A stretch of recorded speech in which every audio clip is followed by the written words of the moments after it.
message percent.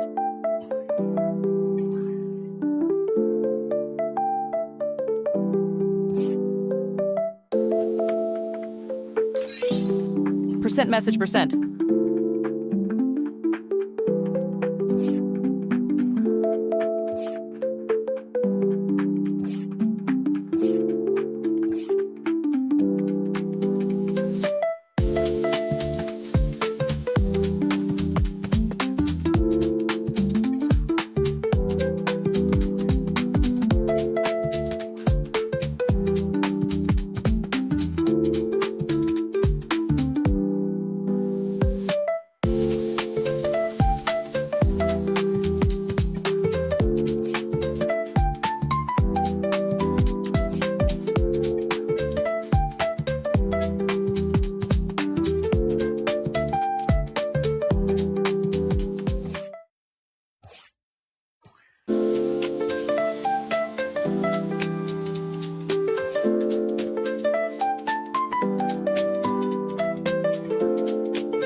Bussin' on Korra fumes. We be bussin' on Korra fumes.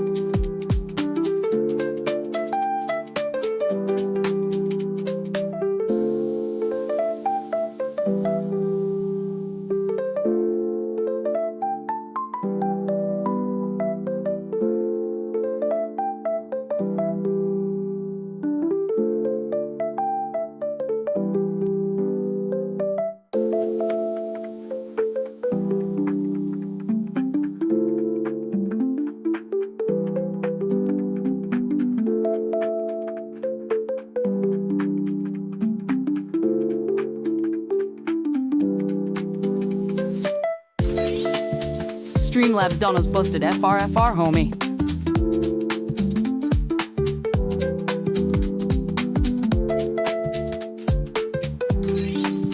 Tin tomato.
Percent message percent.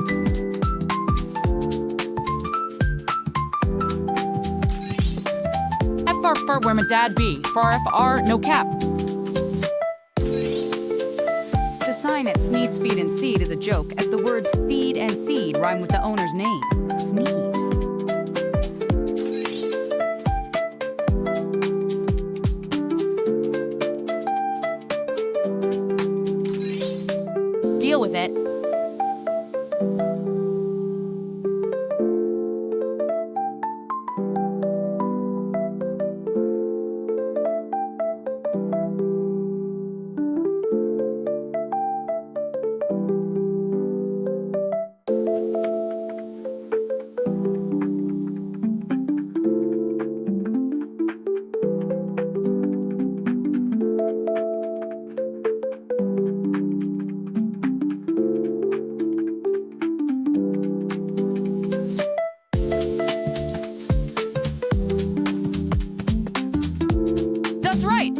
Mar, I'm gonna be late and you gotta deal with it. Je l'autre any the prefi.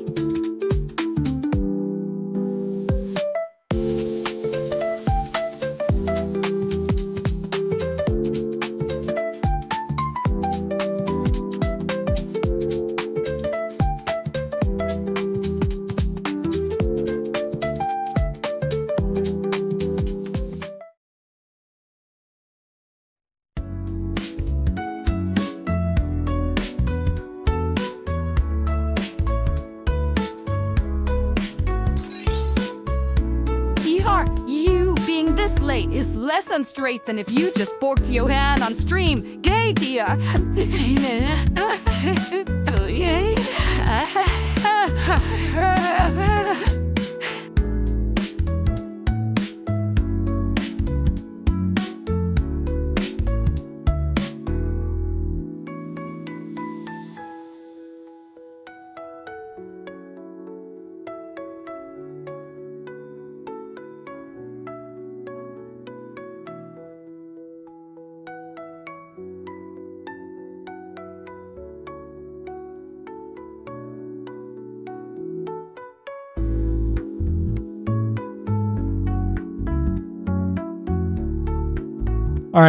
All right, folks. Just give me a fucking second here. All right, wait. That one went through right. I'll say I'll be right there. Child pornography. I used to goon in my sock until the crust smelled sweet.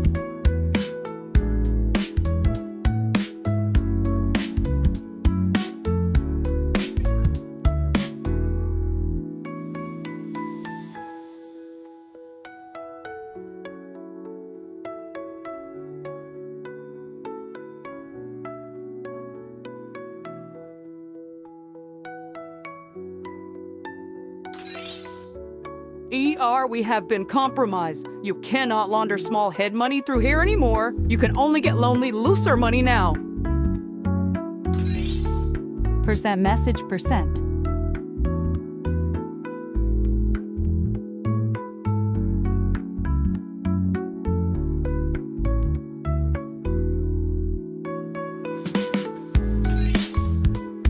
Oh, 6 was stealing from me again.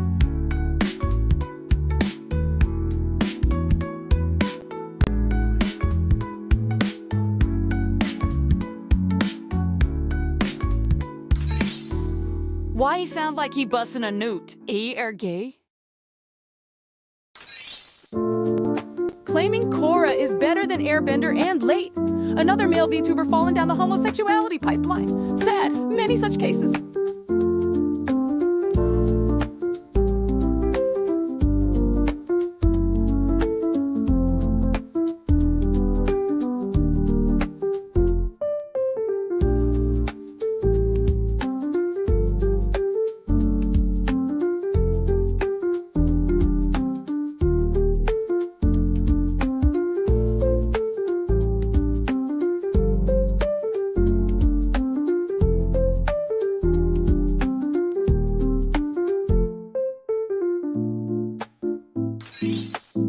Aim really black and I smoke a lot of crack.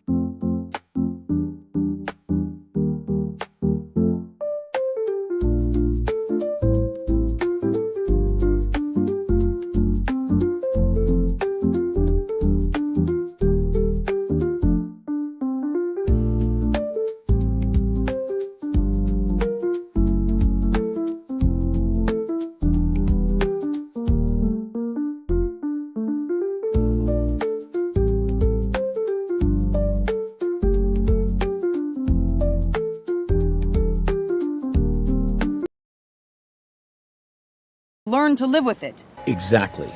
The natural order is 2 number 9s, a number 9 large, a number 6 with extra dip, a number 7, 2 number 45s, 1 with cheese, and a large soap. disorder.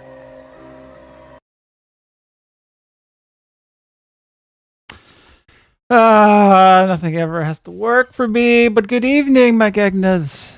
How does it go this evening, or wherever you may be out in this world of ours?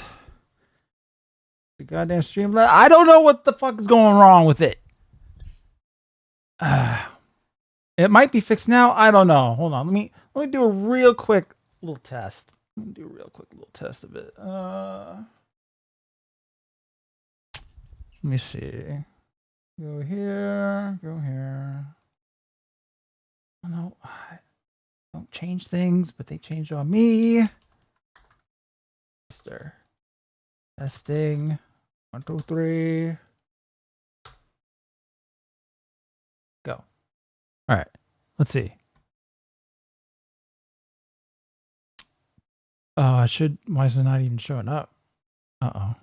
Oh, because TTS is paused. Fucking idiot.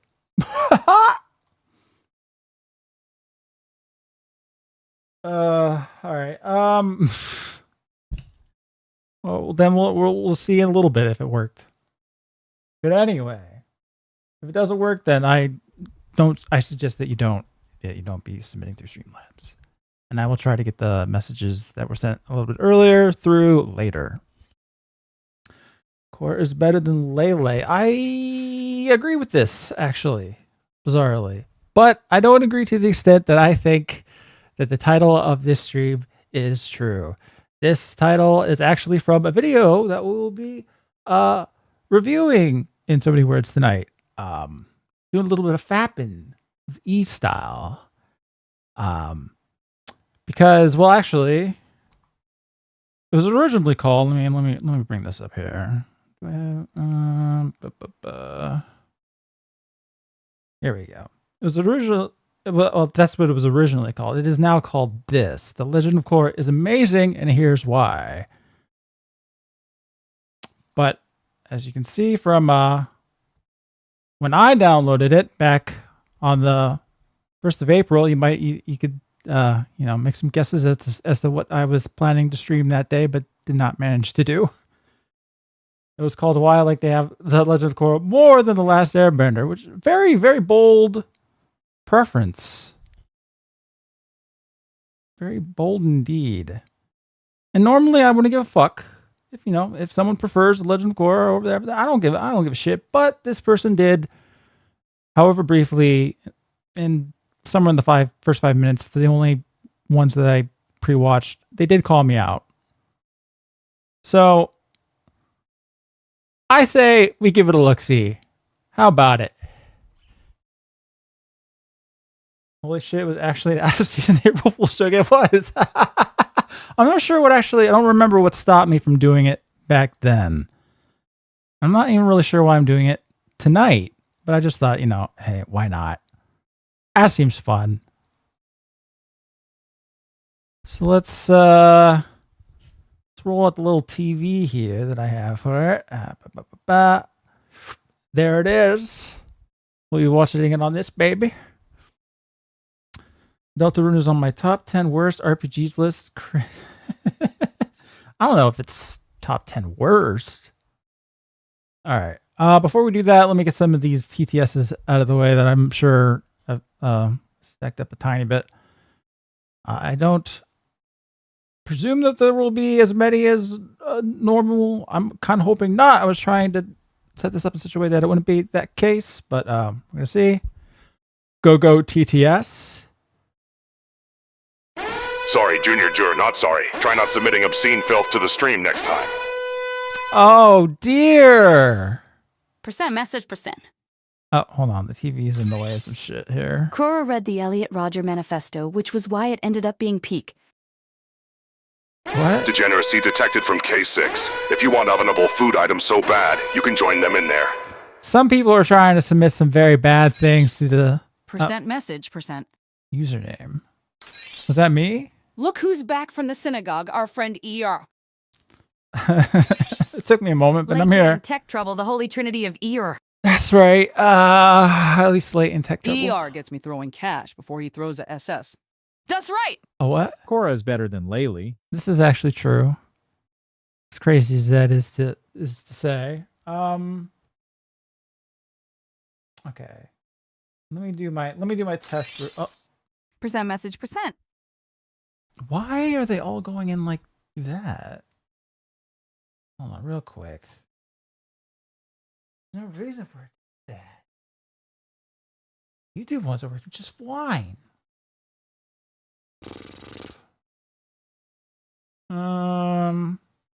He's all right.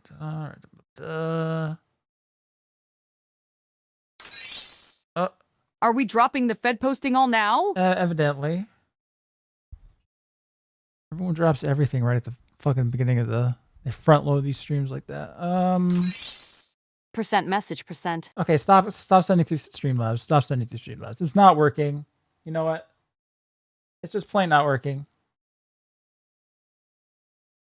And thus, I'm going to real quickly, I'm just going to take that link out of the fucking description because I don't know why. So it's all super chats if you want to submit anything tonight. All right, there we go. I will have to. Percent message percent. Well, your name got through there, John Gordon. I don't know what your message was. If I'm not able to submit them through somehow later in the stream, they are refundable. You can just send in for a refund, and I don't give a shit. I'll get back.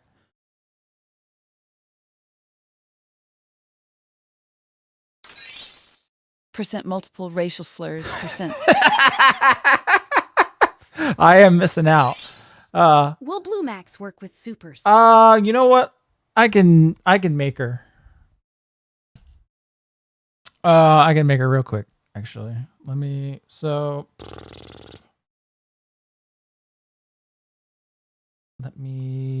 change this from Streamlabs trigger to a YouTube trigger.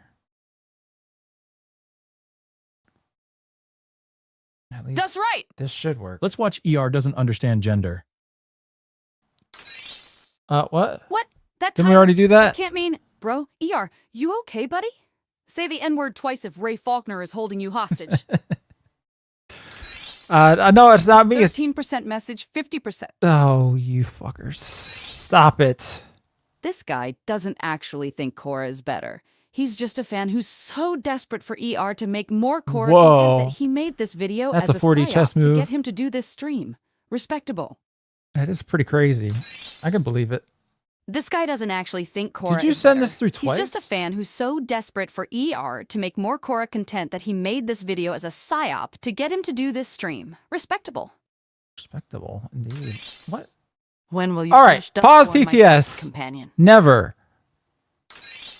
Pause TTS. Mason, Holy bless you, crap. Fully hair covered, fully hair covered, fully hair covered. Pause fully hair covered, TTS. Fully hair covered, fully hair covered. Holy fuck, people. All right. Let's calm the fuck down. Okay, let me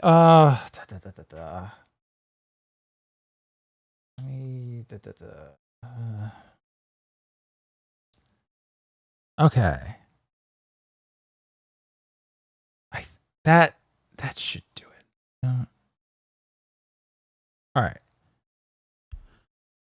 I'll turn it back on in a moment. Let's just get into this video first, shall we?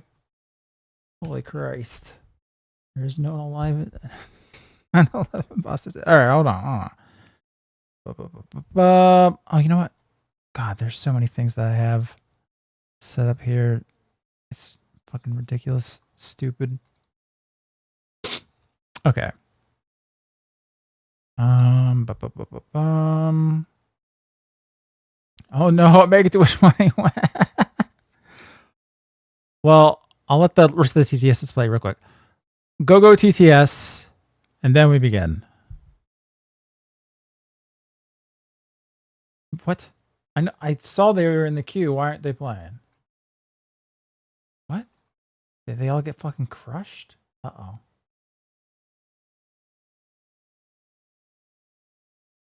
Why are they not going through now? I see them in the chat. What's going on? Oh shit. What did I ruin now?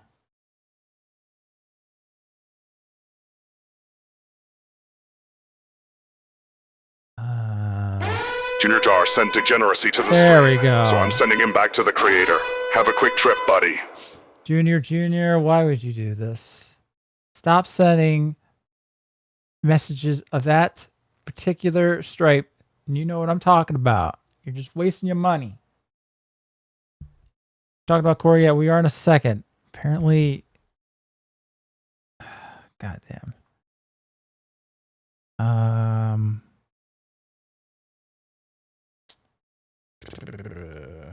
Do this. Yeah. All right. I don't know why some of those didn't go through. Yeah, and if I don't. Alert! K6! K6 has been found in the flight logs. Now they can be found in the Duraflame logs I'm lighting on fire. Okay. Whatever. Let's just get into the video. Fuck it. I haven't said anything. Yeah, whatever you say, buddy. Whatever you say. Degen alert! Degen alert! Holy. Johan is showing why they're on the registry again. Register this, deviant. Johan, I can't believe you. Why would you do this?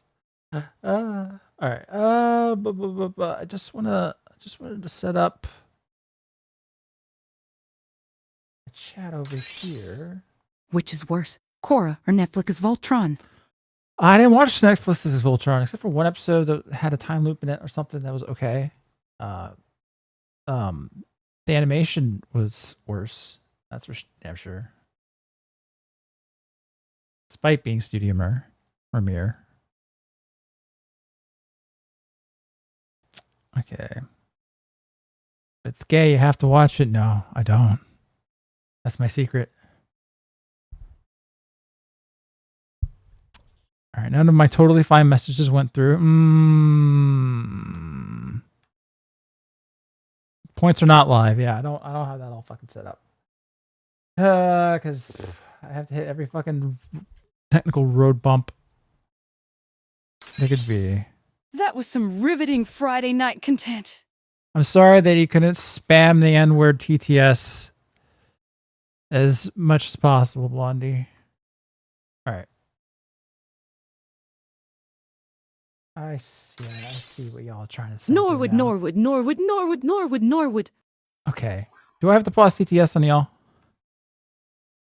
Where's my Gator game? What do you mean your Gator game? Oh, wanna hug a Gator or whatever the fuck? I'm not playing that tonight. All right, let's do it. Where did I put the fucking? All right, everybody ready? You have to give me my money back. You just apply for a refund if you really need it. Anyway. Hey, yeah. Where did I even put it? Here we go. So is this your VTuber arc? I've been doing this for almost a year and a half now. Yeah, how did you fix the username? I'm let's going to just get start into it. this with a plain We're gonna statement start. that might end up getting people to dislike this video immediately. Strong start, isn't it? Will you review Tomb Raider 2018 or its recent Netflix anime show? I didn't know it had recent. Oh yeah, I Hands, did. armpits, And no. and legs? Bald. Just how ER likes it. Pause TTS.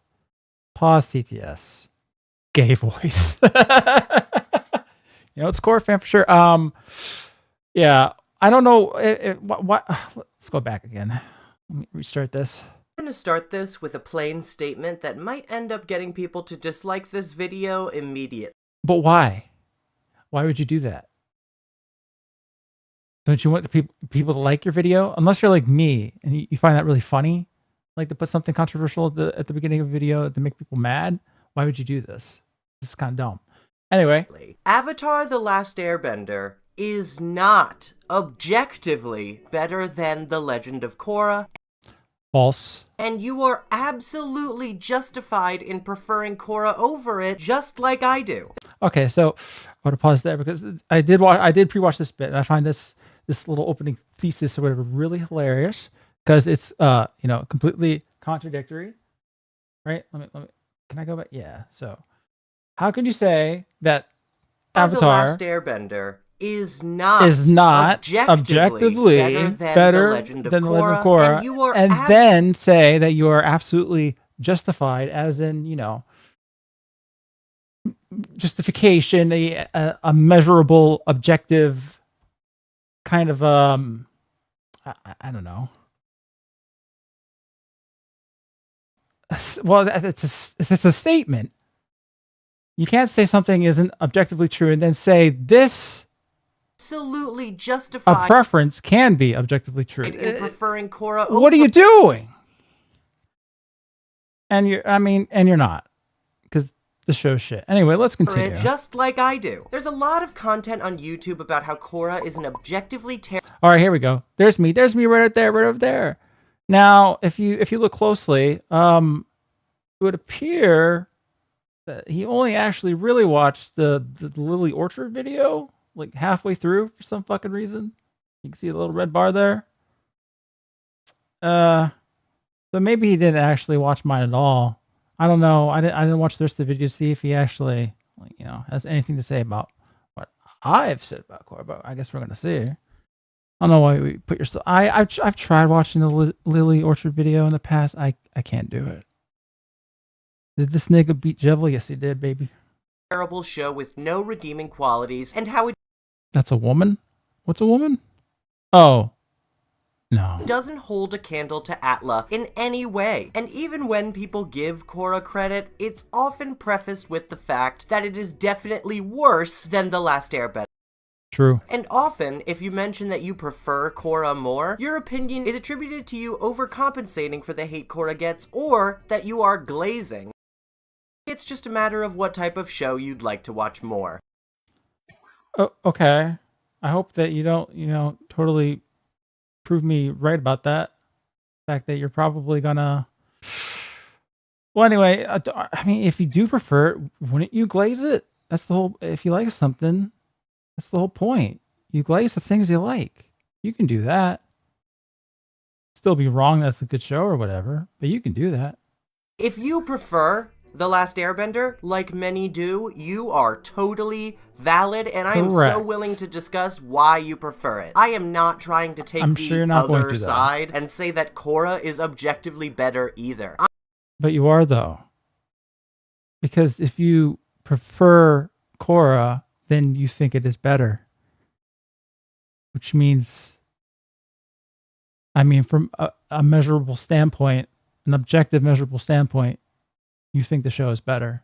So that's just wrong. I'm saying that I enjoyed and connected to it more, and neither is objectively better than the other. No. Are you saying that you can't compare or contrast either of the shows in any way? Because that would just be false. And Avatar's better, we all know this. It's just a matter of preference, not fact. And I just Whatever. gotta All right, say continue. really quickly, some of these videos are just downright hateful. Listen, I'm not here to criticize Yeah, baby. people's work, because making YouTube essays this long ain't exactly easy, let me fucking tell you. But really to say Yeah, that, just don't agreed. let anyone I'll tell agree with you you there. what your opinion is, especially for clickbait purposes. No, you should all listen to my opinions. They're correct. You are allowed to enjoy Korra more, and you are valid. That's the main message of this video. Your opinions are valid, and me and some of my Okay, they're valid, but they're not objective. So, how are they valid? Well, anyway. close friends personally agree that Korra is better, even understanding why most people are partial towards Atla. Honestly, I forced myself to watch a couple of these Korra is objectively bad, did or you? Did Korra you? is garbage videos for the sake of learning further what the perceived issues are with this show, so that this uh-huh, video wouldn't just be me shouting my opinion. And it was really difficult for me. I I'll couldn't watch bet. them all. It genuinely makes me uncomfortable and just sad to listen to people hyperfixate on every issue with a piece of media and acting like their criticisms of the show mean that the show is objectively bad, without giving it any credit, even if I'm No, I've given it credit, I'm pretty sure. I think the animation's pretty good. not a huge fan of it like I am of this show. And am I saying that Legend of Korra is a perfect show? No. It's rare to find a Obviously. show that is. Is Last Airbender perfect? Yeah, no, it's not. No, it truly isn't, and I could hyper-analyze and find just as many flaws with the plot of that show as these essays do with Korra. No, well, good thing that you showed the ending there. The ending of Avatar is it's pretty bad. It has it misstepped in quite a few areas, but did it misstep more than Legend of Korra did? No. But personally, I really love Last Airbender, and like I said, I don't Obviously. enjoy searching for flaws. I prefer to find things to connect to, learn from, and just overall enjoy watching. Not to mention that some you're of one these of those. videos All right. do make valid points. I'm not saying it's all garbage. Ooh. I think saying that in general is pretty reductive. I'm saying that there's so much more to love about this show than so many people recognized, and a lot All of right. these faults either come down to a matter of preference or a general misunderstanding of what Korra was trying to say. No, I don't know, plot holes, objective retcons to the original show. Those, that's a lot of what I focus on, I think. But I don't know if you're going to get to that. We'll see. Rather than an actual matter of You're bad heckin' valid writing, man, as Shadow. so many Thank people you. attribute it to. Thank I you. think in general, since Korra takes a much more mature approach to its story and tone, people are subconsciously more harsh and critical of the choices it makes, laughing The Last Airbender's poorer choices as just aspects of a kid's show and not really taking them that far into account. Not I mean, I could if I've always wanted to do video critical of the flaws of that show, but it's I guess, just not as fun as ripping on Korra. all people or fans, of course, but it is a common phenomenon. When Korra is definitely a kid's show too. Yes, it has some Wow. Stunning insight so far. much darker themes overall, and perhaps was No, but we've been over this ad nauseum. geared towards preteens and younger teenagers, but it is still a kid show that was Yeah. on Nickelodeon. Yeah, and it failed at being one, didn't it? Because kids didn't want to fucking watch it. One of the most, perhaps the most, common complaint about The Legend of Korra is its pacing. How The It is Last pretty bad, Airbender had the through line of the Fire Nation conflict throughout all seasons, while It really Korra did help that, yeah. focuses on a different conflict each book. But I have yet to hear why this is objectively bad writing or negative for the show as a whole. No, that kind of framing is not objectively bad if you want to have self-contained conflicts in all the books. The problem is it doesn't do any of them all. That's the actual issue. And they clearly don't gel together very well either. They're a little too self-contained, like the fact that the equalist movement completely disappears after book one. That's a big one. A lot of things having to do with the dark spirits and such are not expounded on after book two. Stuff like that. That's the issue. That's the bigger issue there. I've heard why people dislike it and feel that Atlas is better, but I don't understand They didn't build off each other. Even the last season, really correct. Yes. why this is inherently a bad thing. Yes, not inherently a bad this thing, is the you just- result it of just did it production very limitations badly. on the show, never really being secure in its position on Nickelodeon. Yeah, okay, we all know this is incorrect. By the way, if you've watched my Kurosama video, they had before book one aired the entirety of the show ordered. Now you can say they had production limitations because they made more of a show in less time than they did with Avatar: The Last Airbender. They were working on at some point 30 episodes simultaneously. They were completing book two, going through book three, and doing pre-planning for book four at some point, all in one go. That's a lot. It's admittedly a lot. Probably didn't help course production. But I don't think that makes it an inherent fault. In fact, I think it honestly improved the pacing of the show in a really important way for me. Okay, My what biggest way? gripe revisiting Last Airbender as an adult was the especially outstretched story. I do agree that it makes for some incredible and full world building, which helps make the climax even more epic and grandiose. Yep, But there's agreed. just so much time wasted when they could have been spent with What? far more interesting and serious concepts. Yes, it's a kid show, but this conflict Like? of the week type thing really allows for some uneven pacing, especially in the first and early second season, where the first stumbles in the middle, not really knowing what to do before the large battle at the Water Tribe that they clearly had planned from the beginning. Okay, but at the very least, I mean, if you're calling this filler, at least they're still progressing. That's part of the it being a travel show really helps Avatar: The Last Airbender, because even the stuff that is a little bit slower, a little bit maybe filler adjacent, you can still see that they're moving towards something. They're always moving from location to something. Unlike Korra, which generally stuck in a single location and not doing a great deal.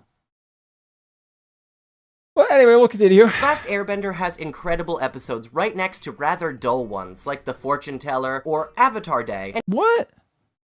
What the fuck's wrong with The Fortune Teller? The Fortune Teller is a great episode. What do you mean? You got to expand on that one. Avatar Day is fine. You get stuff with Kyoshi in it. You get Sokka being a detective. It's fun. You're going to have to expand on that a little bit more. And it really lost the momentum that those incredibly exciting episodes gave me, for a detour that may have been fun, but not exactly introspective, and could have been spent with a more serious or more important topic to the overall theme. And when people revisit... Well, okay, like what? Saying a lot of words. I'd like some specific, please. What would be more important? Why can't we have fun in a kid's cartoon? Oh, hello, Shawa. Aang line get people to get along, shows he's not just a blank all good. Yeah, I do like that. I mean, a lot of people give that episode a lot of grief, but I think it's kind of fun. I like the ending where it shows all those different animation styles to show all the different stories that Aang is telling, and I like the fact that he's just lying his ass off just to get these people to survive together. I think it's fun. Maybe filler adjacent-y, but for an episodic season like Book 1 is, I'm going to call that really a fault. At Last Airbender, a lot of these episodes that are more filler are generally considered to be great anyway, when really they are diversions from the plot, and if you enjoyed them... How are they diversions from the plot? He's not going to explain this. That's totally fine. Personally, I felt that they slowed down the pacing in a way that took me out of the story and broke my immersion quite a few times. Okay, he's still not going to explain. How did it break your immersion? Why does it take you out of the story? This is the story. They're traveling to the Northern Water Tribe to find a waterbending master. That's the point. They are traveling. How is this a diversion? I don't... Anyway. Whereas Korra really doesn't have as much time to mess around, and the plot is largely focused on the main... What do you mean? The show's longer than Avatar: The Last Airbender. It has more time. And it's not doing the travel show bit. So it gets to focus, it gets to like super focus on one setting. Minimal locations comparatively. Okay, well. Themes of each season, and the overall theme of personal growth through extreme loss. I think the only big misstep here is the episode in Book 1 called The Spirit of Competition. That is the one where it's focused entirely on Korra's love troubles, but besides that, each episode has a distinct purpose in moving the storyline forward, developing its characters, and expanding the world in a meaningful way, especially after this and the episodes that you listed don't... What? This is a little bit rougher than I thought it would be. This guy is like electronically pausing at every frame. You don't get it. She's the Avatar. You got to deal with it. Maybe I didn't consider that.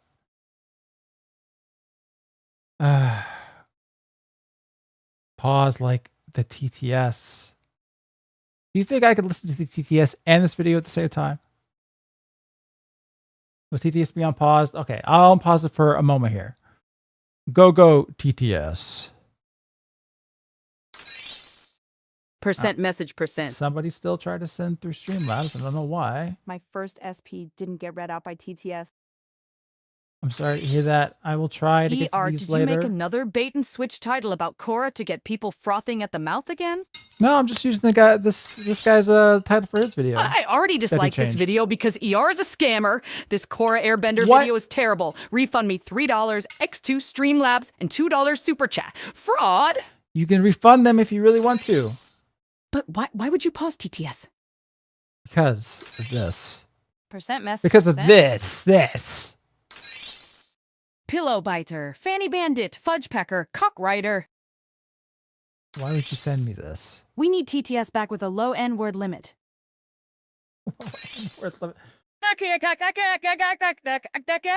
Okay, clearly I need to raise the price. At least I'm raising Sister the price. supports our Men of Shadow. Who?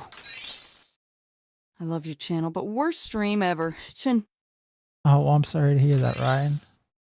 People like to say that watching a depressed shadow VTuber is objectively bad, but I really should get a life. All right, I'm raising the price. You like Last Airbender because Aang is minor. What?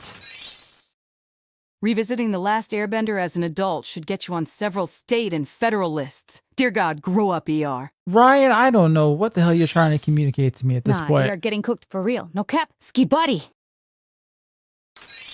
What? After Chili, I become an airbender. Hey, you. All right, I put it up to $3. Nowhere that. All right. Is we finally through the fucking queue? Let me see. Thank God. All right. Jesus Christ. All right. Jeez. Are all Team Avatar minors? Yes. Right? Yes. All right. Goddamn. All right. I'll leave TTS on, but it is just $3 redo now. All right. Back to watching this fellow. Hey K6, what you doing? Get that trash out of my stream, reprobate. Thanks for the shekels, though. K6, why would you do this? Oh, why are the pets not working? Nothing's working on the stream tonight. Oh, well. Small, lighthearted break in Season 1, the conflict with the Equalists really gets kicked into gear and reaches a breaking point that begins ultimate war in Republic City. And I'll talk more about the romance issues and this specific episode a bit later in the video. I mean, you have to give them credit for how grounded, different, and developed each of these different villains are in each of these seasons, despite the fact that— No. I mean, I don't really have to go over why they're bad. I've done so already.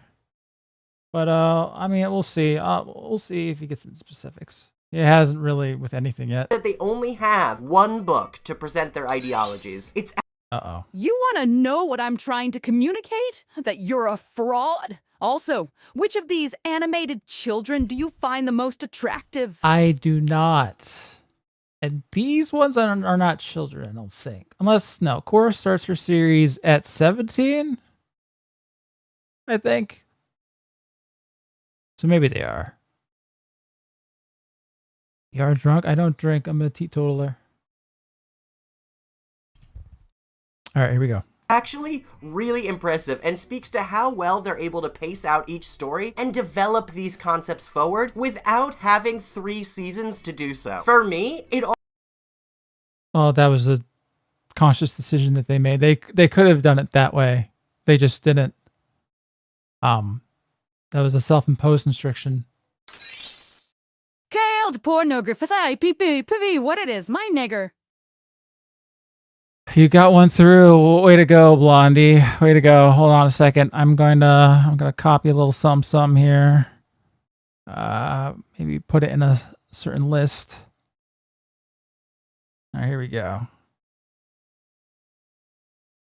Well done, buddy. We in there, baby. Oh, well, thank you, Dark Knight Gnomed. Or Gnome D. Thank you very much. Just use neighbor instead of the other one. Oh, well, that's not what I'm actually putting in the list. All right.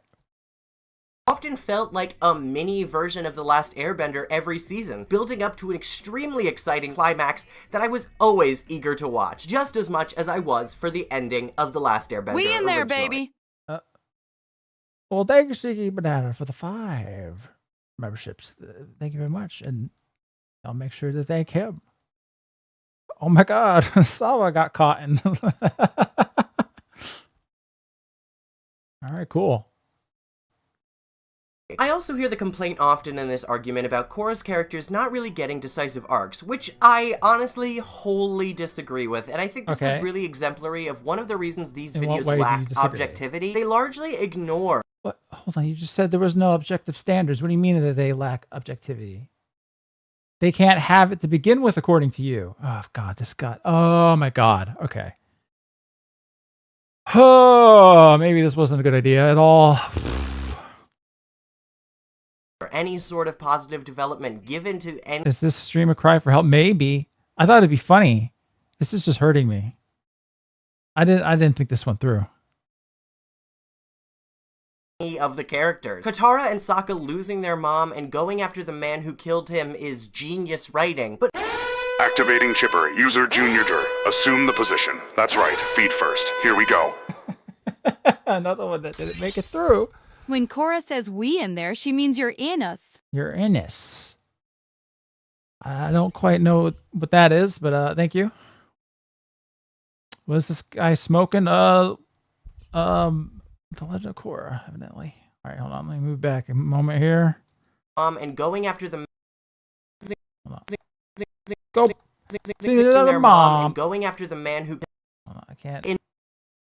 Despite the fact that they only have one book to present argument about Korra's characters not really getting decisive arcs, which I honestly wholly disagree with, and I think this is really exemplary of one of the reasons these videos lack objectivity. They largely ignore any sort of positive development given to any of the characters. Katara and Sokka losing their mom and going after the man who killed him is genius. Katara and Sokka losing their mom and going after the guy. What? When did they do that? Am I misinterpreting what he's saying? I don't remember them ever doing that. I remember Katara and Zuko going after the guy. Maybe that's what he means. Sokka and Katara did. That was her and Zuko. Yeah, I guess that's what he must have meant. Sokka didn't give a fuck. Writing. But Mako and Bolin's arc in book 3 where they meet their family, which honestly contained a scene that made me cry actual tears, is regarded as bland and copy-pasted for some reason. Because nothing happens. They meet their family and they're like, okay, here's my scarf, Grandmama. It doesn't change their outlook on anything. It doesn't like shape their characters in any way. They're just like, hey, we had family here all along, and all right. Gegner, TVB. Well, hello, TVB. Welcome. They're like, hey, welcome to the family. We'll get you out of Bossing Say real quick, and we'll just continue on with the story. Bye. I think ER has reached its all tiresome levels. I'll have to think of something new and worse. In the meantime, pee. I don't. Thank you very much, Blondie. I don't know if you can go worse. You're certainly welcome to try. All right. Is my computer this poopy or what? Because I'm lagging hard. I don't know. Are other people lagging? Oh, thank you, Overture Saint. Is that a challenge? Yes, it is, sir. Crashing the stream with no survivors. This is a cozy show. Sincerely. Well, sincerely. Thank you, Dadik. No lagging. A small bit of lag. No lagging for me. No lag. I ain't lagging. So I don't know who to believe. Sincerely.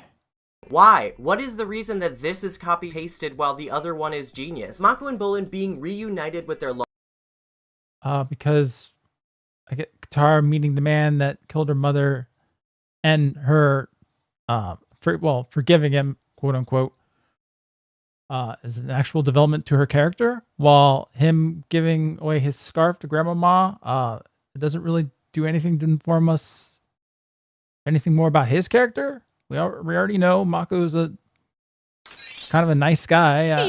This ain't good for your soul. Veggie Tales, now. You know what? We could pivot to that. I have this here. The problem is, the reason that I didn't do it is because it will get caught by Content ID. And I don't know how safe that is for me to do. I might do that. Muted. I'm not muted. People can hear me. Unmuting TTS means nothing else is going to get done. Well, you're not hearing TTS now? What? Play VeggieTales at 0.75 or 0.125 speed. Muted. I heard it. I can hear just fine. I don't know who to believe.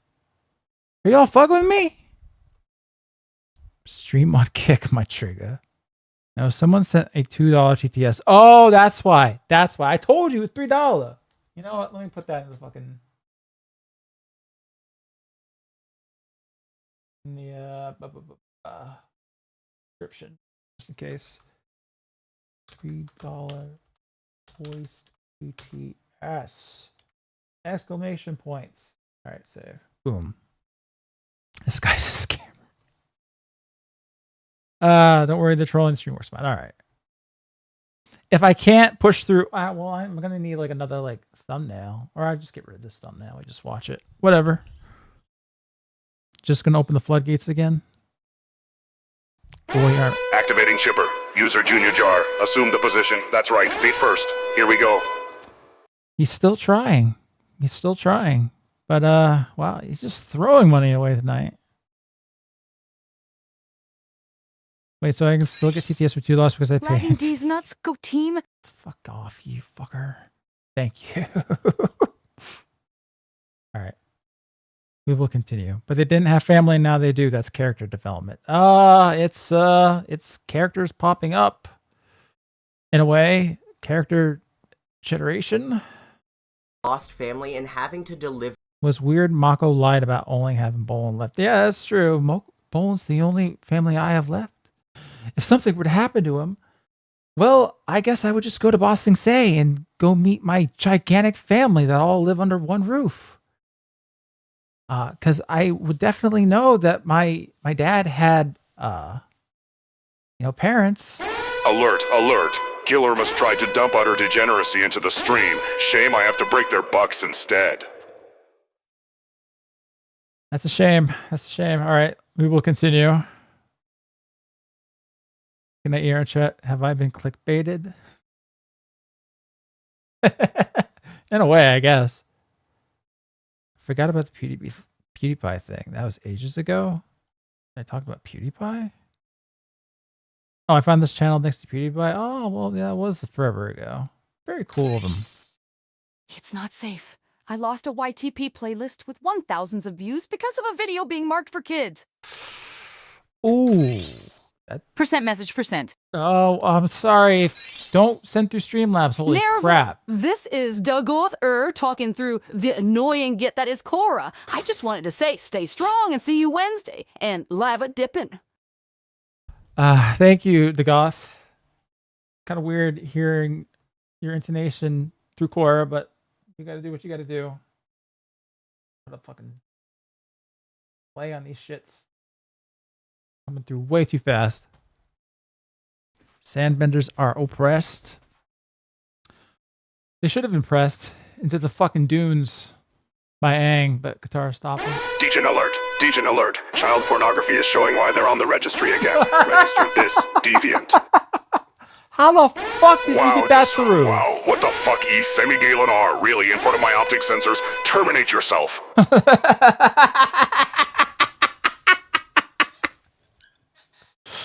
This is a mess. This is a fucking mess. Holy fuck. Well, that one's just, yeah. All right. Let's just continue. Fuck me. For absolutely devastating news, and then moving on with such compassion to be able to comfort them after having already processed this loss. Degeneracy detected from Sawa Gripe-sama. Disgust percentage 10,000. What? Get filtered. Sawa, how could you do this? Percent message percent. I'm sorry, username. You need Jesus, Isami Julinar. Unfortunately, all you have right now is me. Activating chipper. User Joe Biden, assume the position. That's right. What? Feet first. Here we go. Why are you doing this? Stop it. Stop it. You're just throwing money away to set the alarm off. Your own sister. She's not my sister. Okay. All right. Well.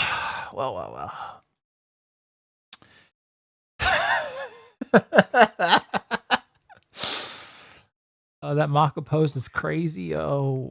All right. Why is your sister Mexican? Because she's not.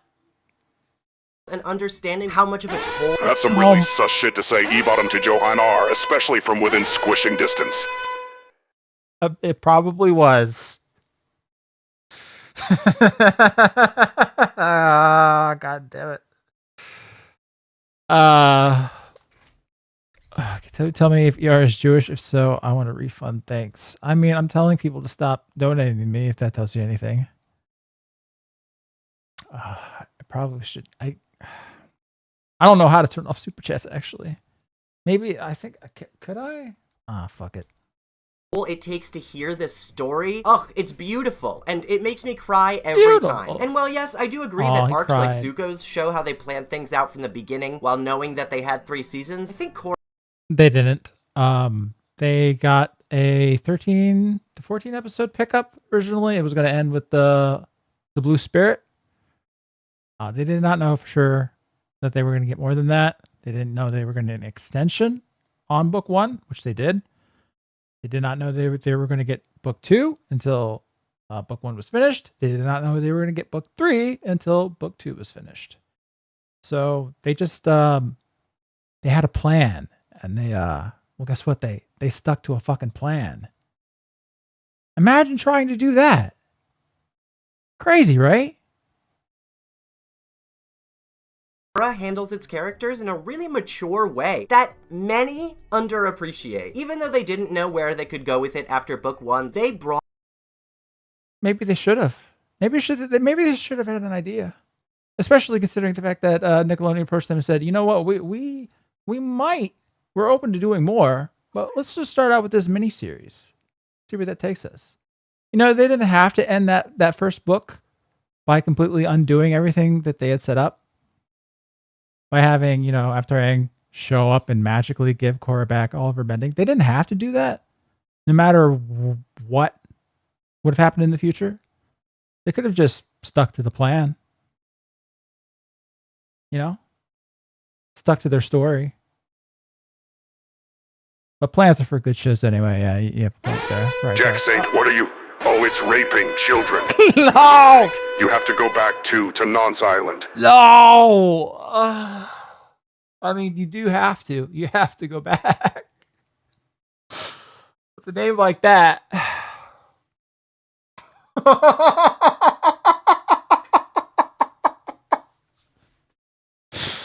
Oh, boy. Even if they didn't have all the seasons guaranteed, Korra losing her bending is a better ending with the Deus Ex Machina. Correct. They could have just stuck to their guns. You don't have to undo everything that you set up for a fake happy ending. They weren't going to do that with the Blue Spirit and Avatar: The Last Airbender, but oh well. Asami's father back in book 4 to further Asami's development and to help her learn Asami, about forgiveness, the incredibly mirroring deep what Korra character learns that this is season as Asami. well with Kuvira. And it also places a nice book. Hey, ER likes child pornography. What you doing? Get that trash out of my stream, reprobate. Thanks for the shekels, though. Degen alert, Degen alert. The Grapist is showing why they're on the registry again. Register this deviant.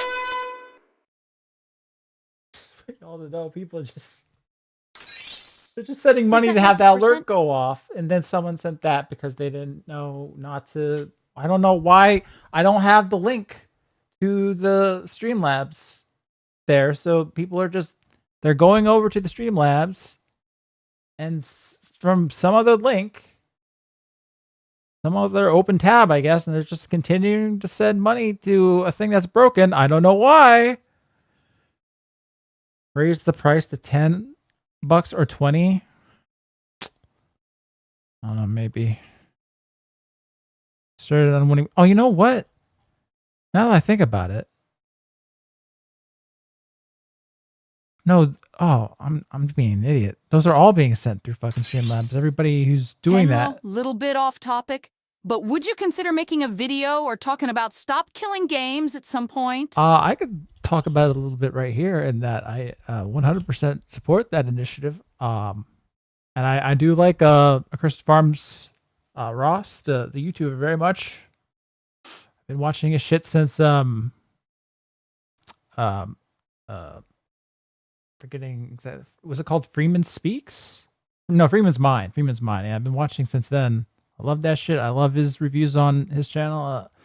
I think he's got a good idea to go in there. And Pirate Software being a bit of a we'll say The a childish hard R Last about Airbender it. talking about extinction of a people versus the mature Korra talking about love triangles. Yeah, exactly. And in fairness, they don't delve a whole stinking lot into the genocide shtick. That is a little heavy for a kids cartoon. And I don't blame it for not doing that. But it did have it. It did. Degenerates like Oh you my God. _2_$_TTS belong on a cross. So No. upside down. Oh my God. ER, why not take a break and put your sweet little dog to bed? I'm sure I he am does sure he miss misses me. you. Do it before Sawa kicks him. She said so yesterday. What the fuck, Sawa? What is wrong with her? You know, he does have to go to bed. You're silencing my proud black voice here. I'm trying. Gay sex child pornography. Stop! Stream. So I'm sending him back Stop! to have a quick trip, buddy. Okay. Pause TTS. Holy goddamn. Pause TTS. Pause TTS. Degeneracy. Pause TTS. _raping_children. Pause Discount percentage TTS. 1000% get filtered. Pause TTS. Oh my God. You change your name in TTS. Well, you do that. Evidently, they are doing it through the Streamlabs. So here's what's going on. The ones that are not making it through are obviously setting off the alarm. And the ones that are making it through, incidentally, are getting filtered because the TTS reading is fucking broken. So that's what's been happening. It's probably been the same 2-3 people fucking with me. Make me rich, but fucking with me. She didn't specify ER's puppy. What the wait? Hold on. What? Did Sawa really talk about kitten dogs? Not Sawa. She wouldn't. But ER, it's Pride Month. What's that fucking got to do with anything? Just a regular ER stream. This is actually a little bit worse. All right. AI will rule the future AI right now. Well, technically, this isn't. This is mostly on me. I want to say thank you for allowing TTS. All right. My dog's actually already in bed. I just checked. I have a little camera set up for my computer here to check on his crate. He's already in there, so I just be waking him if I went out there. So I'm gonna let him sleep tight. Kiss him good night. Well, it'll just wake him up and get him all aggravated because he's very rigid about. He's got a structure. If he's in bed, then you gotta let him stay in bed. All right. You're spending his super chat money buying a doggy camera or door. Well, I just want him to be safe. Have a child, not a dog. Okay. That's the plan. Why not both, right? How do I donate to the people that are triggering the Streamlab alarms? You're doing God's work. Keep it up. You don't know what they're trying to send through. Wake him up. You decide when he sleeps. And he's supposed to sleep right now, so I'm not going to wake him up. Anyway. I'm nearing my spending limit, so relax. Yeah, that's what you fucking said last time. All right. I'll unleash TTS in a moment. Let me just get like another minute through this video. I'm impressed you still have super chats. The swarming Google must be too busy swimming in the septic tank. And on Asami's arc, making it come full circle, to the point where she can forgive the dad she rebelled against in the first season. And even characters who aren't part of the main... The dad who tried to kill her, by the way.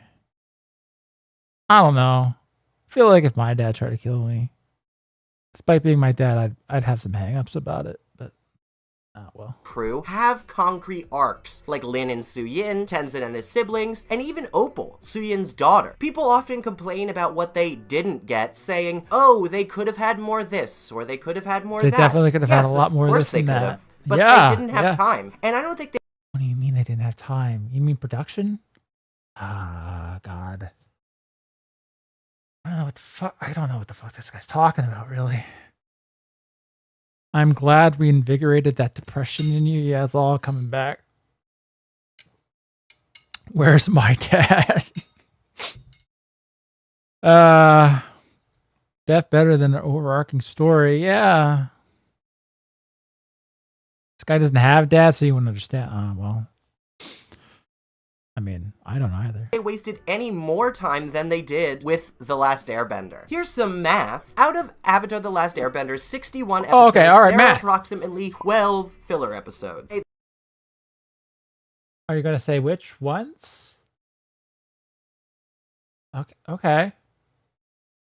That's approximately 20% of all of the episodes. Korra has 2. 3 if Are you going to say which? What are filler? Which ones are filler? Why are they filler?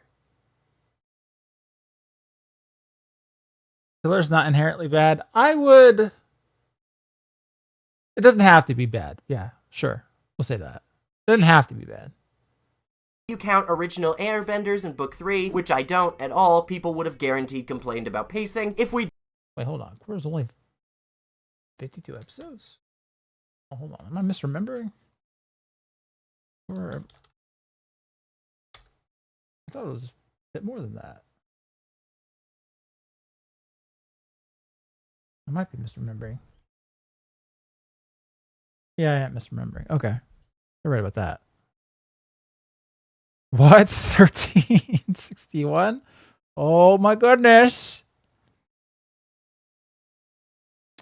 13. Filler is fine if the episode's enjoyable, sure. Didn't get this episode bringing us up at what the Airbenders have been up to. It definitely makes the part where Zahir threatens them more valuable. Not that I think The Last Airbender was a slog. I don't know. I feel like if a fucking terrorist showed up and threatened a bunch of characters that I'd grown to love, especially Tenzin.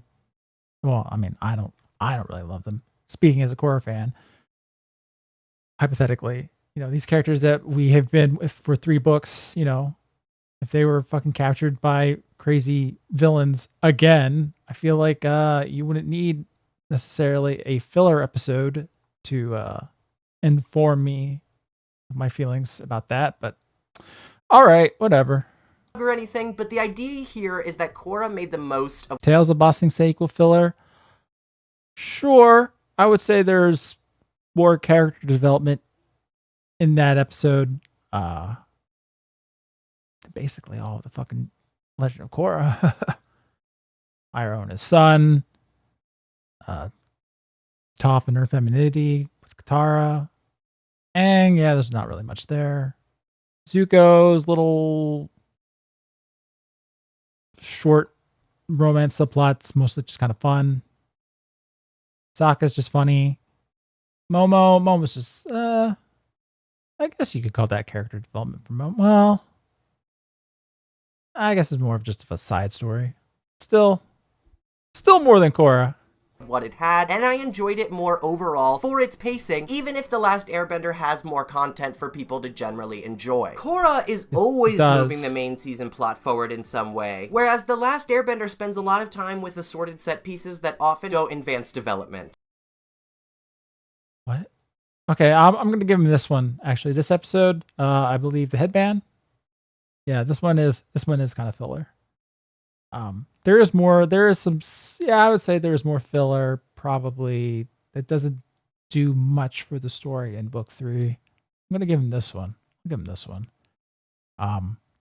Still more enjoyable than any episode of fucking Korra. But... The Great Divide, Avatar Day, the headband being the first that come to mind. Yes, some of them do provide Headband is peak. Don't you dare.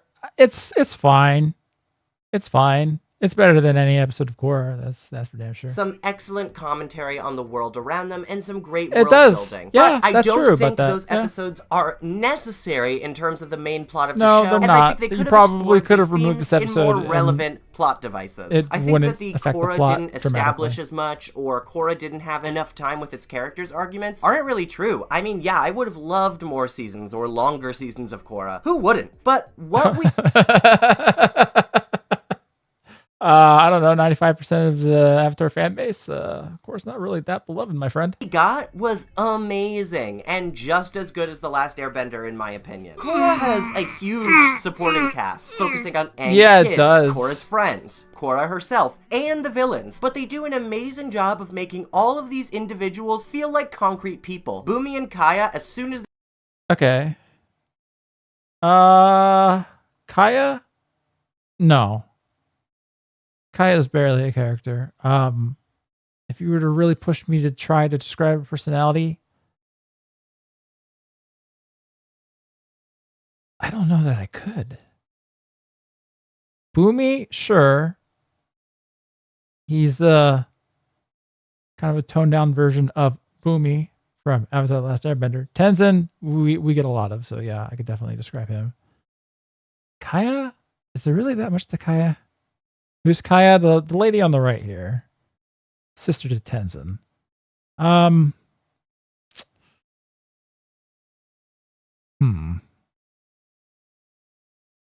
actually trying. She's gay. There you go. But only in the fucking comics. She was retroactively made gay. they're introduced, give us so much context about the family dynamics between the siblings, and also bring out a different side in Tenzin that we haven't seen, showing us diverse layers. Tenzin being frustrated, you didn't see any of that. Did you see, I don't know, maybe his every interaction with Korra? I don't know. There's to these characters that some people thought were one note. And saying all these characters are two-dimensional without really citing any of their development is monumentally frustrating to me. Especially since they took the time to give Tenzin and the kids of Aang their own arcs and tender moments. Especially Boomy Tenzin, a little bit, yeah. His moment of realization Tenzin, yeah. in Darkness Falls is one of the most powerful moments in all of Avatar. And I will No, always assert that. I but made it's a a whole moment. video basically based on that realization. It is such an important lesson about imposter syndrome, comparing yourself to your parents, and accepting your own success. I loved it. And a lot of people He's don't ever successful, mention alright. it when they are criticizing Korra and how it handled its main characters. I mean, These aren't the main characters. Which really goes to show that he's focusing on these characters so heavily so far. Yeah, there's a reason for that. They are technically the ones who get probably the most development. Tenzin, Boomy, Lin. Compared to Korra, Mach, and Bolin, yeah, far and away, way more character development, which is a problem because they're not the main characters. What arc did Kaya have? She didn't.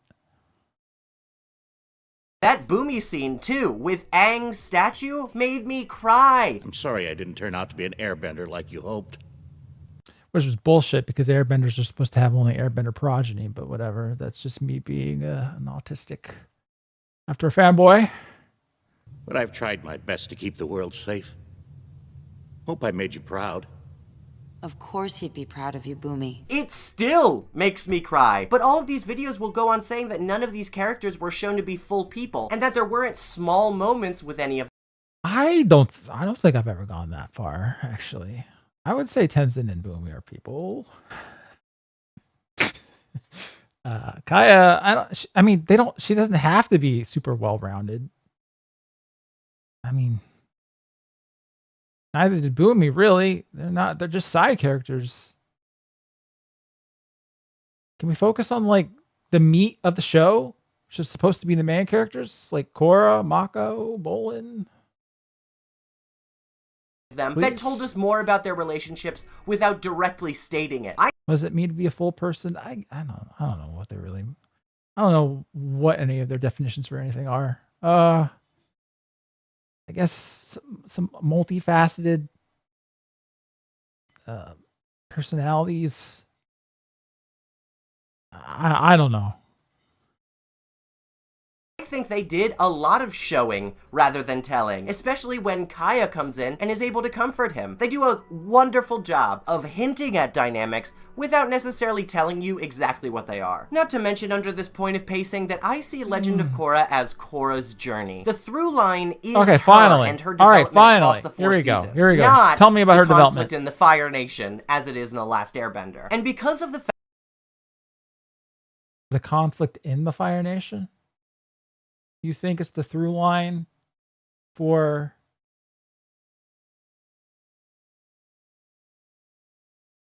I can't. I can't tell if this guy's trying to when he's trying to make a point or when he's just making like writing mistakes in his script. Korra starts as a brat and ends as a gay brat.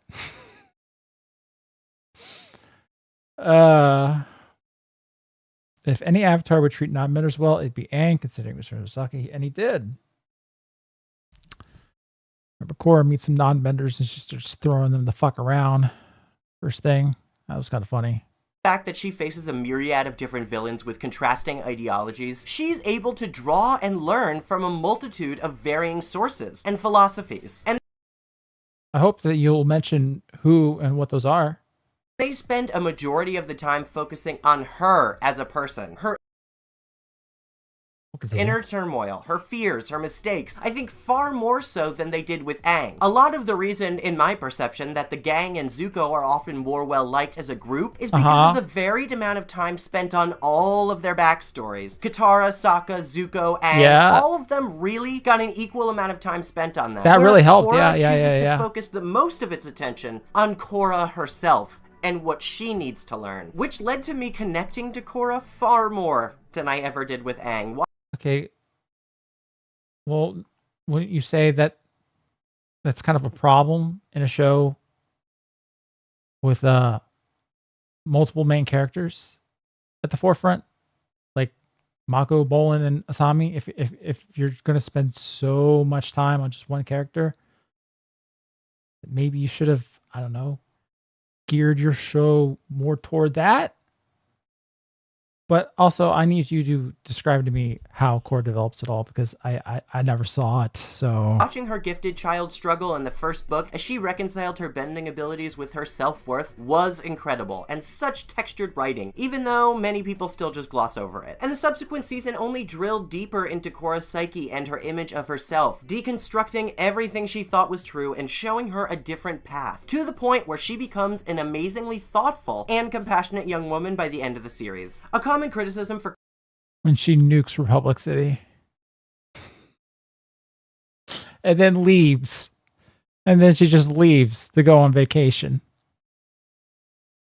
and then the people that she left behind, people whose homes and livelihoods were destroyed, when she comes back, they're really upset with her. That's hilarious. God, this show's such a mess. Korra's arc involves her skipping, learning through fire, earth, and water by the start of the series. I've listened to people state why they miss the journey that Aang went through and what he learned specifically. Yeah, it's really cool when you can mirror characters' emotional journey with their physical journey. It really helps, you know? It's a great storytelling tactic. Skipping that, you really got to know what you're doing.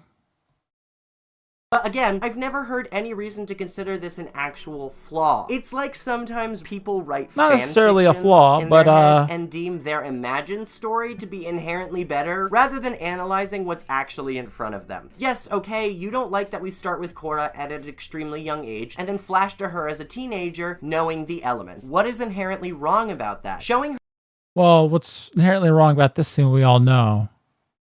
Damn sure, don't we? And she's bending as a fucking toddler. I'm sure we're going to skip over that bit. You're not going to want to confront that. But yeah, skipping over all of that, especially when such a core attribute of the Avatar is their ability to control all these elements, which is already a physical and emotional journey in and of itself. So you're skipping over so much of what made Korra her by this point. And that might be okay if there were more to go. But in my estimation, there was not. We dealt with it. I'm still dealing with it. You got to deal with it, seeing as literally her the entire show. Yes. When you fail English, but think you're Mark Twain. Yes. Her being discovered at a young age shows not only that the White Lotus has evolved, which is important context for the world moving forward, and especially for Book 3, and also introduces us to her parents as characters, which we are able to revisit heavily in the second book. Not to mention that it is, I think, generally a good idea to be able to have Korra master these elements and spend time learning things that Aang didn't have to spend time with. Not just airbending, but spirituality, learning about change, recuperation, and... But she doesn't. She says so herself that she's an incredibly spiritually deficient avatar. I mean, the only thing she does is just literally commune with the spirit of all goodness and peace and harmony. That's all she does. She doesn't. Things will never be the same. Shady Durex is a great video on the deal with it. I think I've seen that actually, Jay Greenlee. I think I have. It's been a while. If I'm thinking what you're talking about, it was pretty good. If I have the right video in mind. Balance. There was a lot of she doesn't learn spirituality, she really just gets it. Yes. Explore further and in more detail than Aang did, because we didn't spend a lot of time with her learning how to firebend, learning how to earthbend, but copy-pasting that over and having the same story. But we don't spend a lot of time with her learning spirituality. She doesn't learn how to meditate properly. We get one scene of her failing to do it, and then going off and doing pro bending. And I'm trying to think through, is there any point where it shows her like getting the hang of it, actually getting the hang of like meditation, connecting to her inner self, inner selves? I'm trying to think, and I'm not coming up with anything. Okay, learning the element surely can't be a personal experience. That's copy pasting. Incredible. Yeah, right. I mean, another thing with learning the elements, it wasn't just a physical thing. You had to mold yourself to these elements. Like Aang had to learn not to be so evasive and so flighty, so willing to like jump out of the way and redirect. He had to learn to stand his ground. That was the whole fucking point of the Blind Bandit. That was an emotional development made into a physical development. It's why having the two journeys, the physical and emotional journeys, running alongside each other is such a great thing, such a good idea. Why not do it again? Oh well. Yeah, blink if you're being held against your will. Every time is a little uninventive. I appreciate the risks that they take with this series, and I think a lot of them really did pay off. Skipping all of this general bending training and having Korra work on things that we didn't need to see Aang work on provides for a fresher and more diverse story for us this time. Not to mention, she doesn't even do anything with the Avatar state. Now, I'll be the first to admit, After the Last Airbender does not handle the whole mastering the Avatar state part of its story very well. But it does a little better than, the previous Avatar showing up, putting his head to the Avatar's forehead and going, okay, you have it now. Because that's what happened with Korra. She cried on the edge of an icy ledge. Aang showed up, went, bam, I see that you're crying. You depressed girl. Here, let me uplift you. And she had it. The end. They have firebending artillery. They always did, technically. like lighting the big what's it called, trebuchets? The trebuchet ammo on fire back in the day. That Korra's overall arc as the I can't child take any more. prodigy who is I know. beaten down by the reality of the world around her is strengthened by showing us how many years she spent training rather than telling us through dialogue. Showing rather than telling is one of the hallmarks of great storytelling, also, just to say. Generally. All of this serves to her development and is extremely purposeful, not to mention that taking a huge chance like this and raising this avatar in such a vastly different manner is such a far more interesting and bold choice than repeating the same traditions that we heard about in Atlas. Yes, Different does not always equal good. she doesn't get to travel the world and is sheltered and rather tone deaf at the start as a result. That's the point. Which is fine. They could have done that. They could have had a story like that. But you have to do it well. And they didn't. The reason her arc is so compelling is because she learns so Because exactly that. You need to have an arc. Or you should have an arc. And she didn't. evidently from her vast mistakes by the end of the series and becomes an extremely thoughtful, caring, and layered person because of the strife she was put through. Or that through skipping these lessons, people say she didn't ever learn to respect the sanctity of the elements, which was the point of Aang learning the other elements on the screen. How does she respect them when she loses them and but just the spirituality of gives bending them is gifted the back? entire point of Book 2. Yes, it focuses primarily on her connection with spirits, but spirits and bending are inherently tied together.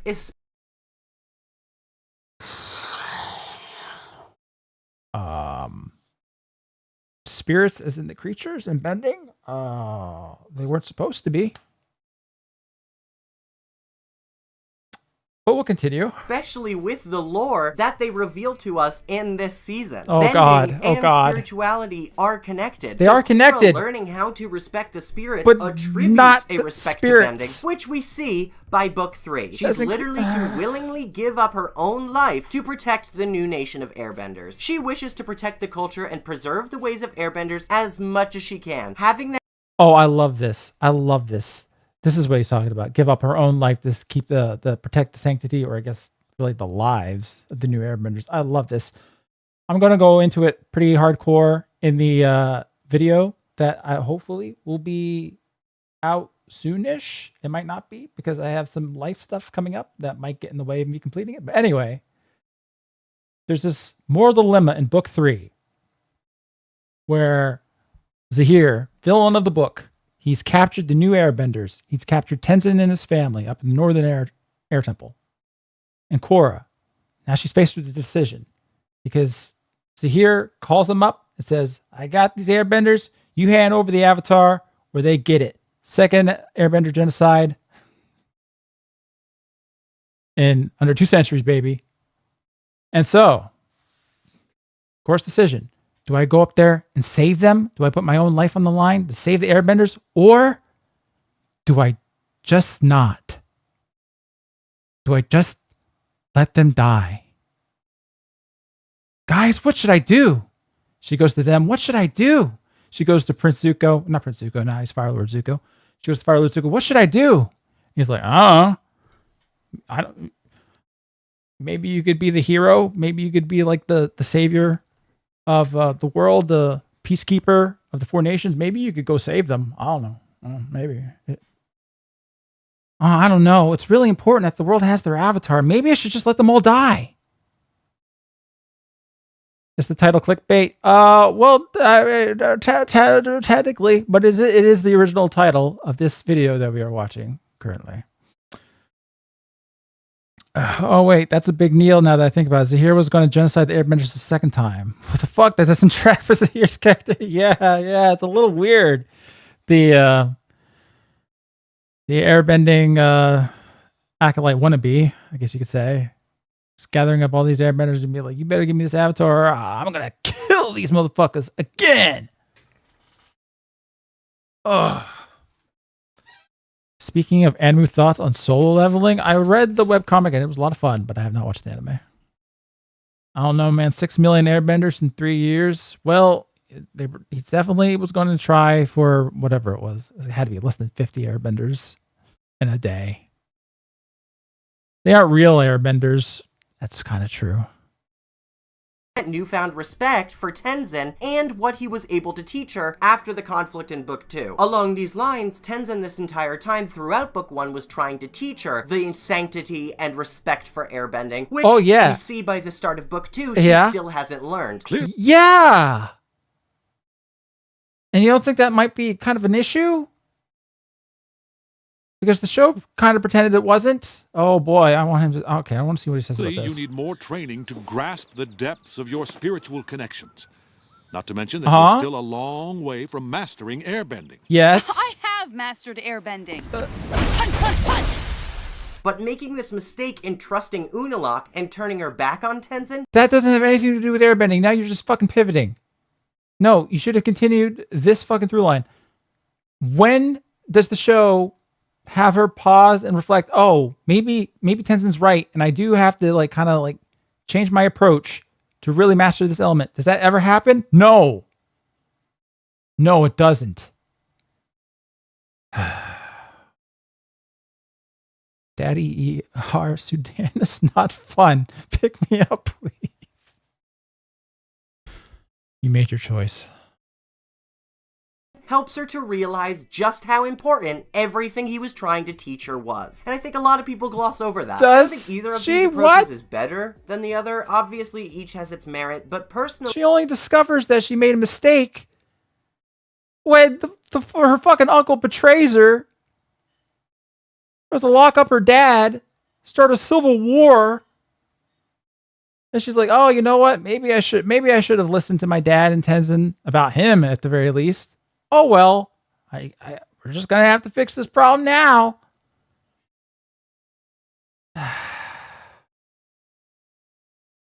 Korra doesn't learn. She just gets mad at other people. Yes. And then when she does learn, it's just because she's forced to. It doesn't. It's definitely never of her own fucking volition. I enjoyed how Korra focused even harder on the identity crisis that comes with being named the Avatar, as it was one of my favorite pieces of The Last Airbender. It could have been good, but running from his past, most notably in The Storm. And this allowed them to create a very in-depth story about physical trauma and PTSD that resonated with so many members of their audience. It's honestly the most inspirational Avatar plotline to me, and the fact that people still say Korra was handed everything after Book 4 is simply astounding to me. But, I mean, technically she, and I mean literally was at a point at the end of Book 1, but... And I will get more into people not giving Korra any credit later on. And I will also say that if you view the show as the new Avatar's journey, whereas The Last Airbender was more an account of the end of a long war, the fact that the season plots are split up actually aids in Korra's development. It's actually aids, I agree. Loved watching her face different issues each season and consequently learn completely different lessons from her villains. It allowed the writers to build her personality in a very slow and methodical way, showcasing different elements of her psyche with each. What did she learn from Amon? Okay, I'm trying to think. So, Amon was a fake equalist trying to create a divide between benders and non-benders in the city to create chaos. And it really just kind of fucked people up because he was mad at his dad. What did Korra learn from that? I don't know. I can't think of nothing.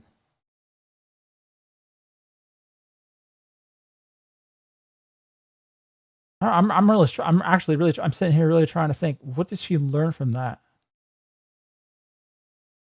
Korra learned how to be a grifter. She learned airbending. That's right. Airbending came to her out of nowhere when he was about to fucking wreck Mako. There you go. She learned airbending. Sure. Were there any plots that weren't tied to daddy issues? Book 2 was kind of daddy issues. Book 3, I guess, wasn't so much. No. Give him that. Here, have you ever watched Naruto? I would love to hear you talk about how awful it is. I have watched up to some parts of Shippuden. And I don't really remember it all that well to tell you how awful it is. I remember some of it being okay.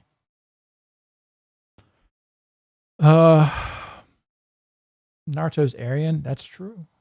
There was mother issues. Was there? Did she really have issues with her own mom? I don't know.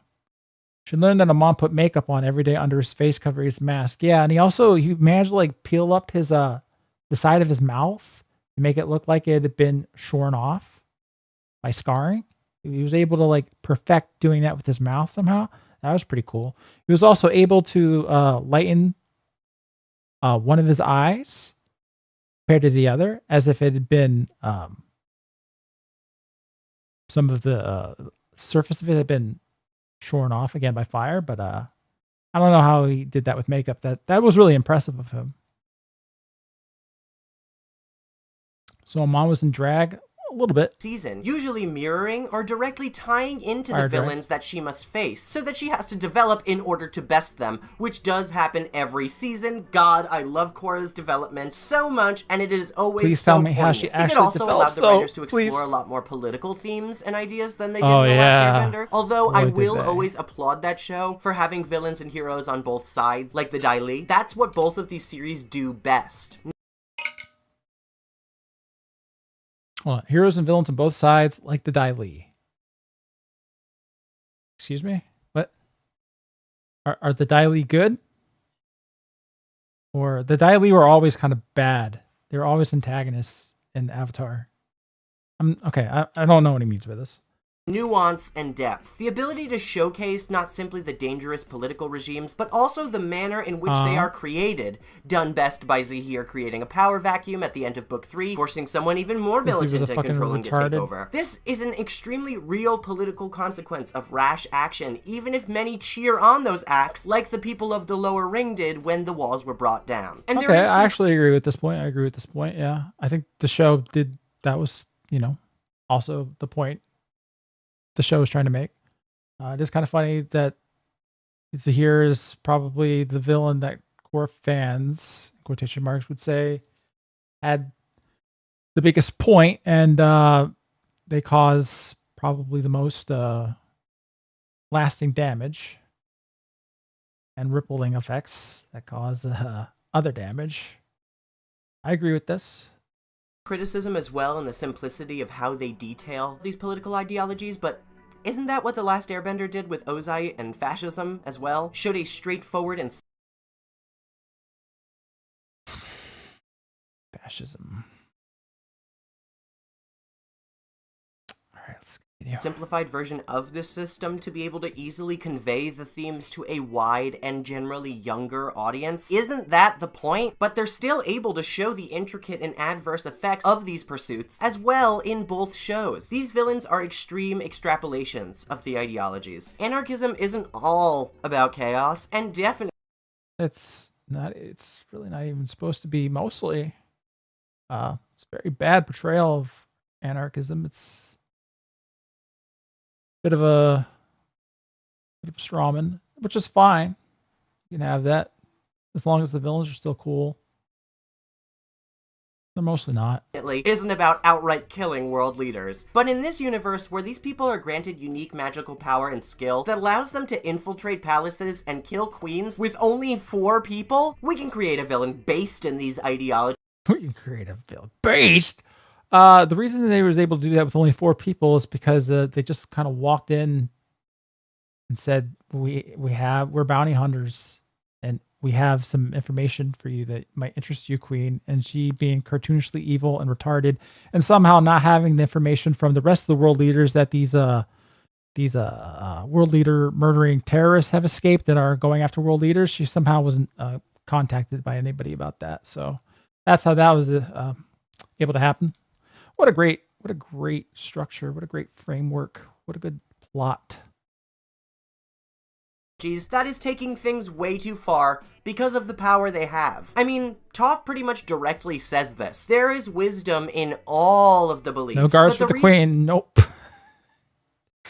To be fair, I'm trying to think back. Did they incapacitate them or try to before entering the throne room? I forget.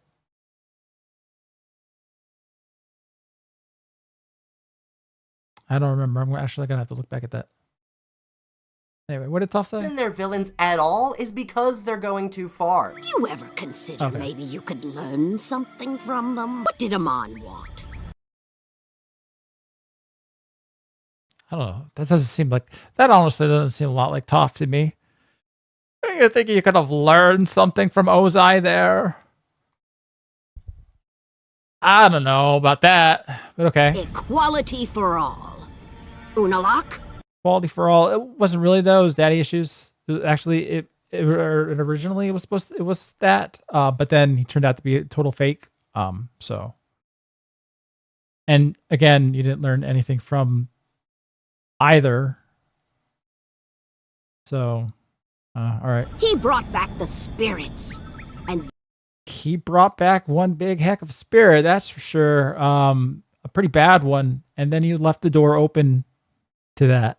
Okay, that's what she learned from him, to follow the evil force of evil, do his bidding, and then leave it. Yeah. That's what she learned. the here believed in freedom. The problem was those guys were totally out of balance, and they took their ideologies too far. It doesn't mean that the Legend of Korra is saying anarchism is bad, or anarchists want to kill all leaders. No, they kind of make anarchists look like fucking retards. It's saying, here's where anarchism can go too far, to an extreme. But here is how... anarchy is an extreme. Also, it can help. We see in book 1 as well that we don't necessarily have a good and bad side. While yes, the Equalists taking bending away is way over the line, the Benders also begin to step onto that same territory by oppressing all bending citizens. It's never...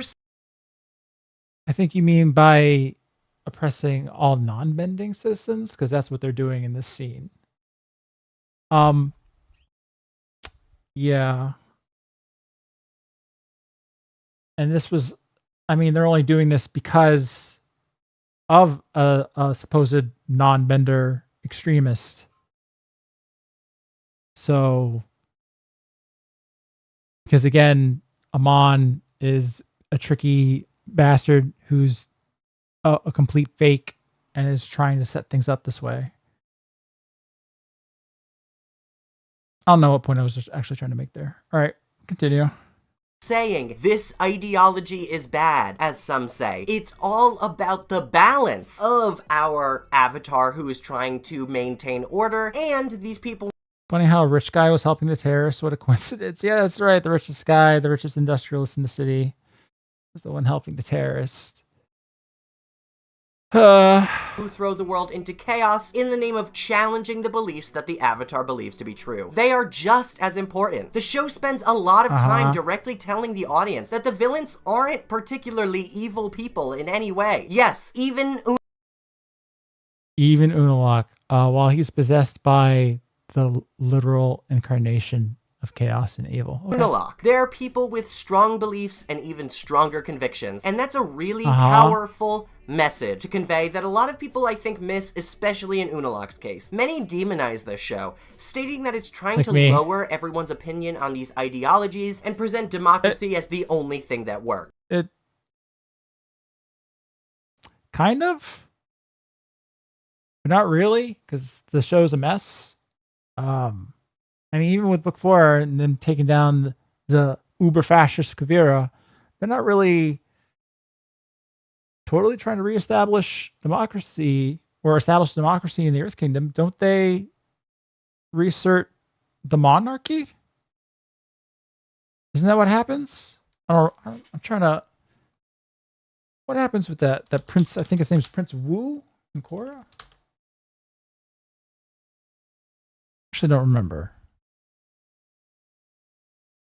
No, the prince steps down. I think you're right about that. But then what do they put in place of that? It's actually been a hot second since I've watched book 4. Who resolved to abolish the monarchy in favor of independent states with democratically elected governments akin to the United Republican Nations. Oh, okay. So yeah, I guess this show really is uber democracy. Uzai was right about the airbenders. When really, it's trying to expose people to them, even to their benefits. Korra. And then the prince just decided it's democracy time. Yeah, that's kind of funny. That the ruler says, okay, everybody, you have to do democracy now. That's kind of generally how it works. Has to learn from her adversaries to grow. It simply isn't a choice for her if she wants to move forward. In book 4, Zahir directly helps her. I love this fucking scene. I love this fucking scene where she's struggling with PTSD for so many episodes at this point. And their idea of helping her get over it. Go face the guy that caused the PTSD. Go walk up to him and have a little bit of a chat. Kind of like, with war vets. So, what they do with war vets when they have PTSD? Like maybe they wake up in a cold sweat at night because they hear gunshots in their nightmares. Well, they go to a therapist who puts like a fucking SMG right beside their fucking ear and starts blasting. And that really helps them with their PTSD. That's how that works. Yeah, I think that's exposure therapy. Yeah, I don't know. If someone was trying to kill you, I think it's maybe a bit, I think you would call it overexposure therapy to go put that person in the same room with their murderer or would-be murderer. I think that's a bit much, but that's just me. Move past the spiritual and emotional block that he caused to stop the current villain in book 4. If that doesn't say that our villains aren't 100% evil, I don't know what does. Like I said before, they go to great lengths to also show that the heroes aren't 100% good. Or yeah, I'll agree with this. Yeah, Korra's not that great. How about Kuvira breaking down in front of Korra and revealing that inside, she's really still just a hurt child who never grew past that need for safety and community. And that's why she went overboard on order, organization, and control. I'd also like to say that a lot of development for other characters is just ignored. Like I said before, Mako and Bolin are an excellent example, as they are often cited as common reasons Korra didn't spend enough time with their team avatar, but I think they really did them justice, especially in books 3 and 4. I was not a fan of Mako in the... Okay, I can tell you that nothing happens with them in book 3. That's for damn sure. Like, nothing. Maybe the family thing that they brought up, but again, nothing happens with the family. I'm trying to think. I'm really trying to think. No development for them in book 3. Book 4, I'm a little fuzzier on. It's been a hot second, like I said. First 2 books. I think that people are right in that the relationship stuff can really get in the way of their development. That is such a valid criticism, but after they move past that, they're able to turn Mako into a character that fits so much better into the overall cast and is a really valued member of the new team Avatar, in my opinion. He went from the brooding, lonely heartbreaker to the humorless and overly serious detective. This does begin in season 2 with his whole...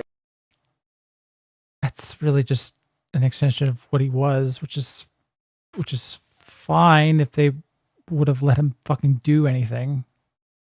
He doesn't really get to do much of fucking all.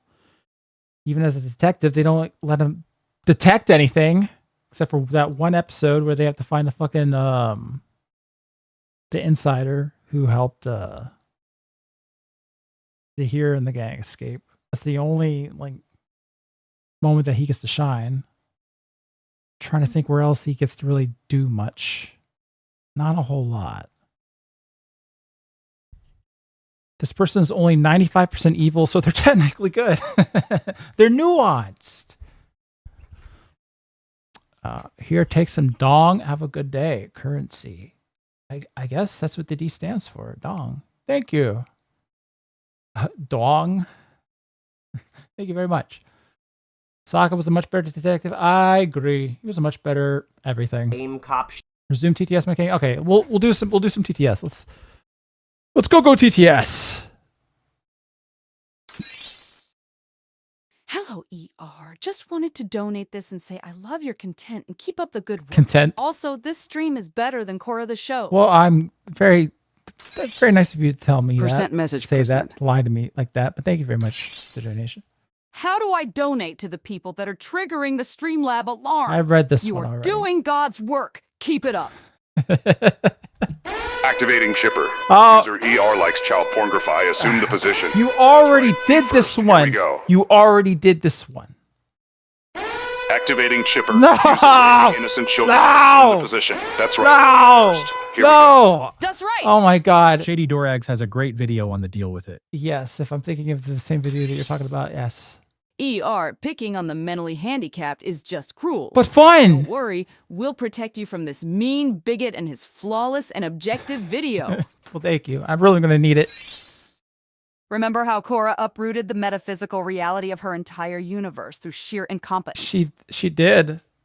And the physical, not even just the meta. I hate the lack of imagination these essayists have. This could only have been done this way or the same way they did it last time. No in between. Yeah. It could have been good. I don't know. My brain is leaking from this guy's take on moral relativism. Yeah. Can we apply the same thing with Mao, Stalin, and Hitler? Body count means nothing. They did some good things, right? Right, guys? Here, take some dong. Have a good day. Currency. Thank you. Thank you for the dong monetary. All right. I think we're good. Let me. And then there are others that I gotta make sure that I like read aloud because they won't be voiced by the TTS. Like Teal, hello Teal. Psst, vid when. I promise you, I'm working on it.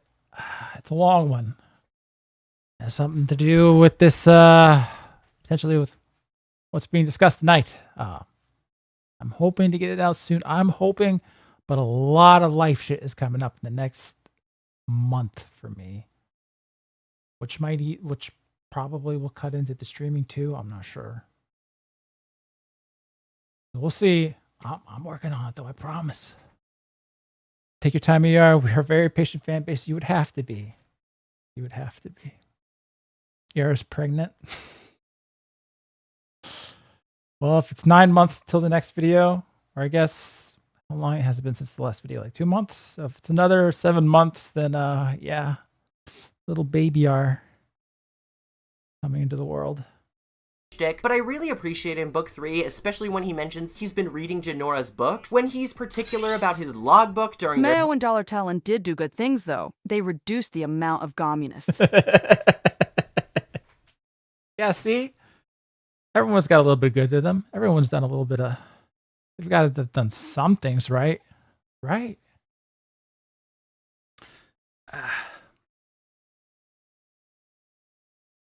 Would that make it the baby BR? I don't know. I don't like that name. Korra the daddy? No. How do I change my name in Streamlabs? I'm not telling you. Stakeout, or when he's too specific in warning Republic City and the evacuation. I think Mako is starting a panic. What's confusing? I'm giving very specific instructions. All of this just shows that he's an extremely meticulous and serious person in a more amusing way than it previously established, and it does away with the brooding teenage heartbreaker storyline. Yeah, sure. It does do that. They step back from the terrible fucking love triangle romance by book 3, which was smart of them. Ass fucking children sent Jesse to the stream, so I'm sending him back to the creator. Have a quick trip, buddy. I can't.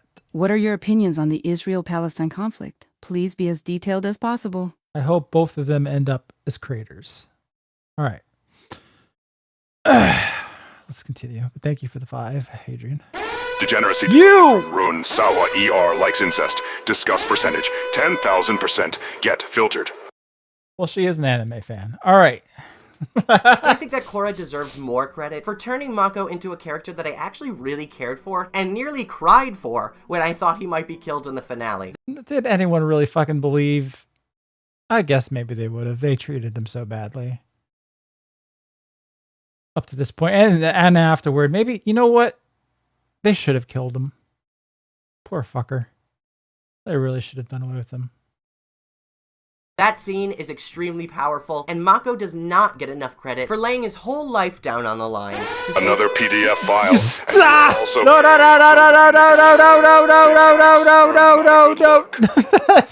It's not a good look. Okay, I have to pause it.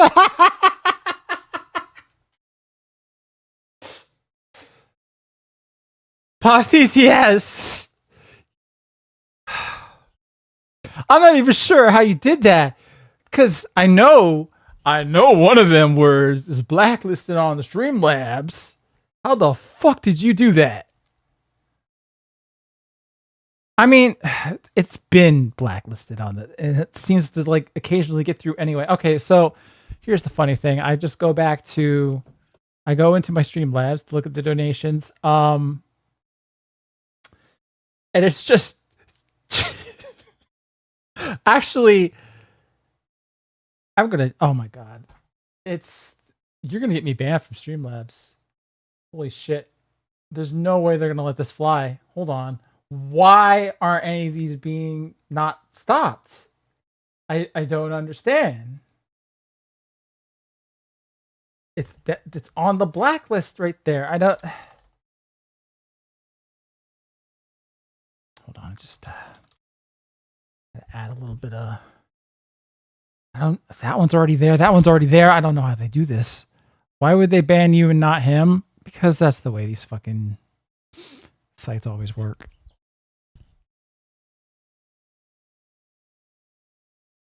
Sawa sent me here to call you a Negro Figot. I can't believe she would do this. I also can't believe she would send these messages that I'm looking at in Streamlabs. This is beyond the pale, Sawa-sama. Someone needs to get her canceled, I think. All right. How dare she? Your own sister. All right. She works for Streamlabs. That explains a lot. Everyone inside that mech suit. But people will state that Azula's characterization is better than any on this show because of small moments in episodes like The Beach, when she's with Chan, which I don't deny is an incredible scene and is a great way to redefine a villain in so few lines. I mean, her characterization in this episode is really great, but I wouldn't say it redefines her. She's just she's a psychopath. She's especially a psychopath in this episode. I don't know. All right. But Korra is also absolutely filled with... Your Steven Universe video red pilled me on the tribe. Thank you, or I'll shout you out in the manifesto. Please do. Please do. But thank you. These small exchanges as well that say so much about the characters beneath and their actual personality aside from their ideologies. Gazan and Minghua bonding with Bolin. He's kidnapped. Bolin loving... Yeah, that's like the only time that they have a little bit of characterization, these two. And it's just with them kind of joking around with Bolin.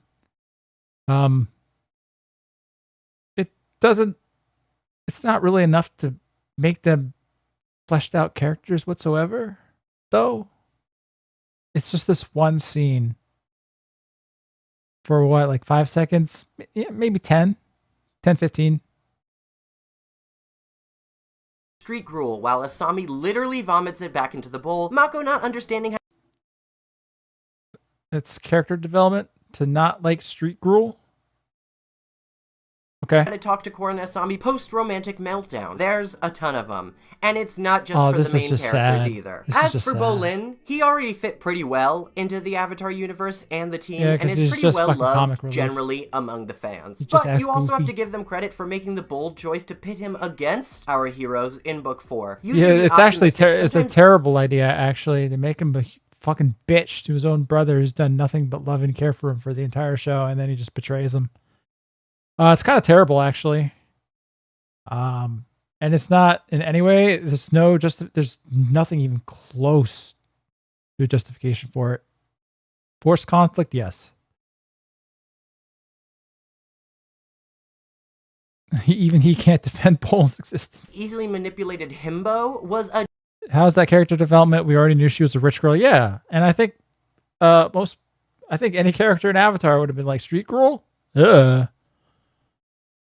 genius choice, not Maybe only for Sokka. the I don't know. dynamics in Team Avatar, but for Bolin's development into a leader, not a follower, not someone who blindly puts faith in a symbol. He sees how dangerous that is with Kuvira, does and is able to for a realize long and time, discern and right then from sure, wrong on yeah. his own, which I thought was a really powerful message about I thought he maturity, should have been growing able up, to and taking your own know right from stance wrong instead of following the before this people point, around you. but okay. Bolin was sheltered for much of his life by Mako, who was trying to protect him, and that really shows in their dynamic in even the earlier seasons, which is why this development for both of them in Book 4 is so necessary. So It terrible, takes actually. that central concept of them being orphans and Mako constantly taking care of Bolin and using that to inform decisions and mistakes in the present. It's just so wild to me that people will criticize this show for lacking something without really considering if there are any examples of it throughout the series. Book 4 especially really surprised me with how much time they dedicated to Mako, Bolin, and Asami individually, and I think they really nailed the Team Avatar screen time best in this final season, especially with What did they do with Asami in Book 4? Let me look fucking chat. Maybe they can fill me in on some shit. What did they struggle from in season 1? I guess money issues. Orphaned. He wouldn't have been homeless if he was sheltered. I only saw season 1 of Korra. Couldn't keep going. Yeah, I don't blame you. Everything else I saw through ER and Duty Shade Rags. For the best. It took 4 seasons to have characters do anything. Yeah, that's kind of an issue. Hiroshi came back. Yeah, I guess they do have that scene where she's like, okay, Dad, you tried to kill me, but oh well, I mean, bygones be bygones. When you try to make me be gone. Struggling with bisexuality? Yes, Korra. Do a video on Reverend Insanity? I don't even know what that is. That sounds like a YouTuber name. Oh, let me look it up. Maybe it isn't. It's not. The Chinese progression fantasy novel. Oh, I like me some progression fantasy stuff sometimes. I might look into that. Thoughts on K-On? I never actually watched it. I know. I'm a fake fascist. Korra just smiling when Bolin shows up, even knowing all the mistakes he's made. Again, such a small moment that is also so sweet and wonderful to see. It speaks so much to their friendship. Moving on, there are lots of Moving on. All right, finally, we got into the second part of this fucking... We're only 25 minutes into this video. Maybe, what time is it? Oh boy. Oh boy. Oh, most villainous MC ever. I'm assuming for Reverend Sandy. Oh, okay. Yeah, I'll look into it. I like me some villain protagonists. Korra excluded. plot holes in this show that are kind of fundamentally misunderstood. Oh, Korra's all right. Here we go. best Here we go. development of Here the we go. lore from Avatar: The Last Airbender. This and is my doesn't jam. Here we go. actually directly contradict any facts stated in that series. It's a pretty common opinion. That Sure. Korra Whatever you say. ruined the spirit world. It did. And many It did. people aren't Yes. afraid of throwing the term retcon in there too. Yes, saying it that is. they betrayed It some is. of the rules of The Last Airbender when this is never really the case. The Last Oh boy. Oh yes. All right. Come on. Airbender does establish some cursory rules about Yes. the spirit world It and definitely the origins does. of bending, but It few of does. these are actually hard fact. Doesn't matter if they're hard fact. You can rewrite anything to say that it wasn't hard fact. Doesn't not make it a retcon. All right, here we go. Save for the reality that if they can't return to their body, they'll be stuck there forever. Is he okay? Actually, that's not true. In Korra Book 3, Episode 10, I want to say, Korra's body is moved from where she is put in the spirit world because Zahir, not Zahir, but the other members of the Red Lotus are able to kidnap her. And then the Earth King, the Earth Queen's men, they're able to kidnap her away from the Red Lotus. So they move her body away from where she entered into the spirit world. This would typically mean when she comes back out of the spirit world, she would come out where she came in, like here. And what happens in this scene at the Northern Water Tribe, but that's not what happens. She just reappears in her body. So it breaks that rule. Where was I going with this? Well, anyway. He's crossing into the spirit world. He'll be fine as long as we don't move his body. That's his way back to the physical world. Many say that they moved her body. And it didn't matter. She just reappeared back in her body. Took this aspect away too, but it's really only when the spirit world is first introduced that Aang actually goes back all the way to his physical body. Honestly, I think people take this. No, it happens also in this Water Tribe. He pops out where his body is moved and he's like, uh-oh, where the fuck's my body? And then he has to fly up as a spirit and then return to his body where Zuko kidnapped him into that little fucking snow cave. Korra doesn't do that. She just reappears. Zoop. She's got a fucking spiritual umbilical cord. It just zips her back into it. First Heibai episode a little too seriously when they hadn't really figured out much of the spirit world mechanics yet. Although I do love this episode as well. Even later in The Last Airbender Book 1, the spirit world kinda changes. In the Book 1 finale, Aang meditates into the spirit world and is able to return with Heibai's help. In fact, in that same episode, Katara says he'll be fine as long as they don't move his body. And then they move his body and he's still able to return with no problem. But it really isn't a challenge, he kinda just soars right into it. In Korra, when we return to our physical bodies, there's no spirit flying through the sky, but there's no reason to believe that this isn't the same process, just more visually streamlined. No, she just shows back up in her body. There's no reason to assume that they were consistent. It's just a more consistent way to represent this. As in The Last Airbender, it constantly changes. In this episode, he doesn't even go back to his body at all, but he does. When he leaves the spirit world, he shows up back to where his body was because it didn't move. Plus, Janora's spiritual projection power explains away the fact that when Aang first her spiritual projection power is complete bullshit, and it's never explained.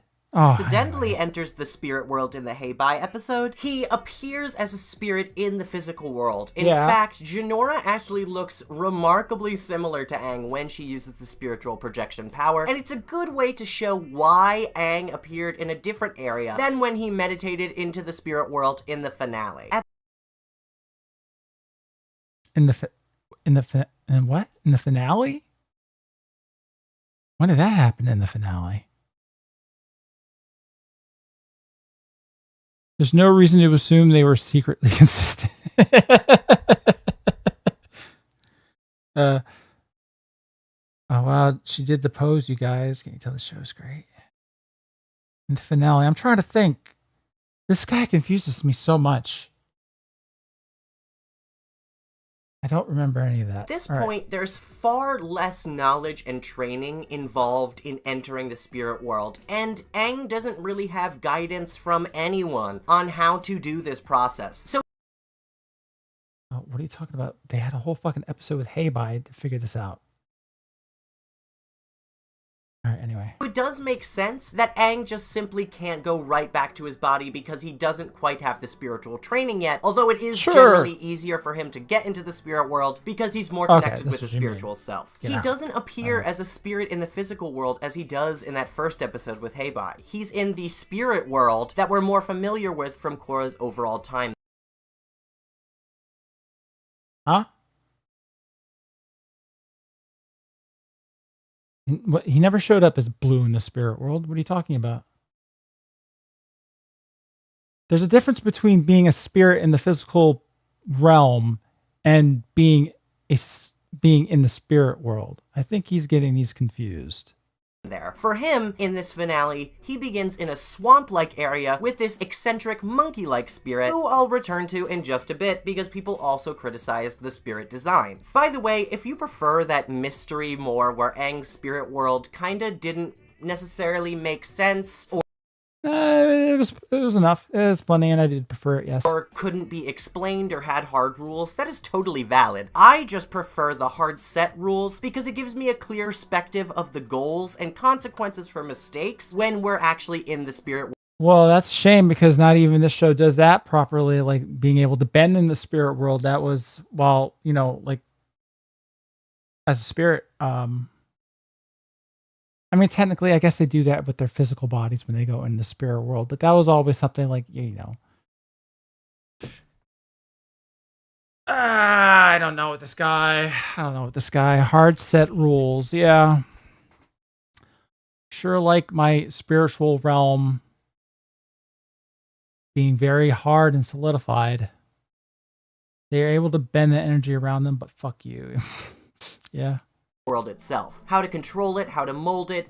Claims to like hard set rules, denies objective realities. That's a good point, Rail. That's a very good point.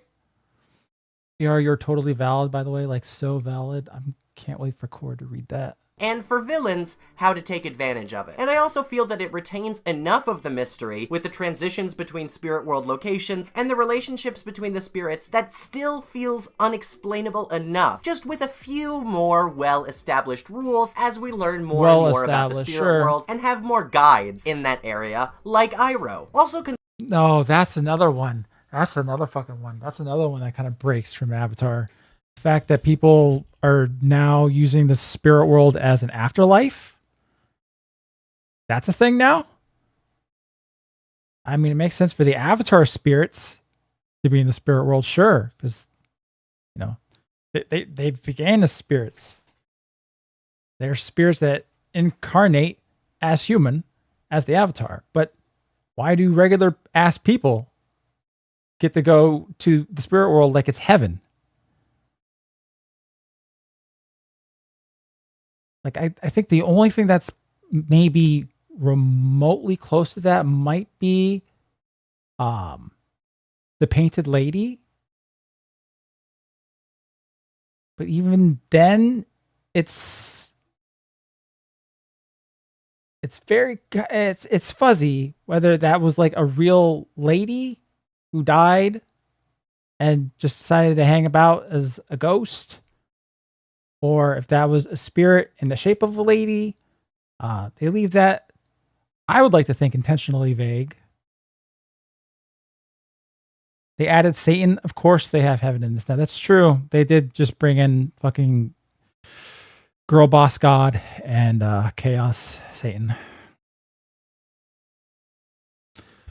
Oh, I hate this. No, it was the spirit lady of the lake. Yeah, that was always my assumption as a kid anyway.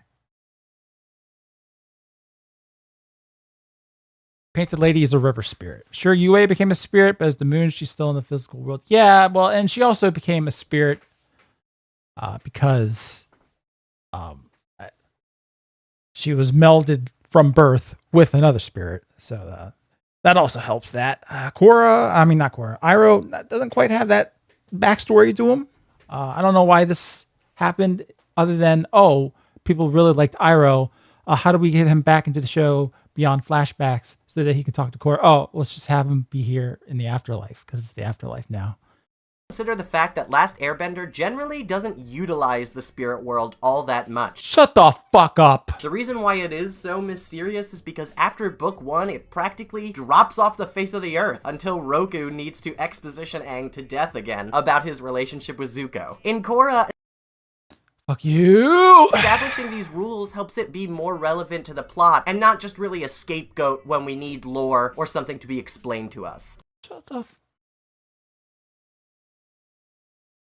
Okay, so Spirit World has to be like a major plot point for you for it to be relevant. Despite it being, a major plot element of book 1. And it's still containing the past lives that we still get to see in book 3. Trying to think about in book 2, the Spirit World has all that much of showing. I don't remember. Or I do remember, but I'm watching the fucking show through my head at the moment to make sure. But anyway, I didn't need this fucking separate realm to be at the forefront of the show to be relevant. It was great in the background. That's where it needed to be. That's where it should have been.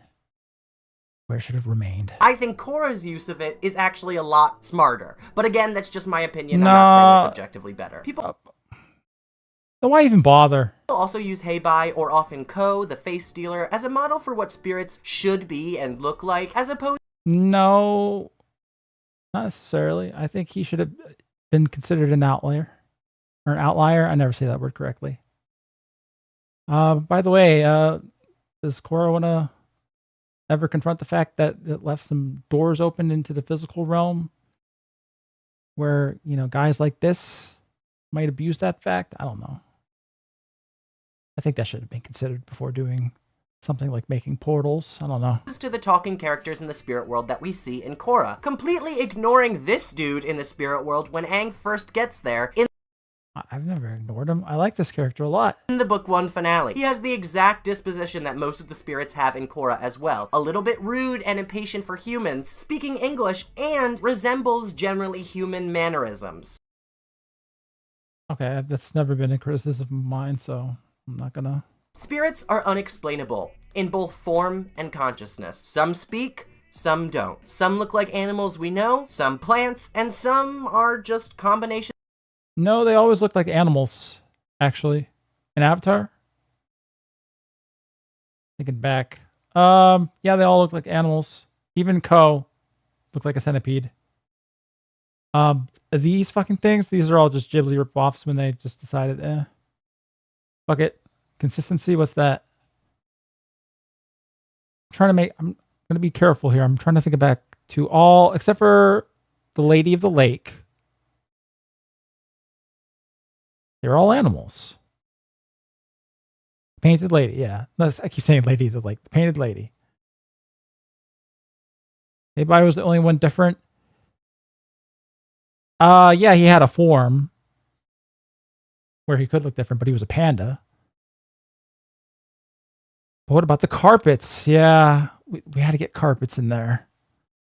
Wasn't the whole point that spirits were actual creatures when they deviated from this form as they were evil? Kind of. That's always kind of how I saw it. When they were more attuned with nature, they looked more like it. And when they were, I guess, more out of balance with it, they looked a little bit more alien. That's always how I viewed it as a kid. But now they just look like they're from planet Globzar. So definitely more alien. Of both. People say that Korra has lost the mystery or the intrigue, but the unexplainable and extravagant forms that the spirits take is indicative of this concept from The Last Airbender, that they are inherently unexplainable and their physical forms don't necessarily make sense to us, and has only taken But they did.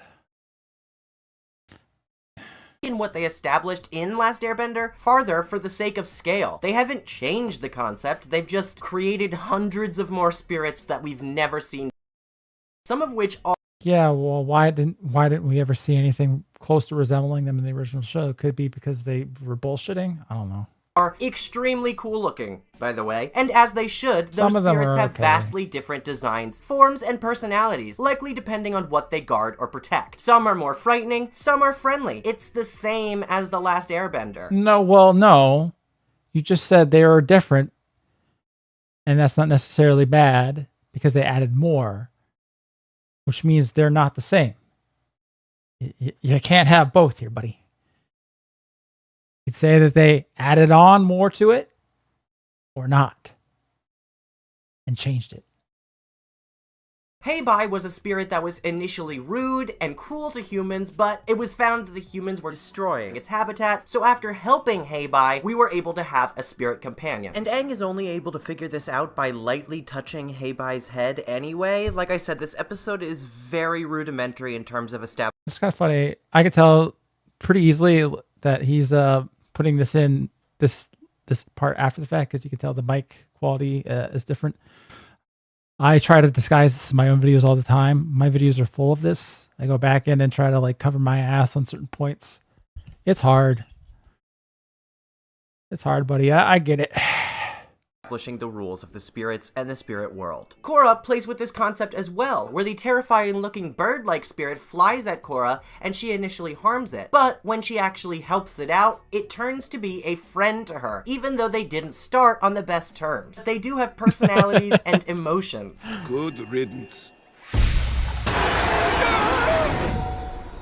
I will agree that Ko specifically is definitely the scariest spirit because of his unique concept. Giving him a history with one of the past avatars he stole the face of Kuruk's wife is insanely smart too, but I think it's equally impactful for the avatar to have histories with spirits as allies, such as the one we meet in Juan's flashback that dubs him Stinky. But I also find this what an ally.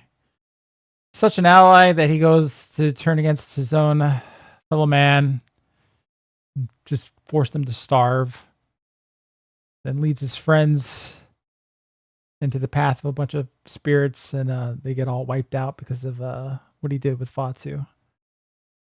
Man, such allies. Remember this guy right here, this big old I don't even know what you'd call him. What kind of animal is he actually? He goes on to kill all of his human friends.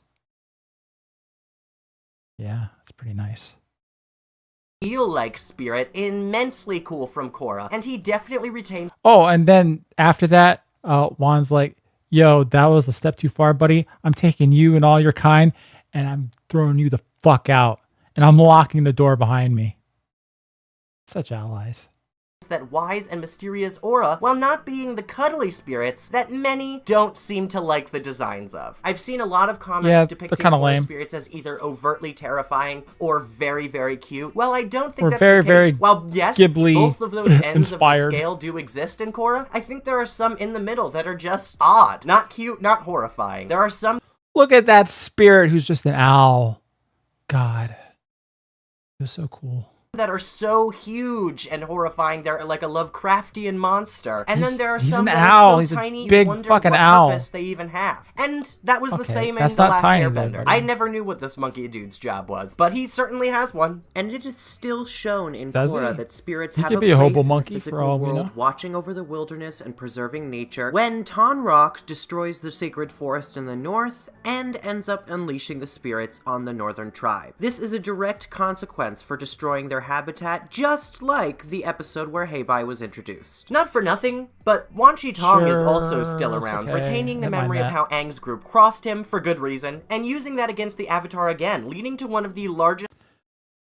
I hate this. This guy was like, fuck you humans. I hate that you use my knowledge against each other. All right, so fuck y'all. I'm taking my library and I'm burying it, and yeah. I don't care what the fuck happens with y'all anymore. Oh, wait, this guy shows up and sweet talks me a little bit. Okay, here, have all my knowledge to do whatever the hell you want with. What, like, what? Crises in Avatar as a whole. And it's pretty awesome that that comes back and that Wan Shi Tong is consistent with his reasoning. I fully... It's ER is wrong about Steven Universe guy. Is this a guy that said that too? I don't even know. I mean, it totally could be another guy though. You might be, because they all sound the same, like exactly the same. So you might be misinterpreting it or mishearing. I don't know. Understand and believe why he would side with Unalaq here. He spent his entire life studying... Searches videos. You know what? I'll do it real quick. And while that's happening, we can let TTS go. Go TTS. If there's, you know what? Actually, I didn't see anything. Go nuke the spirit world. Okay, maybe there are a couple. Go TTS. Go TTS. So we can have the most horrific shit get up. Your Steven Universe video red-pilled me on the tribe. Thank you, ER. I'll shout you out in the manifesto. Thanks, buddy. Grooming gang member detected. Relocating Anonymous to London to be with the rest of his kind. Okay, that's one. Yoku sent degeneracy to the stream. Yoku! So I'm sending him back to the creator. Have a quick trip, buddy. How could you do this? No more Yoku's Island Express for you, buddy. All right, legend. I gotta look up the... I don't remember his actual fucking name. Korra is amazing, and here's why. I'm gonna look up the actual... Yeah.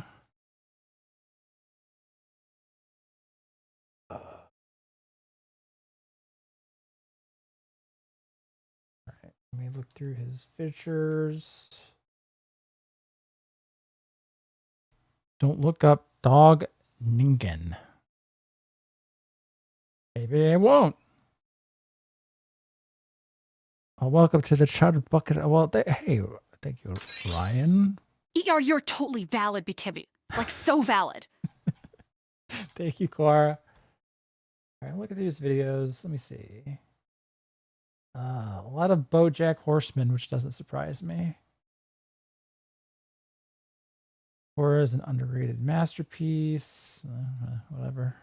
I only have time. Probably not even going to finish this video, sir.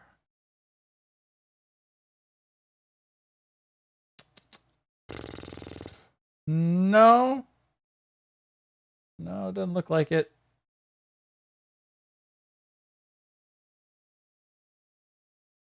Oh, okay. He's also got his face out there. He looks exactly like he sounds. I'll tell Don't you look that up, much. Dog Ningen. I won't. That's right. What's up, my Gegner, Ryan Bannon? What's up, Ryan? Me own fucking son, a video essayist. The worst fate. Which is why my own parents don't know this about me. All right. I basically missed the whole video so far. What happened, Well, Caius? Alert, alert. Sawa Grepasama tried to dump utter degeneracy into the stream. Sawa, you have to stop the Sawa. Why are you trying to get me banned? I thought we were cool. But yeah, a bunch of fucking bullshit as we're gonna continue to see here. Sawa, no, keep it up. Parents plural, yeah. I mean, I'm giving myself away here. Never mind. And respecting the spirits. And Wan Shi Tong respects that intense study. Does it mean that Wan Shi Tong is an evil spirit? No. We know that all he really cares about is the respect of his knowledge. Unalaq has shown more to respect that. So, in alignment No, he didn't. He did exactly what he doesn't. He didn't want his knowledge fueling human conflict. And what does the fucking guy do with it? Cause conflict amongst humans. How did it know I was playing an ecchi game? Oh my god, ecchi? You? Wow. Baka hentai. Disgusting. Side with them, and I appreciate them keeping that consistent from the library episode in The Last Airbender. In this vein, it's also said that Korra's spirits are either good or evil, with no other seemingly higher moral processing or their own values, when that's just not the case. There are terrifying and unexplainable spirits that despise humans, like the one Tenzin provokes in Darkness Falls. Or, I don't know. Oh, the face stealer? Wow, what the fuck, rape an orphanage? Really? Sensors, terminate yourself. Okay, so, I'm not going to talk about too much about how this filtration system is broken, but we can very plainly see how it is. And, man, I'm going to have to go back to the drawing board for that one. God damn it. A whole orphanage. Fucking hell. All right. Or the one that plunges and separates Korra and Jinora from one another. And then there are ones who are more goofy, like the one that Wong meets. What? How? The evil Johan is You're not evil, Johan. Super cool to slander against You're ER supposed to for be being Blue black Max. and skinny and maybe weak. And to put salt into his wounds, there's rumors that she may kick ER dog for fun. Oh, absolutely. Evil Johan and Sawa Grape Sama live for that kind of drama.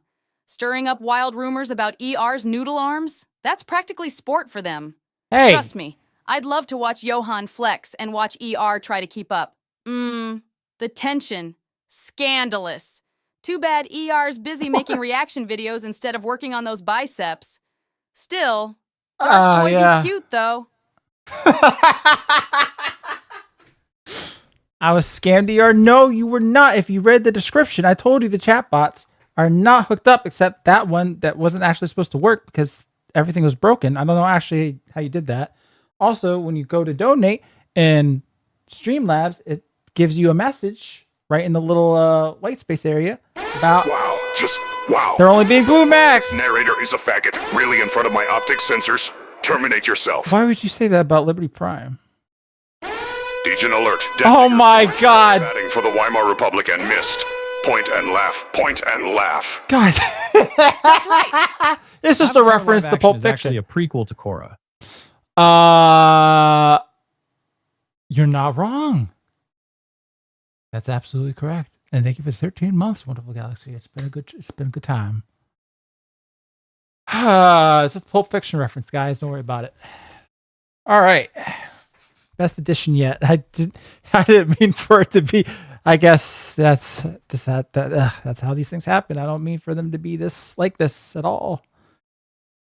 And then they happen. All right. All of these spirits can be influenced by light or dark, CRMP, chaos, Rava, and Vatu, but they are still their own personalities and figures with their... How are you doing this? Hey, Blue Max, tell us a cute story. Why is it working now? Mpreg with Sawa's child. What? She's like, nah, bro. Hold on. Nobody. I don't know why that didn't go through. I don't know why the other one did go through. But if I go real quick, I could probably see she probably wrote too long of a fan fiction, and that's why it didn't go through properly. Percent message percent. Yeah, that one didn't go through properly. People, you're throwing money away. All right, here we go. Pause TTS. I have to read this fan fiction that someone sent $5 for. Pause TTS. Pause TTS. There we go. All right. It's right here. It did actually get created. It just wasn't voiced because when these things get too long, they don't get voiced. So I will have to read it myself. Okay, picture this. So it says, ER 6 months pregnant with Grape Sama's kid, wandering around Republic City in a giant glittery maternity poncho. He claims it accentuates his aesthetic misery. Okay. He's craving nothing but salted cabbage ice cream and spicy cactus pepper smoothies at midnight. So wild, even Boland's like, yikes.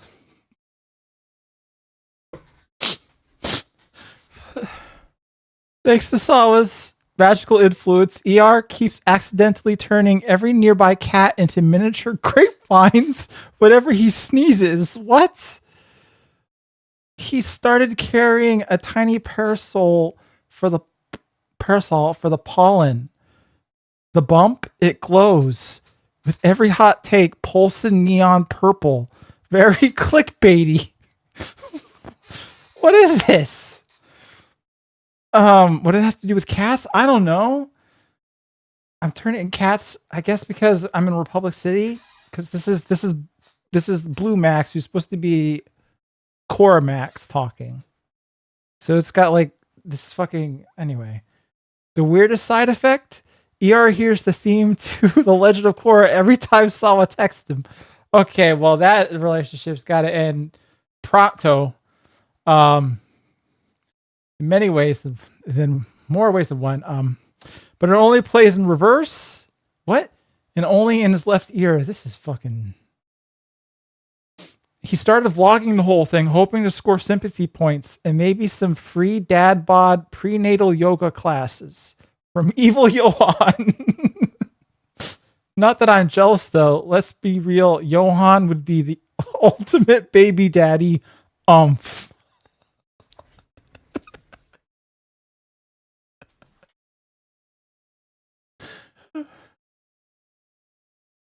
AI is something else, man. It's I clickbait this. Okay. That was thank you for that. I don't know why. I don't know how that got through. I'm sorry everybody that lately a lot of messages are not getting through. I've been trying to tell people I don't know why that one got through. I don't know what's happening. I don't know why this whole system's fucking broken to shit. Anyway.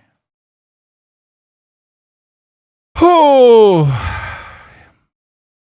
Let's just continue. What even was that fanfic? AI, man. AI.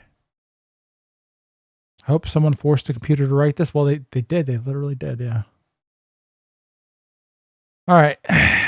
7 minutes of gay month left. Oh, yo. That's right, baby. We're almost free. All right, we're gonna continue with the video for now. I'll let what did someone call it? Hold on. They called it what? Degenerator bot? Yeah, Degenerate Bot 9000. I'll let him continue in a moment. Just want to get through a little bit more of this horrific gay video. Own needs and wants. That has not been changed at all. Rava and Vatu are simply the ultimate forces in the spiritual world that can affect the behavior of these spirits as they grow in power. Yeah, because they're literally two parts of the fragment of the fucking universe. The manifestation of good and harmony and the manifestation of chaos and evil.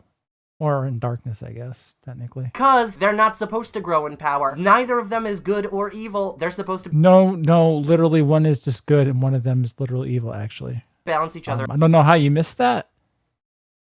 That's kind of the whole point. Many people consider Vatu an evil spirit.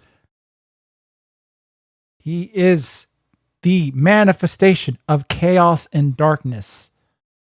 You can do whatever fucking mental gymnastics you want. You can twist your brain into the craziest of pretzels. That's basically evil. That is evil.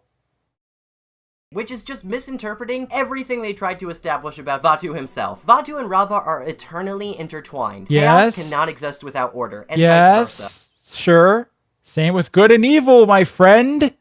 And even if they destroy one of them, they will grow back. He cannot. Yes, that's actually a very good point that the show doesn't like to elaborate very much on. Destroy light any more than I can destroy darkness. Even if I defeat Vatu in this encounter, darkness will grow inside me until This balance is one of my favorite aspects of Rava and Vatu, but is also one that is the most misunderstood. It is such a great depiction of the concept of balance, yin and yang. And yes, the Avatar sides with Rava and fights for order, but does that mean they're objectively good? Objectively correct? Kind of weird that you're using the word objectively here again. I thought that wasn't your shtick. I'm going to let him finish his thought here. Does that mean chaos has no place? Not at all. But it literally did, because fucking darkness was sealed away for 10,000 years. So it wasn't in the ball game. It wasn't in play. So what the fuck are you talking about? Jesus Christ. After every major conflict, the show goes to great lengths to illustrate that these opponents are essential, in a way, to the balance of the world. Korra and the world we live in after our brief stint with her would not be nearly where they are without the aid of these adversaries, despite their methods moving way over the lines of rationality. If an Avatar truly... Yes, without the antagonists, the story wouldn't have gotten to where it got. Yeah. Sure. The rest of everything else he said was just complete bullshit, though. I don't even know where to begin. Wants to maintain balance in the world, which is said to be their main goal, then they need to listen to Rava to, yes, protect innocent lives, but also incorporate aspects of chaos from their villains or Vatu to... No, I don't think she actually does. No, you're right. No, hold on. He's right. She does listen to Vatu. She does leave the portals open and smash the two realms together. Because now they're not like two sides of the same coin. Now they're like two separate worlds connected by portals. So she did listen to Vatu about letting this alien world get smashed into the physical realm. That's true. That's fair. Be able to affect that positive change. Vatu is it wasn't positive though. No, it wasn't positive. No. Not portrayed as overtly evil or in the wrong. Rava and Vatu both... No, Vatu was very much portrayed as being in the wrong, though. Which was why Korra's decision was even stranger than it already sounds. Cannot be left unchecked, as either of them will go too far in one direction. They are both necessary for the general balance of the worlds. No, actually, again, the world was pretty much doing okay-ish before Batu, he wasn't really necessary. He could have stayed in that tree forever. Kind of like the original Avatar intended, and then like thousands of other avatars after him intended. So, yeah. So yeah, we fight against Vatu, because overt chaos would cause destruction and death. But chaos is also a catalyst for change, as we see with the book that follows this conflict. And as Tenzin says, change can be good or bad, depending on our point of view. Depending on our point of view. From my point of view, the Jedi not overtly in one moral direction. You didn't ruin anything. You did what you thought was best for the world. And now she ruined that guy's fucking office. She ruined a big old chunk of Republic City. Forever. She ruined some people's houses, that's for damn sure. She ruined her opinion with the public. Remember, 8% approval? now things have changed. Change can be good or bad, depending on your point of view. Depending on your point of view. That's it. God, Ted, what are you doing? She ruined the twins' father. Yeah, that's right. She vaporized him. But they were cool with it. They were totally fine with it. And then after being, evil psychopaths, they were trying to kill Korra at a point. They just got to be the fucking heads of the Northern Water Tribe for some reason. That was great. I love the show. I mean, come on, the humans being able to bond with the spirits through the portals, like Bumi and Boomju, is so beautiful. I liked it better when they were able to connect to the spirit world through spirituality, like with Iroh. That was kind of neat. I kind of like that a lot better than, opening up a portal and stepping through and being like, hey, look at these guys. They're just like little like flying dogs and we can pet them. Oh, isn't that sweet and cute? Kind of weird how few of these now talk anymore. Some of them do, but it's a concept to me. Being able to learn so much from our enemies that we the can make wholesome a pets, radical decision in their favor and end up changing the world. God, look at how terrible these fucking designs are, actually. Maybe I don't give them enough shit for this. I hate these designs. Ugh. The better is one of the core messages in Korra, and one that I always appreciated them taking on. Are the spirits that Vatu turned mostly dark evil? No. I mean, you're correct in that they're not mostly, and they were entirely, yes. Every spirit that he was able to infect turned evil. It was very obvious because they would actually literally go dark. They would turn dark. And they would just start going berserker mode. So, all right. They are misled, and they can be pacified with... Sure. You could say that from a certain point of view. With your own light and ordered energy, as Iroh shows us. The chaos and order is one of the fundamental forces in this universe, and is such a great conceptualization of that yin and yang concept that they toyed with at the end of Last Airbender Book 1 with Tui and La. They already had it, you mean? Yeah, they already had it. They already had those spirits. Yeah. And they weren't just good and evil. Which I'm fine with. I'm fine with that concept, by the way. But that's not what this was. Established rule, though, from Last Airbender's spirit world is that you cannot bend there, which Korra very clearly observes, but twists with the addition of the spirit portals. Oh boy, here we go. Now, there is no mention of these portals in Atla, but there's I wonder why. There's also no mention of any alternate methods of crossing into the spirit world. Yeah, I wonder why. And having Iroh there as a guide lends it a definite air of familiarity to Atla's world, since Iroh was overly familiar with it, which I applaud The Last Airbender for nailing down from the very first time they actually showed us the spirit world. Yeah, but there's it was no pretty good. description of how to cross into the spirit world. Aang just does it a couple times, and not really anybody else, even though Iroh is seen to be able to view the spirit. Yeah, and that was what was so cool about it. And then you had it. I guess you wanted those hard set rules. You wanted those hard set portals. All right, that makes it totally better. Due to his connection with them, which we also see exhibited with Jinora, where there are spirits that are visible in the physical realm, and Jinora can see them because of her connection, like Iroh.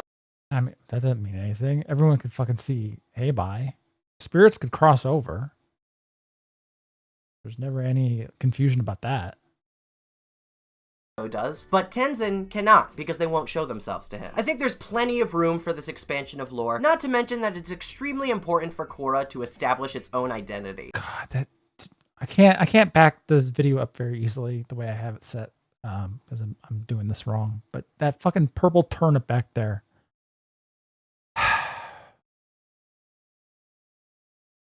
I guess it was more pink. In fact, it did such a great job of that it pissed people off. I appreciate the risks that they took during book 2, and how much concrete universe logic was added to our environment. You really like a lot of concrete and hard set, but you don't like objective. You don't like measurable. You don't like empirical. But you do. Odd that. I'll get more into book 2 overall later and these choices because it's also one of the highest points of contention among fans, and also happens to be one of my favorite books in Avatar and is severely... What? Okay, well that's a take. I guess you would be the type of person to have this take, but not even not even like the biggest Korra fans will say that this book was, they might say it's okay, but they're not going to say it's the best. They'll make the most excuses for this book. They'll basically, from my experience talking with Korra fans, they'll tell you, okay, I have to ignore it. I kind of have to ignore it. I maybe kind of like the beginnings episodes, but I generally have to ignore it to appreciate the rest of the show because it did so much wrong. Like, I've talked with Korra fans about this. That's generally what that's always what I've heard, actually. So this being the best book, this is a new take. I've never heard this take before. Underrated. In addition, establishing these rules allows for a more intricate and involved use of the spirit world. Oh my god. Even after Season 2 and Harmonic Convergence, Unalaq is able to use the spirit portals in a way to be able to force Korra into opening the other and allowing his goals to come to fruition. Again, causing one of the largest scale conflicts we've seen in this world ever known. Dark Adding Avatar. That lore grants us the ability to use the spirit world in a more centrally plot-relevant way other than just receiving information. But they don't really. I mean, even Zahir's thing about bringing the spirits and humanity closer together. I mean, he doesn't talk to a spirit once. I'm trying to think if any spirit really has a big role in this book. I don't think they do, other than Boomju being that little pet Furby, flying Furby with Boomy, which is a nothing burger. The spirits don't really have a pivotal role in this book at all that I am remembering. Yeah. Another spirit rule that people love to mention to discredit Korra as a whole comes from Yue, who states that the first waterbenders watched how the moon controlled the tides and then learned how to do it themselves. I know, it was such a great piece of world building, man. I loved it. I can't wait to hear how you think that retcon is such a genius and brilliant take. Here we go. This is not referring to how they obtained the power of the elements. It's referring to how they learned to control them and actually bend.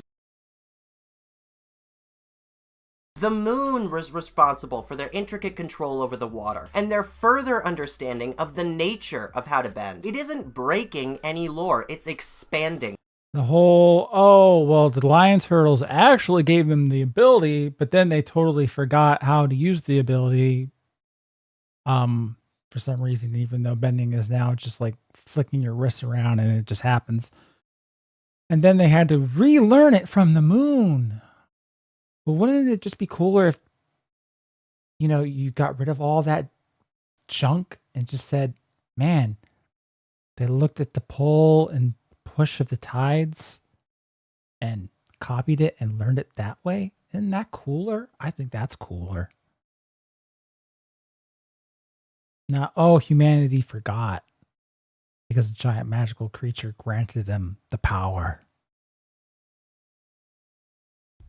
Can everyone learn to bend by the rules set by just the last Airbender? Yes, if they had the innate ability, which was also partially hereditary. No, I think a big turtle is cooler. Kind of funny that your name is Korra, by the way. We see in Beginnings Part 1 that the lion turtles could give humans the power of the elements, but Juan, learning from the dragon for the element of fire, was the one who truly learned how— No, he didn't, though.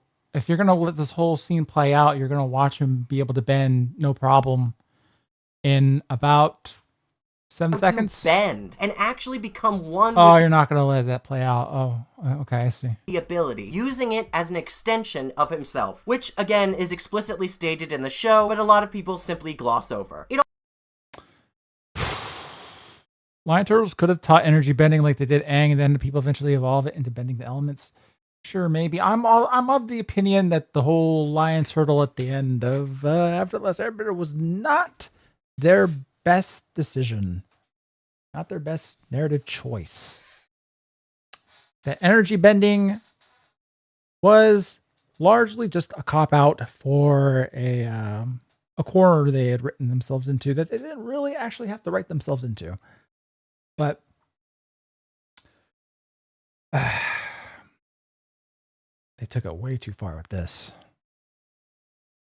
That's not him learning it from the dragon. The dragon was just there. Yeah, I mean, I guess the idea was that he was able to refine his bending by learning the dance of the dragons. But he pretty much had it as sorted as he needed to have it before then. You know, unlike Zuko, who had lost his ability to firebend, he couldn't do it at all until he learned that dance because he was using a different emotion to fuel it before. But man, that was such a good episode too. also feeds back into this point about Korra never learning the true nature and importance of bending as a part of yourself rather than just a weapon. She sees directly What about the cock root of bending, the and ancient art learns of the cock heart bending? of Yeah, each what of the if? four elements more viscerally. Korra never learned that either, which is yeah, unfortunate. But it explains our little pivot at the end. Than anyone in the current world. I fully believe she grasped the spirituality of bending after this lesson from Juan wholeheartedly. Okay, can you show us that though? Or is that just an assumption that you want to make because it would make the story a little bit better, but not really because these episodes are just complete fucking garbage. And that's why she goes back to Tenzin much more wise and knowledgeable, especially shown through how she was able to pacify the dark spirit later in this same season. Plus, no, that was something that she learned from I'm blanking on his name, Tarlok. Their names are so fucking similar. There's Noatok. No, Tarlok is the brother of Noatok, and then Unalaq. Yeah, she learned that from Unalaq, actually. So yeah. having the lion turtles give bending is just an amazing way to actually explain one of the biggest unanswered questions from The Last Airbender that, yes, I definitely needed them to answer. There are a lot of people who say that the lion turtles were better off not being explained, but yes, they should have not been injected into the narrative at all. I think this was a misstep entirely. One day I probably will do a video about the Avatar finale and all my quibbles with it. But yeah. Oh, thank you, Mike Hunt. What do you think of the idea that air nomads who couldn't bend were shunned from society and ancestors of those people would resurrect airbending? The problem with that is all air nomads could airbend was technically the lore back in the day.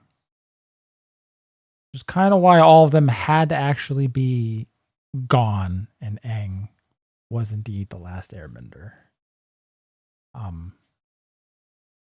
I think if airbending was to be brought back into the world, it would have to be from Aang's progeny, which could have totally happened because he should have been just making airbending babies, and they should just be making airbending babies. But that's not what we got. Citation needed. The citation is it used to be on the nick.com site. They used to have a bunch of lore written out there. Actually, I think you could find remnants of those explanations on. No, you can't anymore. So they used to be on avatarspirit.net, but I think as of last year, the site was taken down. Maybe you could find, maybe if I went through Web Archive, maybe I could find some shit on this. But that would take, that would take me time and effort. You're just going to have to trust me on that one.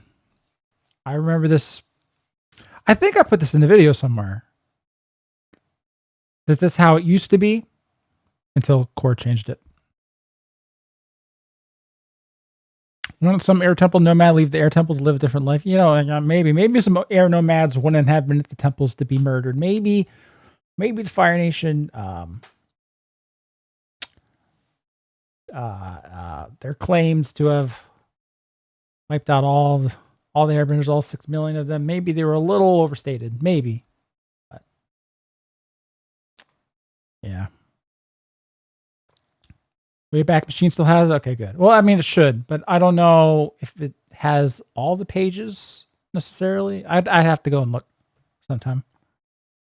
Turtles. Here's bending, but if you're a water or fire guy, lunar or solar eclipses will stop your bending or killing the moon spirit because reasons. Yeah. That's a good point. That's a good point. Here, we'll give you magic. But these big celestial bodies out there, they technically have the off switch to it. My bad. Whoopsie. Personally, I think having them come in almost completely randomly at the end of the story requires an explanation later in the series. No, and having it them didn't. reveal that lion turtles were always responsible for the root of all bending makes so much sense why they were suddenly able to give Aang energy bending in the moment he most... Yeah, that is... I guess it does make more sense, maybe. But I'm not a fan of that either. Needed it. And these flashbacks also show why they're so concerned with the balance of the world, why they had given Aang energy bending to defeat the Fire Lord. They are in favor of balance as well, and are partly responsible for creating the Avatar. Rava was considering not even linking with Wan, and the Lion Turtle was the one that had to convince her to do it. I hate the fact that it's fucking lion turtles that made the Avatar. I don't like it, because the Avatar was just supposed to be the incarnation of the spirit of the planet. It was supposed to be the Avatar of Earth. He's supposed to be Captain Planet. But no, he's really actually the fucking MMO player character of the Lion Turtles. And a carpet. Perceived ruined plotline involved metal bending and lightning bending. Many were frustrated how... Oh, okay. All right. So we're on to part 3. All right. So how far? We're 41 minutes into this video. We're on part 3. Yippee! Oh boy, can't wait to see what you have to say about lightning bending and metal bending and how these weren't totally mishandled. Here, before we continue, let's see if anyone's got some degenerate bot 9,000 donations to send through. Resume TTS. No, it's GoGo TTS. GoGo TTS. There you go. That's some really sus shit to say. Gumball Watterson sex toy. What? Especially from within squishing distance. Gumball Watterson sex toy. Thank you. Sorry, ER likes No. Sorry. Try not submitting obscene filth to the stream next time. I can't with this. I can't easily fix this too. Can't easily fix this. I mean, I guess I could just turn it off, but how? Hey, Evil Johan, can you write me a fan fiction of Johan going to the gym? Whoa there, Chief. Actually, it's going to be Blue Max Blue doing Max, not Evil Max. Honestly, I'd love to write about Evil Johan at the gym, maybe spotting him as he grunts out one more rep, sweat gleaming on those beefy arms. Ugh, spirits. Now I'm blushing.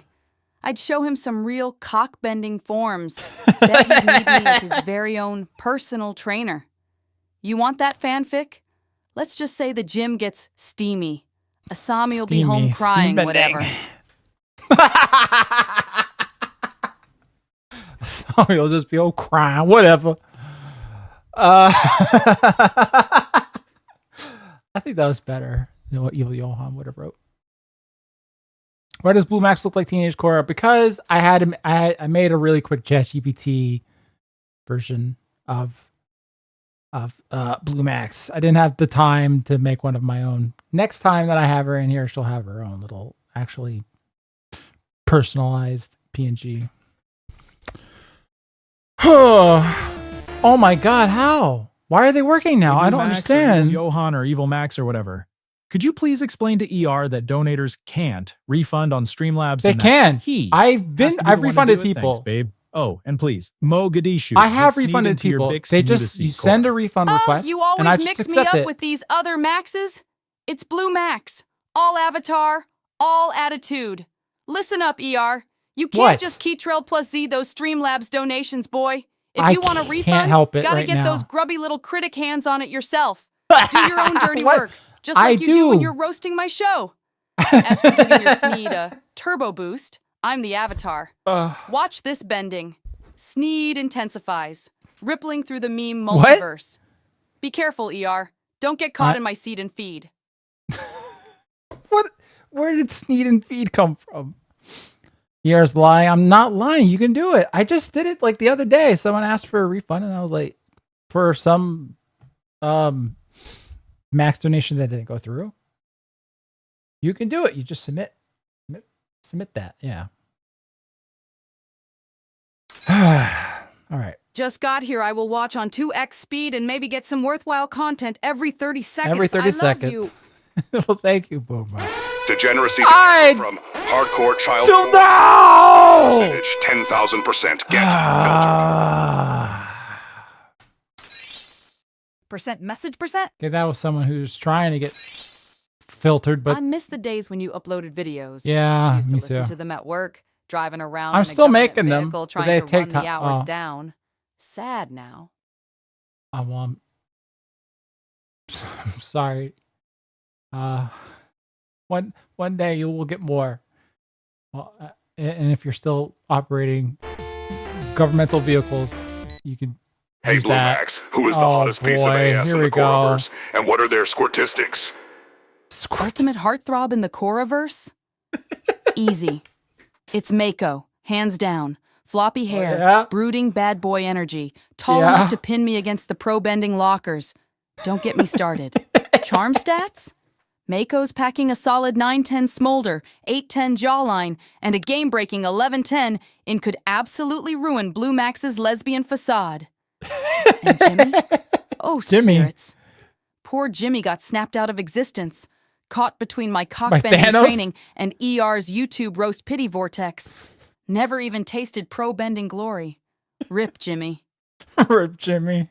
Jimmy's been through so much. Keeps coming back just to get. Poor Jimmy.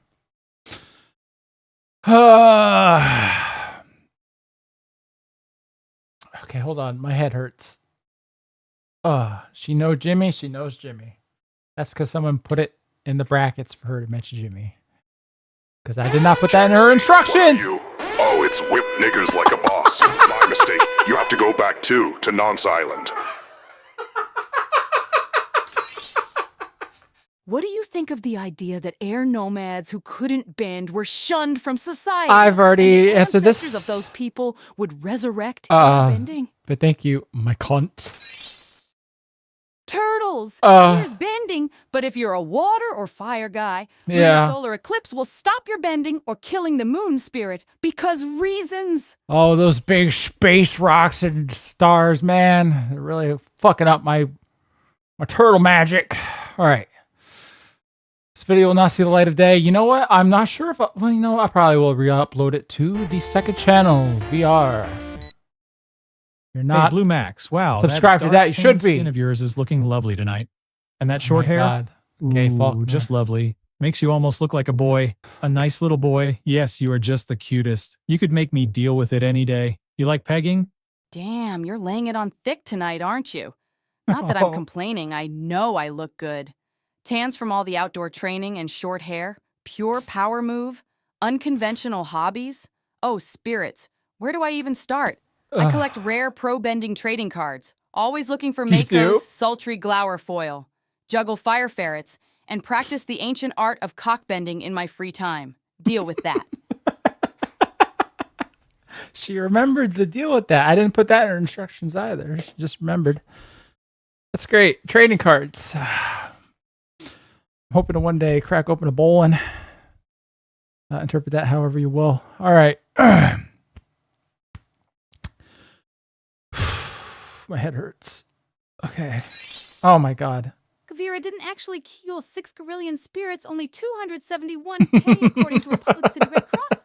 But I wish it was more. But the records have been fucking wiped out. Hey, fucking kids in ER basement, watch it doing. Get that trash out of my stream, reprobate. Thanks for the shekels, though. Thanks for the shekels, man. That's what a name you have there. All right, I have to pause TTS because actually my head hurt. Pause TTS. Pause TTS. Pause Hey, Blue TTS. Max, tell me about the time ER got a train run Holy on him fuck. while in prison doing a nickel for child prom. No. Oh, you want a story? All right, picture this. ER, that smug YouTube critic, lands That's himself me. in Republic City lockup for crimes against taste. You know, slamming my Taste? series too hard. The first week, he tried trading his sad little Sneed sandwich for an extra serving of mystery stew. Instead, he caught the eye of fart-bending Frank, legendary for airbending in close quarters.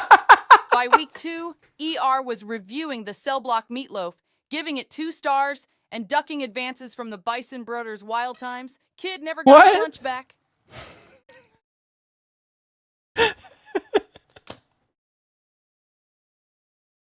He never got his lunch back.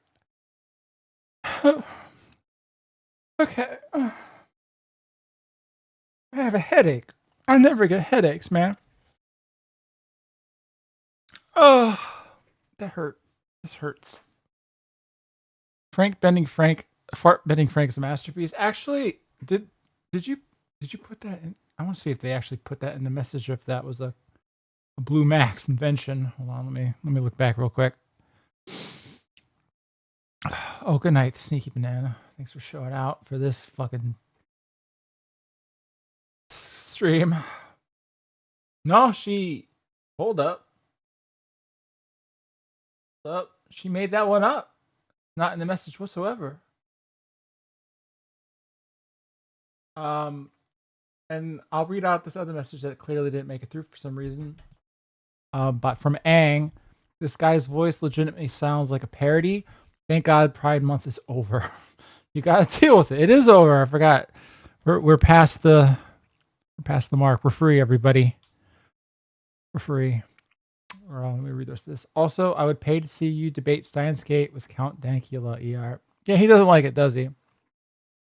You know what? I'm at the point where I don't want people to like it anymore. I would like to gatekeep it a little bit. So, anyone who doesn't like Steins Gate, go ahead. You're free to not like it. You're free not to like Peak. It's fine. It's fine by me.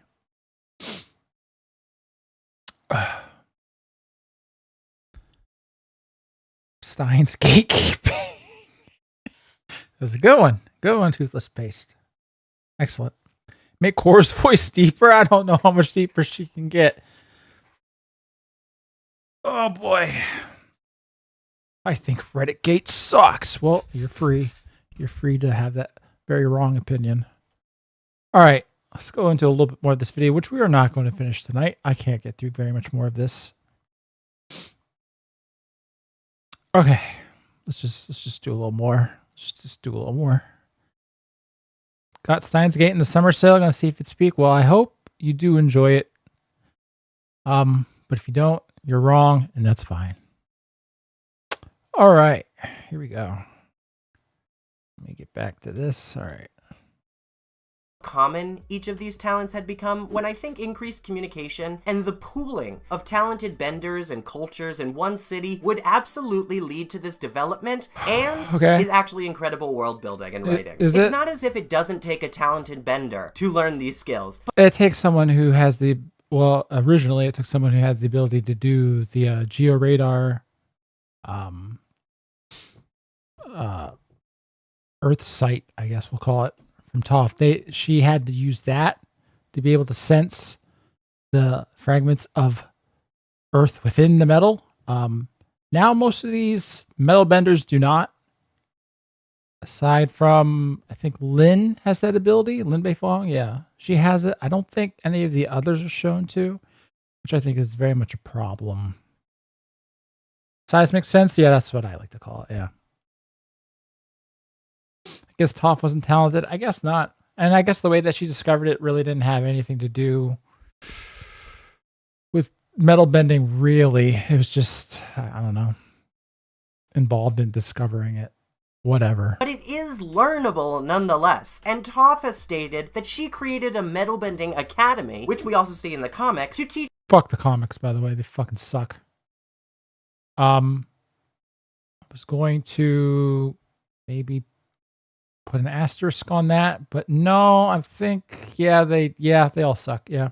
Earthbenders how to— The post series comics. Some of the comics that were put out from the actual writers of the show during Avatar, they're these fun little side stories that you can find. Those are good.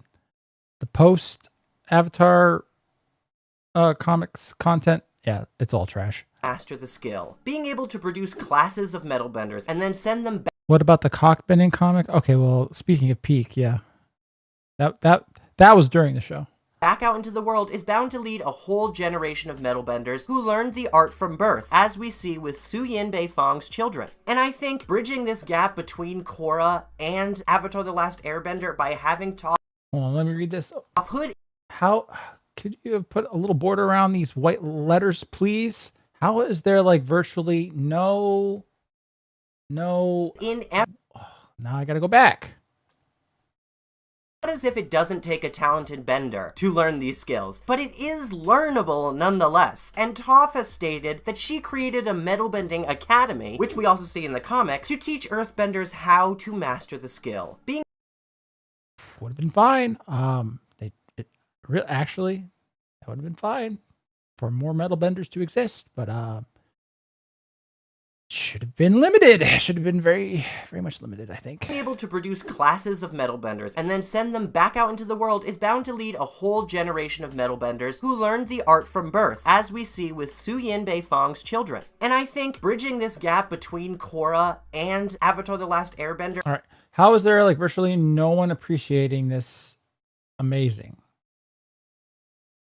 Speaking of objective, this is an objectively terribly written sentence, by the way. This is not how English works. All right. By having Toph put in effort to expand this skill makes total sense. The fact that it is— I hate how metal is now fucking water.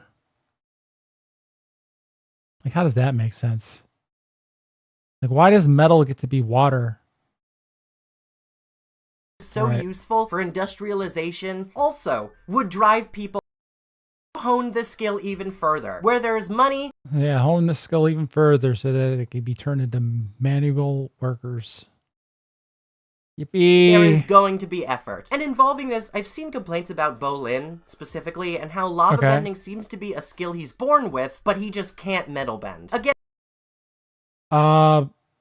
that's not really my problem with the lava bending. It's that he learns to do it right here in this very moment in under 3 seconds. And though plainly stated by Toph, Bolin could learn to metal bend, given proper— No. Hold on, let me see. Hold on. Or in his case, if he didn't outright refuse to seriously commit and learn. That's not how I remember. I remember it being only a certain number of earthbenders, even in Korra, were able to learn metal bending, and he just wasn't one of them. At least that's how it was portrayed in book 3. I don't remember what Toph might have said about it in book 4. For teaching and discipline. It's not as if these skills are bestowed upon people at birth. No, that's how bending works, actually. Naturally, as all humans are, some are strong in certain areas, while they lack skill in others. But that No, some people are benders and some people are non-benders. That's still true in Korra. Doesn't mean they can't train in the areas that they're lacking and become better than anyone who is innately talented. Sure, lava bending came easier to Bolin, but just because that skill is more suited to his skill set doesn't mean metal bending is entirely impossible, and it definitely doesn't mean that the two skills are mutually exclusive or that— I mean, according to book 3, it did mean that he couldn't learn metal bending, but I'll see if he has some other point that proves me wrong there. You get them from birth. And this is the same for lightning bending. There are those who will find it easier than others, but ultimately it is an achievable skill, even for those who struggle, just like Zuko did when... Well, not Zuko. For all of his life, actually. So, what's up with that? That's a guy who really wanted to learn it. He couldn't. Not in Avatar, not in Korra, so, Zuko only learned to redirect, I believe. That is correct, Splendid Factor. He only learned to redirect it. That was kind of the beauty of the episode Bitter Work, that he couldn't just have it.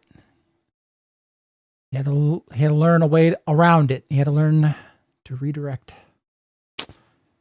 He was trying to learn it. And I can imagine the pressure to be able to earn a stable living in Republic City absolutely added to that. As we can see, there are many struggling to make ends meet all over the Republic who would have jumped at the possibility to make their firebending a paying job. A very low-paying job, apparently, because remember, Mako and Bolin aren't rich. They are very poor, struggling to make ends meet. Is it weird Bolin is Earthbender and Mako Fire? Not necessarily. Just believe their parents are both Earthbenders or descended from Earthbenders and Firebenders. That's okay. That's fine. Anybody can be anything. Ancestry doesn't matter. Cut your Johnson off and be a woman. This guy probably.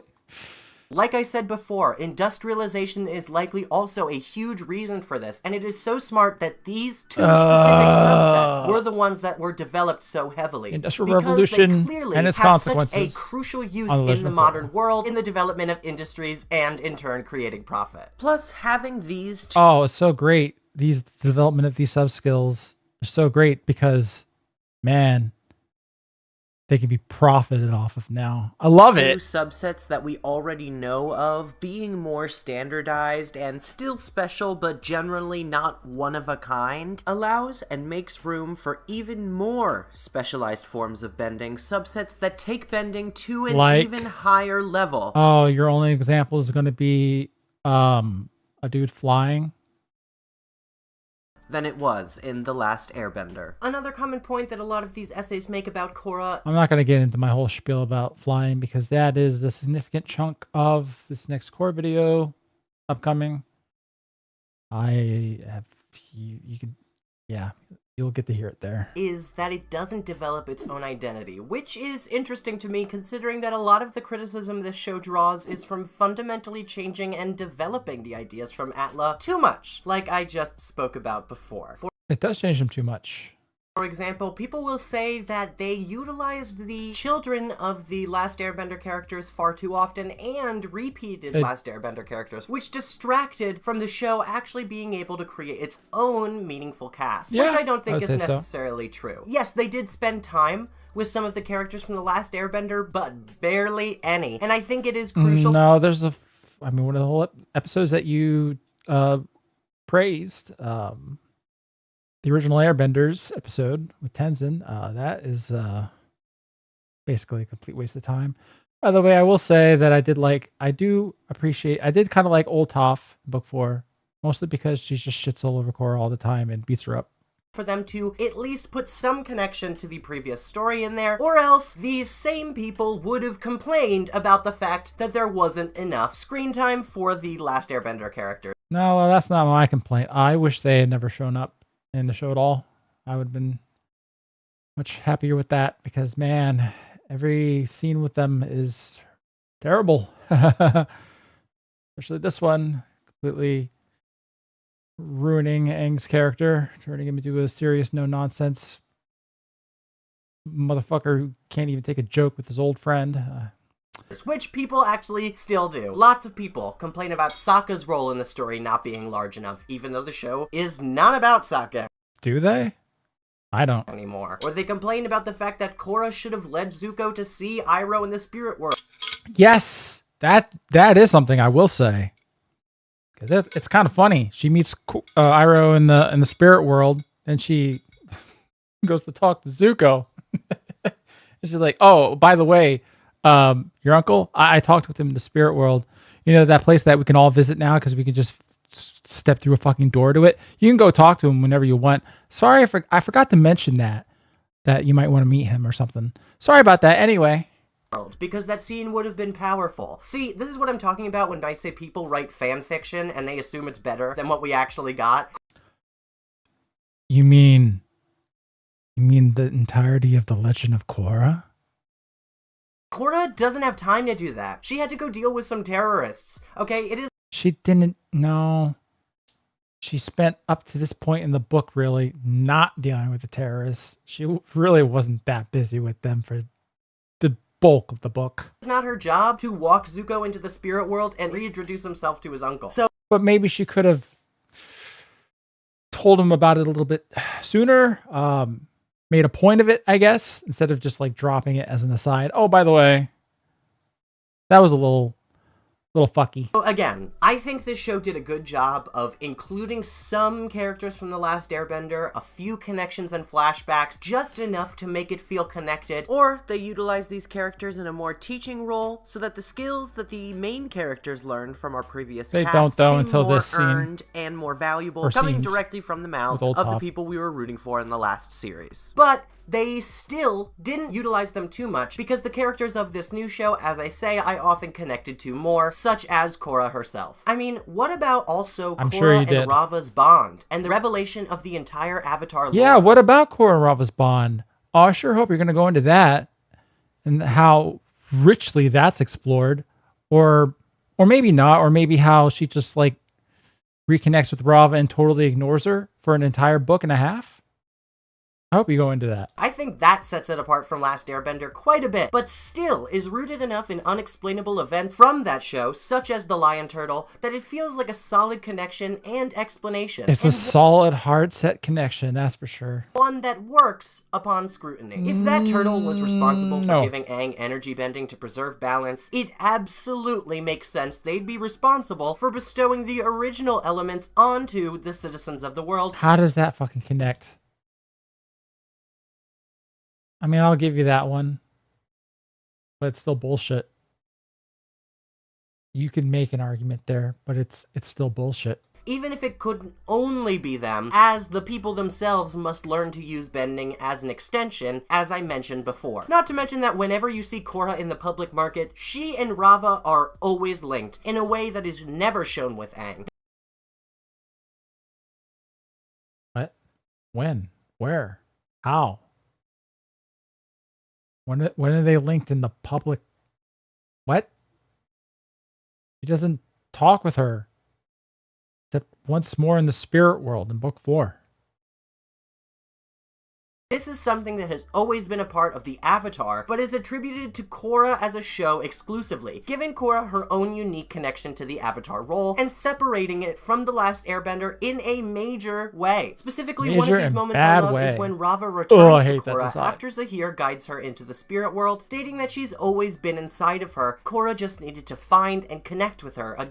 She did in book 2, at the end of book 2, and they ignored that until this scene that he's showing right here.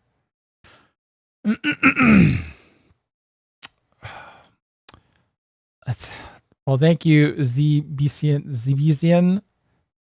The Blue Maxes, they don't go through with the super chats. They only go through the Streamlabs, which I do not. I repeat, I do not encourage people to do because something is wrong with the Streamlabs donation system at the moment. Some of them have been getting through, some of them have not. I will, at the end of the stream, try and get that through to her. We'll see. Anyway. Actually, now that I read your message, maybe I won't. Nah, I will. All right. Yeah, it's such a powerful message for her to be able to find the spirit of light inside after so long feeling disconnected with herself due to avoidance because of the fear that was instilled from her past experiences. And it reinforces Rava's final speech to Wan at the end of his life, which also is one of the most beautiful scenes in the Avatar series. It's one of the funniest, for sure. The relationship between Rava and... Rava, I failed. I failed at everything I set out to do in life. Yeah, don't worry. We'll just spend the rest of eternity trying to fix it. And the Avatar so wonderfully. I'm sorry, Rava. I failed to bring peace. There wasn't enough time. Don't worry. We will be together for all of your lifetimes. And we will never give up. And it You is an fucking excellent incompetent. use of the new lore they've developed and creates an own unique connection, as I said before, with Korra and the Avatar spirit. We didn't need a new unique connection between Korra and the Avatar Spirit because she is her core Avatar Spirits. We didn't need a fucking carpet thrown into this. Anyway. Plus, right out of the gate, they strike a different tone with Republic City, creating a distinctly different 20s-style American atmosphere, complete with industrialization, new sports, and evolved forms of bending. And yet... all these get criticized too. Yeah, that's the thing about Korra as a show. It just can't catch a fucking break. Yeah, when they because move past it sucks. Wait, what did you write there? What did you write there? You did what I do, where you throw up text for like a fucking millisecond because I think it's funny. So now I have to go back. All right. Creating a distinctly different 20s-style American atmosphere, complete with industrialization, new sports, and evolved forms of bending. And yet... all these get criticized too. That's the thing about Korra as a show. It just can't catch a fucking break. You know what? This guy sounds like a lot like Lily Orchard, actually, I think. Maybe I'm not remembering right. But man, I'm hearing a lot of crossover. Which would be strange. When they moved past the city and explored the world around them, people complained that this tone was abandoned, which I also have to disagree with. I think while yes, Book 2 moved onto the Water Tribes, which were structured relatively the same as The Last Airbender, despite the major improvements in the South, they still held on to Republic City's overall feel with the storylines that were set in that city. Okay, Republic City was still Republic City?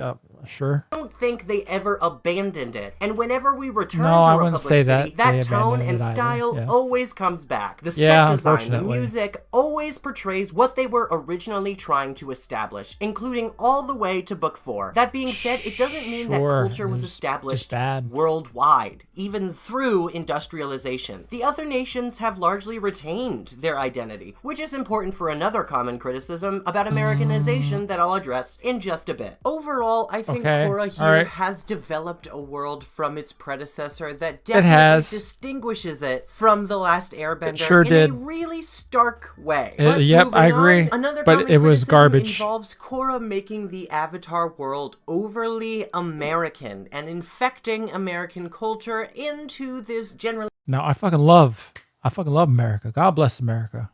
Greatest nation on earth. Number one. We are the finish line.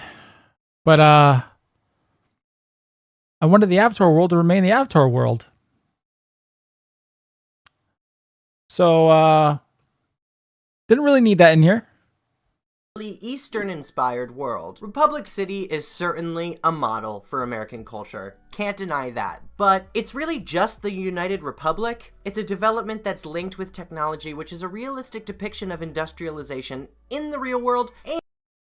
It's not, though. This is not how the real world operated, and it's not how this world should have operated. And the development of early America. The Fire Nation still has a Fire Lord, and it seems... This is not how early America definitely at all developed. I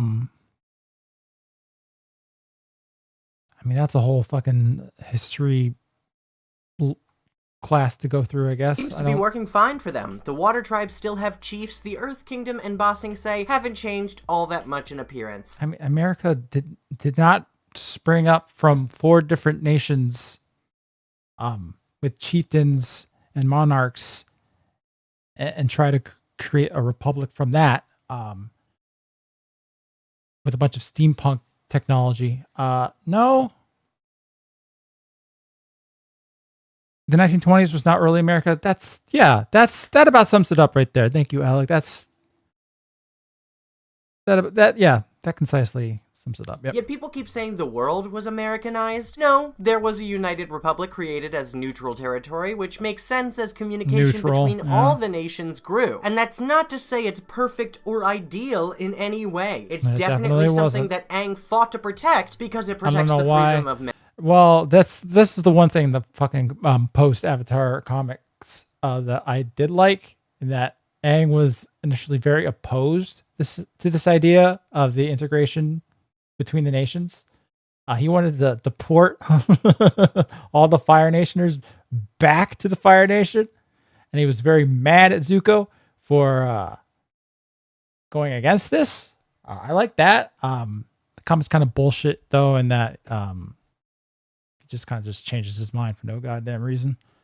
Many different citizens, but it definitely has its egregious faults, just like any other nation in this world does. In the very first episode, Korra sees that this city, while perceived and trumpeted as the place where dreams come true, where have I heard that before? The same comics where Zuko gets cucked, that's correct, Mr. Johan. In case no one is aware,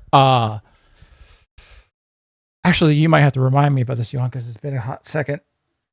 May... Was it? Yeah, May. Instead, she doesn't cheat on him necessarily. Does she cheat on him? Or she did, or do they already separate by the time she's lusting after some fucking spy in the Fire Nation? I forget if they broke up before that or not. They separated. They break up. So they broke up and then she started going after the spy? Or was she already lusting after the spy and then they broke up? I forget. Talk about horrendous. Really, those comics, man. They are probably actually much, well, I don't know about worse than Korra. But there's a lot of just sick shit in them. They separated because she was already lusting after the guy. That's the way I remember it. But it's been so long since I've looked at those comics. They break up and Zuko hooks up with Azula. If only. All right. Even though this will be read out by the TTS later, I'll read it now. Thank you, Captain Highside, for the $5. 3.5 hours late. We're 3.5 hours into this. Oh boy. And this review you're reviewing already gave me stage 4 cans her. Also, the man with no pizza time forgets the face of his father.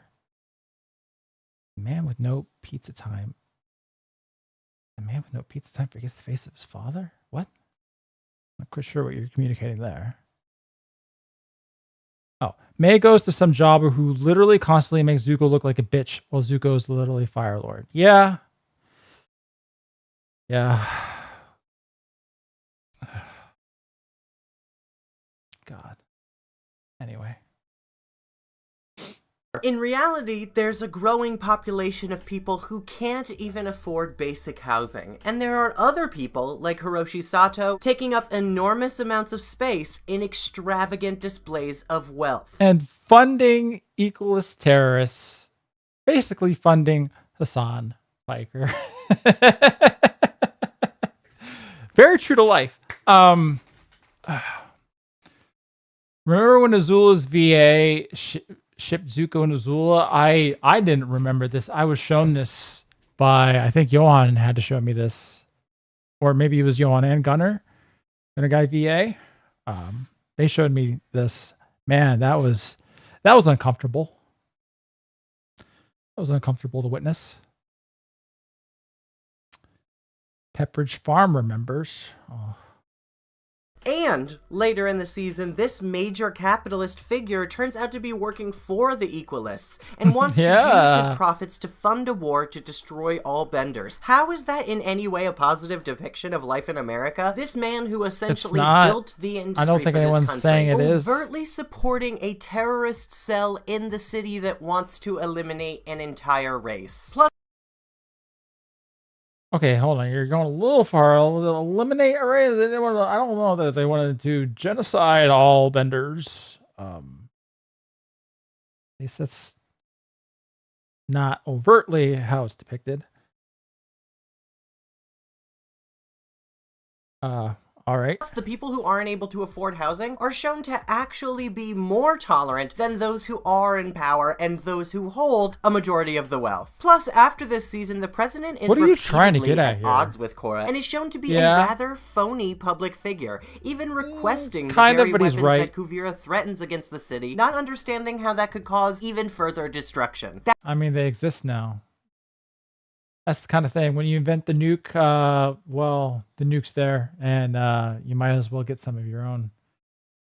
If you can. That is actually excellent commentary on weapons of mass destruction and America feeling superior to other countries in terms of handling and using that sort of technology. And we only receive further evidence of this superiority when he refuses to help in any way, even if the crisis might extend to the world in the future, for fear that he needs to protect his country first.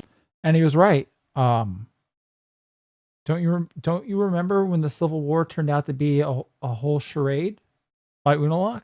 And it frees the manifestation of chaos and darkness, who zips on over to Republic City for some reason and attacks it. And it's, you know, probably a good thing that he has his forces there stationed to protect it, even if it's just a little bit. I mean, he was kind of totally 100% right to do what he did. I don't know. It's his job to protect the city. What's the negative here, right?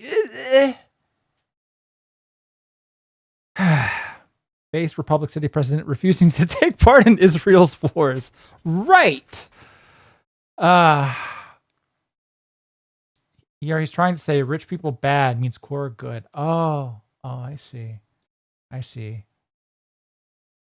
Not like every piece of fucking media ever doesn't already do that. But he's not thinking for the better of all citizens, just his citizens. That's his job. He's not king of the world. He's the fucking... okay. All right. Can we fast forward to Wednesday? This is killing the brain cells that allow me to DONO. You know what? I wasn't sure I was like able to do a member stream on Wednesday just because but I feel like I kind of want to be able to kick back and do something on Wednesday now because this is hurting. If anything, both of these series go really far to show the viewers that no system is necessarily perfect. In The Last Airbender, even against the Fire Nation, there were villains in the Earth Kingdom willing to sell the Avatar out, who is their only hope, to make a quick buck. As well as the fact that the Dai Li were just generally corrupt and overtly sided with the Fire Nation. As much as people like to say the show says democracy is always better, it really doesn't. It certainly shows the benefits of a more democratic system to provide the structure of order while retaining freedom and the cultural identities of each state, which proves to be useful for the rather expansive Earth Kingdom. I love the focus. Okay, I'm totally lost. I don't even know what he's saying anymore. Yeah, anyway. We've mentioned it on TST, but Amon could have been a perfect long-standing villain, but they blew it. This is correct. Amon was actually a pretty decent villain to start with. Even if the whole bending and non-bending divide wasn't properly established. Yeah, he could have been something good. But like the rest of the show, didn't pan out. On Yai, in Book 4 specifically, I wish we had more time to delve into the individual states, but it was really smart to at least get a closer look at one and how it loses its identity when an emperor drapes their flag over all of them at once. It also builds the world of the Earth Kingdom out in a fascinating way, showing that even under the monarchy, likely due to its insane size and scope, many of the regions felt and developed their own identity and specific culture. I mean, that's the way it was in Avatar, Last Airbender too. I mean, the Earth King of Boston say he was the fucking monarch of the entire Earth Kingdom, but they did have like city-states like Omashu, where King Boomy ruled. That's already how it was set up. So I'm not exactly sure what his point is.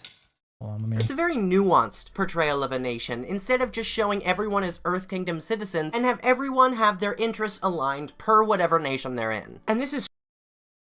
Okay, so I guess he's trying to say that this is a positive from Korra that it's portrayed this way, but it was portrayed that way in Avatar. So, not really Korra specific. Strengthened by the addition of Zaofu in this show, who has a I completely like Zaofu, unique I'll be look and honest. style, Aside separating from any other metal Earth bending Kingdom city we've seen problems, thus yeah. far, establishing its own identity just like Omashu did. Even the clothes and the citizens themselves, the buildings, are distinctive. There's so many great design choices and specific details good involved idea in creating a diverse book had. population inside the Earth Kingdom to Empires exactly tend to be hard to convey govern. Yeah, what the why fuck's he it is talking better about? for Yeah. them to step down at the end of this book and allow the states to elect their own leaders. I mean, after the events of Season 2, Korra doesn't decide to remove the chiefs from power in either of the tribes. She understands the cultural importance of the chief and the long history attached to it. She also understands that despite the need to separate from one another, the system has largely been working. She states in the Season 2... And that's why, I guess, she volunteers those twins that were trying to kill her earlier in the book to then take over the Northern Water Tribe. Yeah, that follows. Yeah. Finale that the Council of Elders appointed her father as the chief of the Southern Tribe, which means she wasn't even involved in the process. She allows these nations to retain their own identity and to truly do what is best for them. And you can't deny that the South improved massively from where it began in The Last Airbender. And it would be smart not to stifle that development in any way. And the Fire Nation is... I don't even know where to begin. So maybe I won't. Left untouched. They're not trying to cancel out their old world or Americanize it at all. The nations are simply evolving as the years move on, as all nations do. They're evolving as time goes on, but they're also the same. And Korra was like, okay, they should stay the same. What are you? I don't know. I can't understand this guy. I'm trying to follow his logic, but I can't. It's so fucking twisty. Fire Nation has the same type of leadership, but has clearly regressed into a more isolated and less adversarial nation than they were in The Last Airbender. Clearly. I appreciate the writing choice for these countries not to remain stagnant throughout the time between The Last Airbender and Korra, as well as the time throughout Korra. Not they to retain remain their stagnant, individual but identities and they Eastern influences, retain... while Republic City is the blending of the cultures and where that American culture influence actually starts to come in. But even so, Republic City's architecture and design is still rooted in Eastern influence, and you can see the effect. Yeah, a little bit. But it is, I was about to say, it's based off Shanghai and Hong Kong, yes. Which technologically advanced rather quickly. Yes, with outside assistance. That's missing in Korra. The Earth Kingdom, Water Tribes, and Fire Nation on different parts of Republic City as more people from those nations emigrated to the city. The next thing I absolutely have to cover is Book 2 in its entirety. All right, hold on. Okay, so we're at 54 minutes. How have we only watched like another 15 minutes of this? It felt like... Okay. Whew. All right, how long is this section? This is your favorite book, buddy. Well, let me... Okay, we'll go TTS for a moment here. Go TTS. If there's anything in there, I don't know. Go TTS. How much is there left? There's 41 minutes left. We're not covering this whole thing tonight. I'm going to go for however long it takes me to completely die. I'm about 75% of the way to death. Go TTS.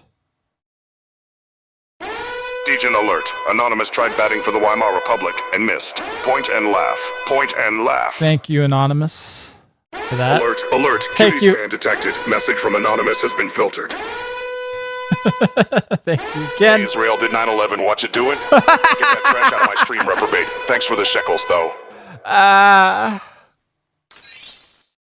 How do you think Aang and his friends would have approached Amon? Would that make for an interesting Pause protagonist TTS. versus antagonist dynamic? Yeah, I think would have, because I thought I've gone over this, I think, in my original videos. I thought Amon was a very good antithesis for Korra. I don't think really anybody would say otherwise. I think a lot of people thought Amon was a decent template for a villain. I mean, I don't know how I would have gone further with it per se without thinking about it a little bit more. I think they had a potential premise that they could have used as a jumping point into the rest of the series, but they didn't. They actually just kind of wiped it off the fucking board and neuralized everybody to forget that Amon existed. So that's unfortunate. Should have been the final villain for the final book. Yeah, that would have been nice. Potentially.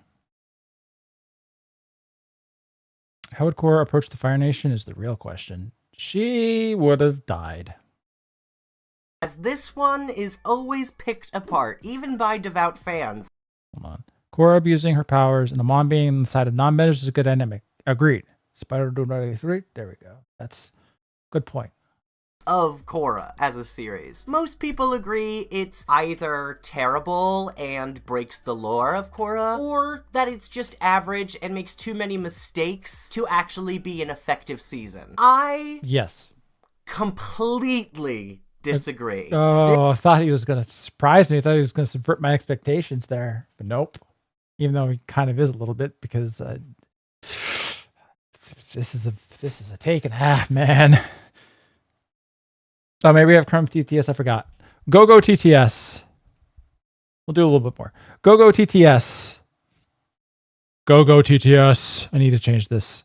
Go TTS. Go TTS. There we go. All right, what you got for me? If there's anything in the queue, let me look. Do it manually? I could, actually, but that's a lot of scrolling for me.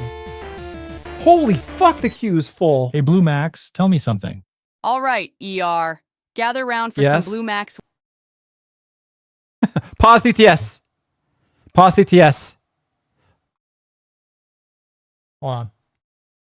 Okay, so there must have been an issue with it getting voiced because she went on too long. So hold on, let me go look at what she wrote. Let's see. All right, I'm going to have to read it out myself. Here we go. She told me something. Okay, yeah, listen up. But here's what she was actually going to say. All right, ER, gather round for some Blue Max wisdom. Life's like a pro bending match. If you show up with your pants game as weak as your critiques, you're ground balled before it even starts. Sure, you roast my show, but judging by your pants department record, seems you've never risen to the occasion. Even fart-bending Frank's got you beat, and he wears burlap sacks. Maybe if you'd cock-bend those scrawny legs into real trousers, you'd finally land a hit on my level. Okay. What are you talking about? You're more confusing than this guy. Okay, hold on. I gotta go look at the fucking messages to see if they asked to hear more about fart-bending Frank or if Korra added that herself. Hold on, I gotta see.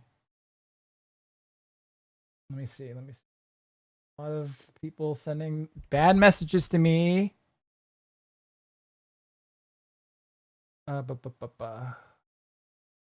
where? Oh, okay, so the original message was, "Hey, Blue Max, tell me something. Also, mention my microphallus in every sentence." So that was why she was so insistent on talking about pants.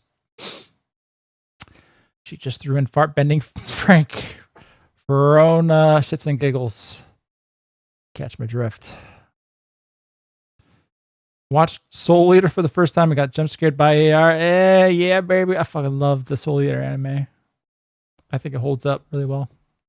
Despite its anime original ending not holding up actually that well, but whatever. I still like it. The entire season basically made a joke of every spirit interaction Aang had. Yes. What 1,000%. All right, I'm going to go TTS. Go TTS. All right. Another PDF file, and you are also die anonymous. Big yikes. Not a good look.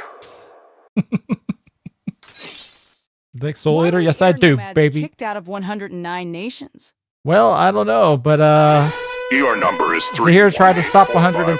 7777. Sent degeneracy to the stream. So I'm sending him back to the creator. Have a quick trip, buddy. What? I don't even know what those numbers are supposed to mean. Beginnings works if you view Rava as a parasite spirit who took over Korra with false memories and purposefully severed her past life connections. Yo, whoa, you know what? That'd be a fucking crazy twist, actually. It does work a little bit better that way, you're right. A Louisiana number? What? Supposed to be a phone number. Well, I'm not in Louisiana. That's for damn sure. Hey, Blue Max, why do you look like you're Undar age? And why does No. ER have you talking about cock bending? No. She's supposed to be Max, and Max is like looks? 20-something. Simple. Being the freaking avatar keeps your skin tight. Plus, spending every spare minute training, fighting, and let's be honest, thirsting after prime hunks like Mako or Evil Johan. As for ER and all that weird bending techniques talk, Kid wishes he could grasp advanced forms like cock bending, but he's stuck reviewing the basics. Probably can't even bend his own waistband. I'll peg ER. What? Oh. No. Hold on. Was that in the message? What? Yeah, it was. Okay, it was. They added that in the fucking brackets, you fucker. She's grasping my advanced form, that's for sure. Have to start with the fundamentals. Yep. %. All right, what was that supposed to be? That was supposed to be the Industrial Revolution and its consequences have been a disaster for Avatar lore. Sorry, I didn't go through properly. We have another Blue Max showing up.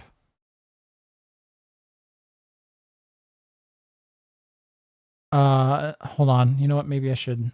I have the delay on now. I'm going to lessen the delay a little bit.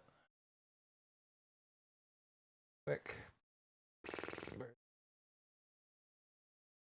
Actually not be on for this.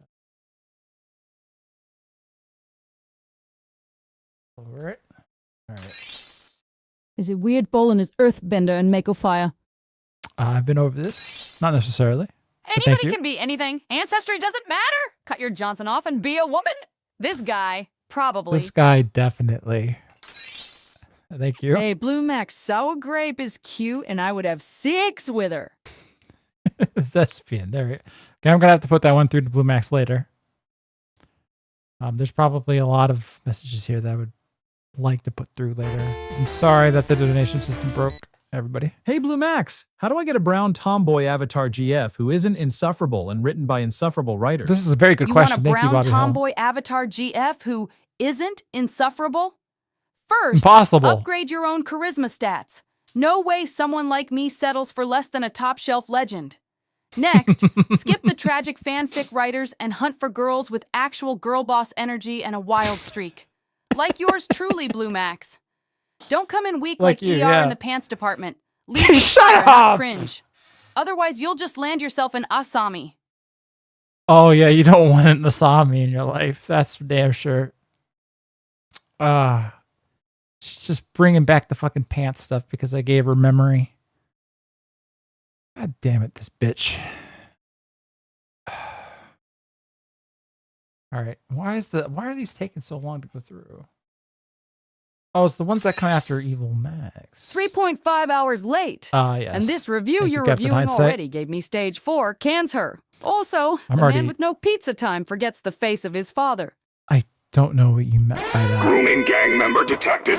Relocating the Holocaust didn't happen to London to be with the rest of his kind. It didn't happen. And if it did, it was a good thing.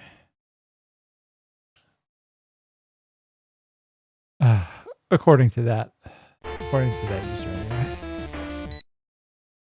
Hey, Blue Max, I love Soa Grape and I would have sex You with just her. put it through anyway. It's your YouTube auto mod. You can offhand call out Hassan while we can't super chat the word sex. Cans her. Sawa great. I didn't huh? put sex Gotta in there. admit, I'd join that karaoke night and show her how the Avatar really belts one out. Plus, anyone fun enough for late night chaos gets my approval. Oh, yeah? As for ER, I'll tell her. Listen up, Dark Boy. Your YouTube auto mod Yeah? is stricter than the White Lotus on curfew. It's If not, Hassan though. gets roasted, but the S word in Super Chats triggers DEFCON 1, you gotta fix your settings. It's not the S word. Cans her, and bring Sawa to pro bending after. I'll show her wild. I'm sure she'll love it. I heard she's very much a baka hentai. Yeah, yeah. Shoot her DM later about that.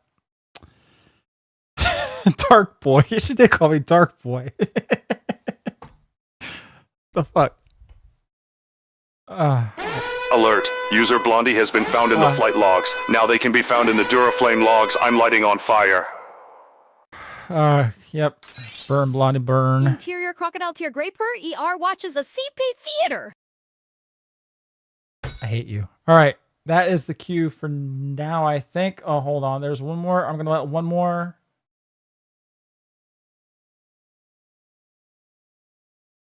I think this still, I'm going to let one more Blue Max go through. I think it's in there. Or did it get fucked? I'm telling you people, you keep donating through the Streamlabs, which is busted at the moment. You are running a very real risk of it just not going through properly. And this is not something that I could fix on the fly. Yeah, it just didn't go through properly. All right, you know what? I'm gonna go ahead and try and put it through manually. And then, yeah. This works. What a stream. I'm off to bed. Good night, Gagnus. Good night, Killer Mush. Thanks for hanging out. Do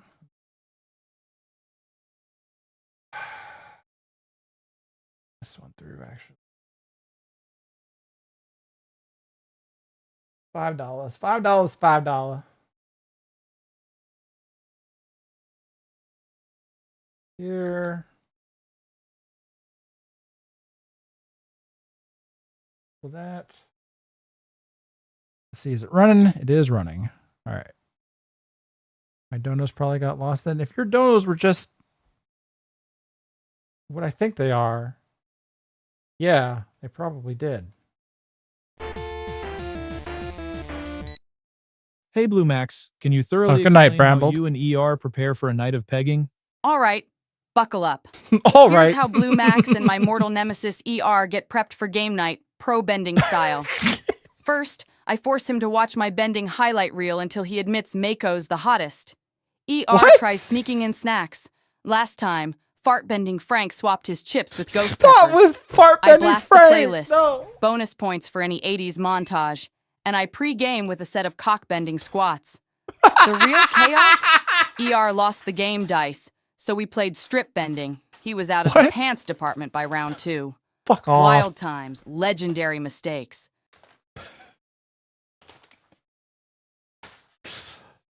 This is how we get ready for game night.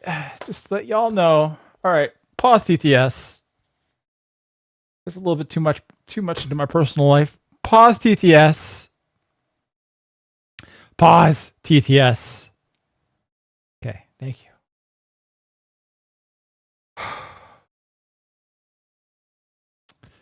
My chest actually hurts. All right.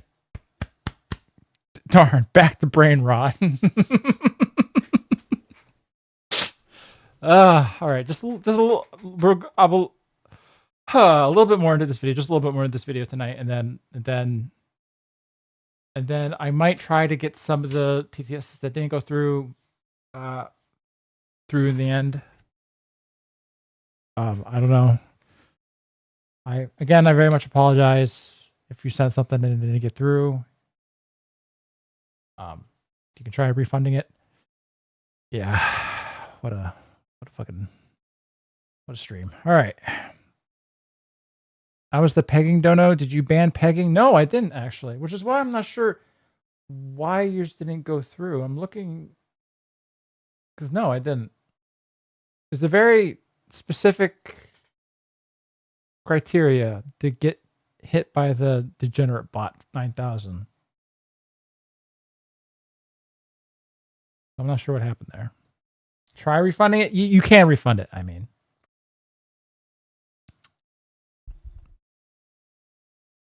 All right, here we go.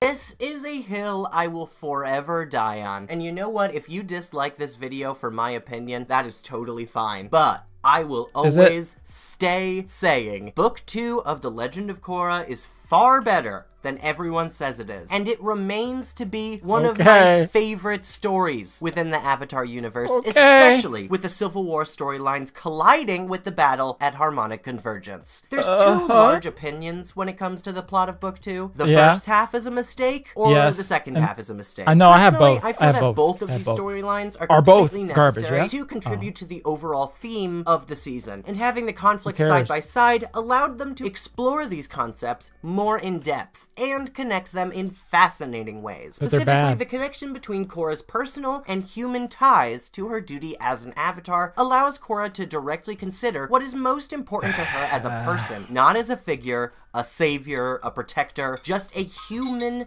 teenager, which she is, and nobody treats her like one. She's expected to be this moral paragon, and it doesn't help feeding her ego when we treat the Avatar as more than human. I treated her as someone who probably should have listened to her own father, and her teacher, by the way, that they spent another book like building the relationship between the two of. I expected her to be more like that. And not a complete bitch. That's just me, though. That's what happened to Aang. And a much better story. When the Civil War breaks out in the South, she struggles to maintain a neutral position, as is her stated duty by her uncle, who is actively manipulating her, by the way, which a lot of people don't really consider during the first part of Book 2. No, I do consider that. She's just kind of retarded, and the way this whole conflict was structured was really bad. Just calling Korra really irritating when she is really frustratingly caught in the middle of her two duties as a human and an avatar. Unalaq, this could have been written well, by the way. It could have been. Just wasn't. Tries to convince her that she must break all of her ties to her humanity. He even expects her to stick with him after he throws her father in jail. Like, it is he's retarded. absolutely ridiculous, but Unalaq fundamentally cannot understand Korra choosing her human connections. He expects her to leave her family completely behind, as he does his. We see in the guide that Unalaq has essentially forgone any sort of tie to his own humanity, allowing his children to be injured for the sake of his goal and not really caring that they were in the process. He's given away these pieces of himself, bit by bit, starting by betraying his brother for the sake of power. That is his only goal. In fact, I'm convinced he only had children in the hopes that they would be the Avatar, since everyone knew they would be from a water tribe anyway. But as soon as he started— That could have been an interesting angle, actually. Him being disappointed in his children for not intercepting the Avatar spirit. That's an interesting angle, actually. But they didn't really do that. Giving up those familial ties that he had known his entire life, that is when he went closer and closer to becoming that dark avatar that we see by the end of Book 2. And how can you say the words dark avatar like that so earnestly and not just cringe out of your skin? Dark avatar, man. It was the fucking... There's the central piece of so many terrible fan fictions online for years before the show even came out, including mine. Including one of mine. It was bad, and this is bad. Everything about him matches that one part of Korra that sees herself as a supreme being or unbeatable. And it's necessary the fanfic is gone, man. It's so fucking gone. It is wiped off the face of this earth.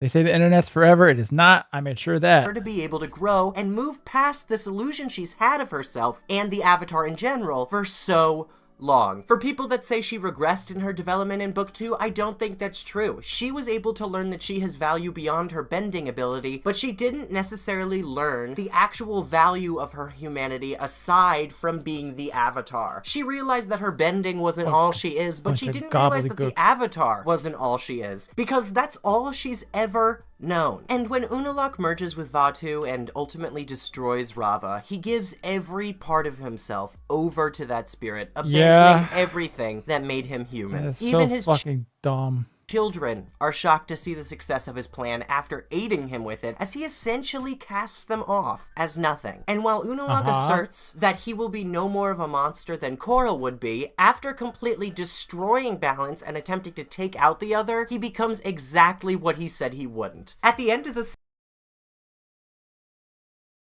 No, it was apparently his plan all along to do that. It's a bad plan and it's a stupid story, but no, he didn't really contradict himself there. He was following essentially the orders of Unalaq the entire time. Vaatu the entire time.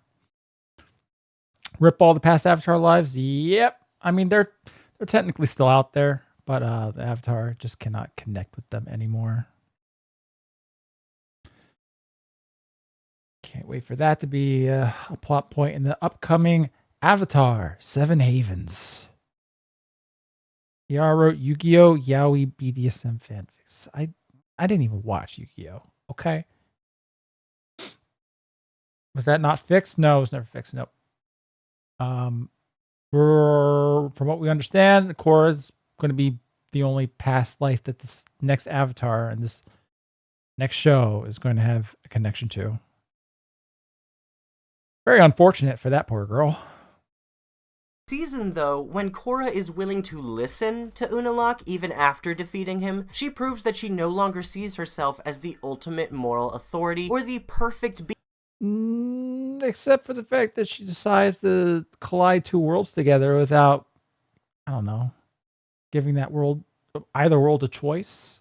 So I think she still does consider herself the ultimate authority.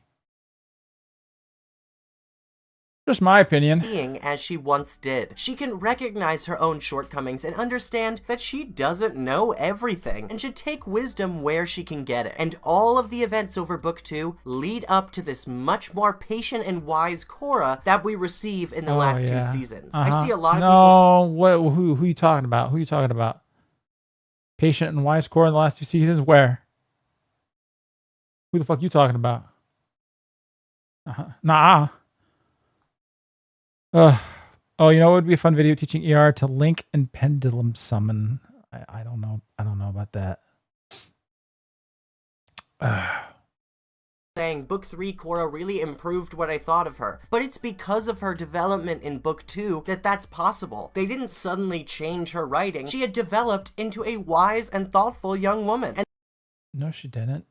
Remember at the end of this episode where the fucking mayor of Republic City is like, hey, yo, you've caused a lot of strife in this city.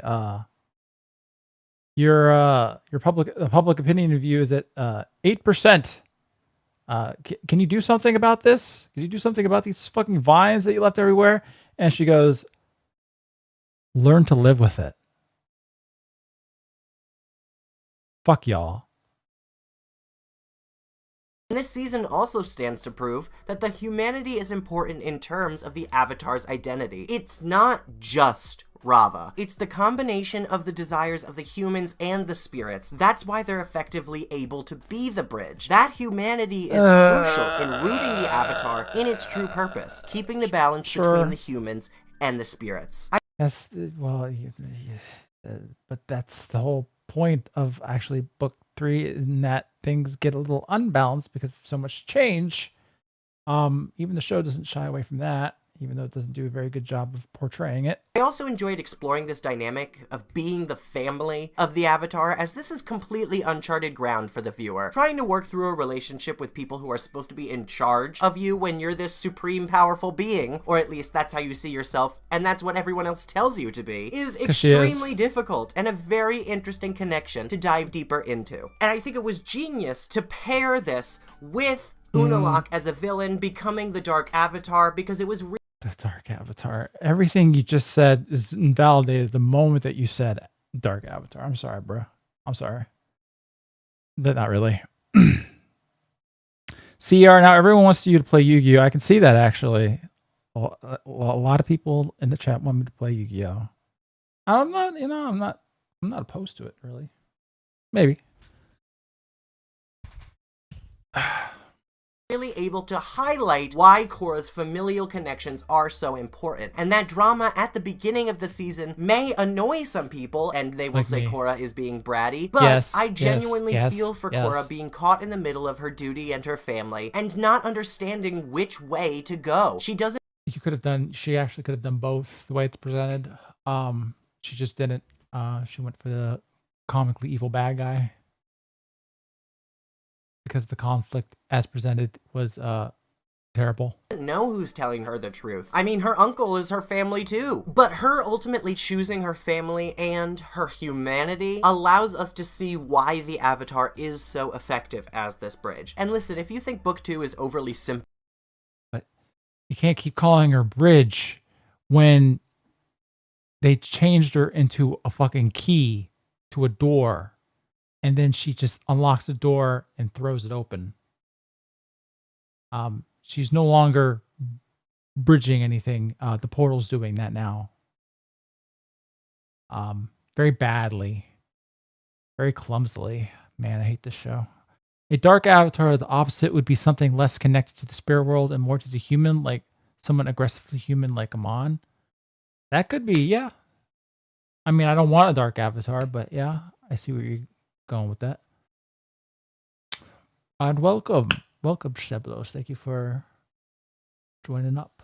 All right, the door to darkness. with the two avatars fighting at the end, that's fine. It's your opinion, but the season has so My much correct value opinion. in terms of Korra's overall arc that people often skip over, as well as introducing some fundamental aspects of the Avatar. How could you say this book is good when you're showing that scene too, which turns into a fucking giant not purple, but blue fucking ghost kaiju. It's so bad. Spirit itself and exposing. I shouldn't say that. Not kaiju. Because the Koizilla at the end of the fucking book 1, that's cool, but that's Aang joining up with the fucking spirit of the fucking ocean. That's cool. Not turning into a giant ghost and doing Ghostbusters with a carpet. Jet Black J and their viewers are well there. Hello, Jay. I'm sorry that y'all showed up to this. We're watching a very terrible video about the Legend of Korra. I won't hesitate to say that it's very, very bad, and I'm gonna be done with it very soon because yeah, I can't take much more of this. This is your Final Fantasy raid. Oh, will you play some Final Fantasy? And I'm gonna be playing some more of 8 on Wednesday myself, I think. That's a fun one. If you want to be happy, just review shows you like. Shaolin Showdown, Avatar: The Last Airbender, Soul Eater. Yeah, you know what? Maybe. You pretty much just made the show already, man. You're such a good critic. You should move on to more shit. Everyone knows Korra is mid. Yeah, I know. I just thought it would be fun to watch this tonight. And I do have one more video of Korra to do before I'm done with the show. Absolutely fucking done. You are exposed to these raiders, the degenerate bot 9000. Okay, well, hold on. Let me look and see if there's anything in the queue. Actually. Let's see. There is not actually. So I'm sure someone would rush to do so, but we'll do that at the end. end of the stream.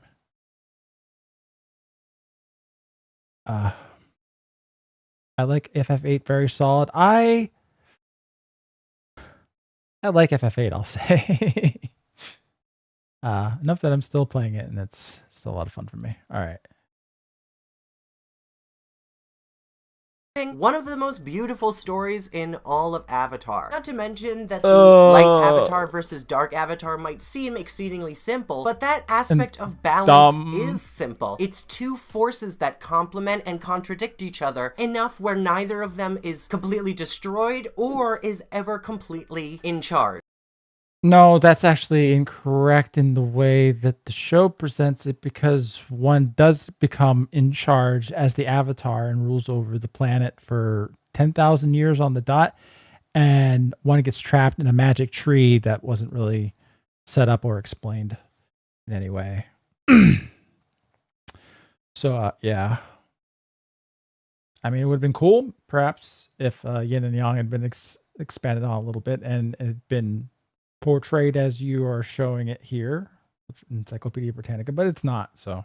But seriously, I tear up every time I see Juan die and Rava comfort him that they'll be together forever. It is such a powerful scene with an incredibly It is a powerful scene. It makes me laugh so fucking hard. Uplifting message, and it really helps you grasp the impact of the Avatar and their purpose as a whole. I felt that moment in my soul, and the Avatar meant so much more to me. Soul? He believes in souls? Oh, that's crazy. You believe in what? A creator? An objective reality created by that creator? That'd be crazy. Than it did in The Last Airbender. But also, I won't lie, Avatar versus Avatar got me the most hype I'd been in this series in a long time. Shut the fuck up, man. Connecting the lore of the original Avatar to the current conflict created a level of scale we haven't seen for a long time, and some insane bigger is better. They turn into giant ghosts and they do battle like my action figures. Ramifications on the Avatar as a whole, losing all of the past lives. Not to mention that because Amon was so insanely talented as a bloodbender, we never truly got to have a one-on-one fight with him. Having these two avatars clash in such a major display of bending, as it's vastly different from the climax that we got last season, which was more political focused. Also, in terms of losing the past lives, I will always assert that it was a smart choice in terms of the— No, it wasn't a smart choice, because number one, it isn't set up in any way that this could happen. Even with the beginning's episode, there was nothing to suggest that Unalaq could just rip Rava right out of Korra and then sever the tie to the past lives. That's not set up in any way, so it's just done as fucking shock value, and it's bad. And yeah, that's really actually all I have to say about that. It's bad. New era approach that Book 2 took after Harmonic Convergence. It's as if this event is a symbol for monumental change, and having the Avatar tied to the universe and the cycles of the universe in such a physical way gives the role a stronger connection with nature in general. And even though— What? Kami gobbledygook. Strong— what? Nature? What does that have to do? No, it was Unalaq who removed the past avatars and fundamentally changed and technically restarted this cycle. I do believe that the universe has some sort of hand in all of these events in achieving ultimate balance, which— yeah, it's called the writers and their shit. I like as both a mysterious attachment to the world around us, but also as a physical representation of what the Avatar is trying to achieve, and that the universe will always adjust to this state of balance. And along those lines, I think that idea that the universe trying to shoot for balance was better presented in the Avatar being the incarnation of the spirit of the planet, rather than this lion turtle carpet garbage, but whatever. It's your opinion, man. Korra essentially did the same thing to Vaatu himself, basically pacifying his spirit and essentially delaying his return for another day, because as Rava states, he will grow back inside of her. I think a common misconception about what we're trying to do during Book 2 is to defeat Unalaq and that Unalaq is in the wrong, when in reality we are fully aware that that is 1, not possible, and 2, well, it shouldn't be possible. I don't know if the writers technically understand that that's how they set it up, because in the beginning of episodes, Fatu likes to talk a lot about how if he destroys Rava, she'll never come back. Or that he's like actually finishing her off. It does seem like the writers really understand what they set up here. Yeah, I wouldn't give them that much credit. Not the case at all for his spirit. Another point I see often discussed online is whether or not Korra got bailed out every time. Oh, okay. I kind of want to see him go. I kind of want to see what he says about this. So this will be the last like part that we go through. Is she a bad avatar overall? Did she Yes. do anything meaningful or succeed at all in her career? She just does At this point, meaningful I don't stuff, really but like they're to bad. discredit opinions, but I like, do. watch the show, please. And I have far too many times for my then sanity. watch The Last Airbender and tell me that Aang doesn't get bailed out. I don't mind the lion. This, yes, he does get bailed out here, 100%. And the part where he gets his fucking back rocky punctured, and it just somehow reestablishes the after state. Yeah, those are bailouts, but that's about it. It's all contained basically to the finale, which yes, I do have my problems with. Unlike Korra, who's bailed out consistently throughout the show. Turtle at all, as they clearly had bigger intentions in terms of the lore with that one, but the rock, that No, they didn't. They weren't really thinking it through. rock! And again, I don't just want to rag on The Last Airbender as if this is retaliation. I'm simply trying to point out that both of these shows have their own faults, and no one's incorrect in their opinion, including those who like Korra more. No, they are. Few as they may be. While the show does Few have as its they may flaws, be, I think yes. The Last Airbender does as well, and despite them, they're still two of my favorite shows of all time. Because of how monumentally... Yeah, I'm gonna put this out there. I don't think you're really a fan of Avatar if you're really that big into Korra. TBH, I don't think you really like the show that much. That's just my opinion. They succeed in world building and characterization every single time. Aang returning Korra's bending at the end of book 1 is one moment that a lot of people cite as her being bailed out without any work on her part, as well as her suddenly 100%. achieving airbending. Now, there is a theory online that over the course of season 1 that Korra became in touch with each one of the chakras that Aang had to become in touch with in order to unlock the Avatar state. What? Okay, hold on. I want to see where he's going with this. I've never heard this before. Earth chakra blocked by fear. But because she experienced fear here when Amon jumped her with his guys?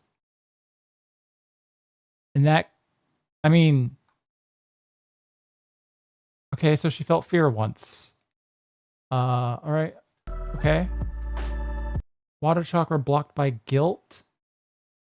Hold on, she never had guilt about this moment, though. She very shamelessly throws herself at Mako and basically sexually assaults him in front of Bolin. Maybe she felt some guilt after that. It's not really shown, though, in the show. So, no.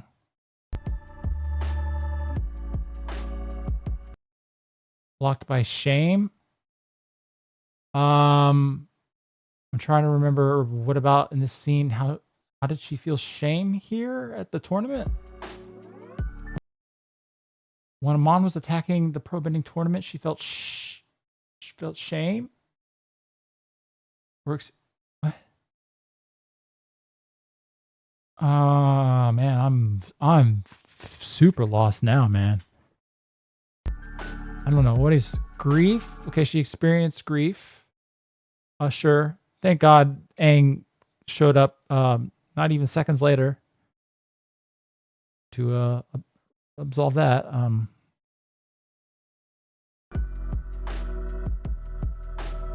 Blocked by lies. Yeah, she was lied to by some villains. Sure. Blocked by illusion.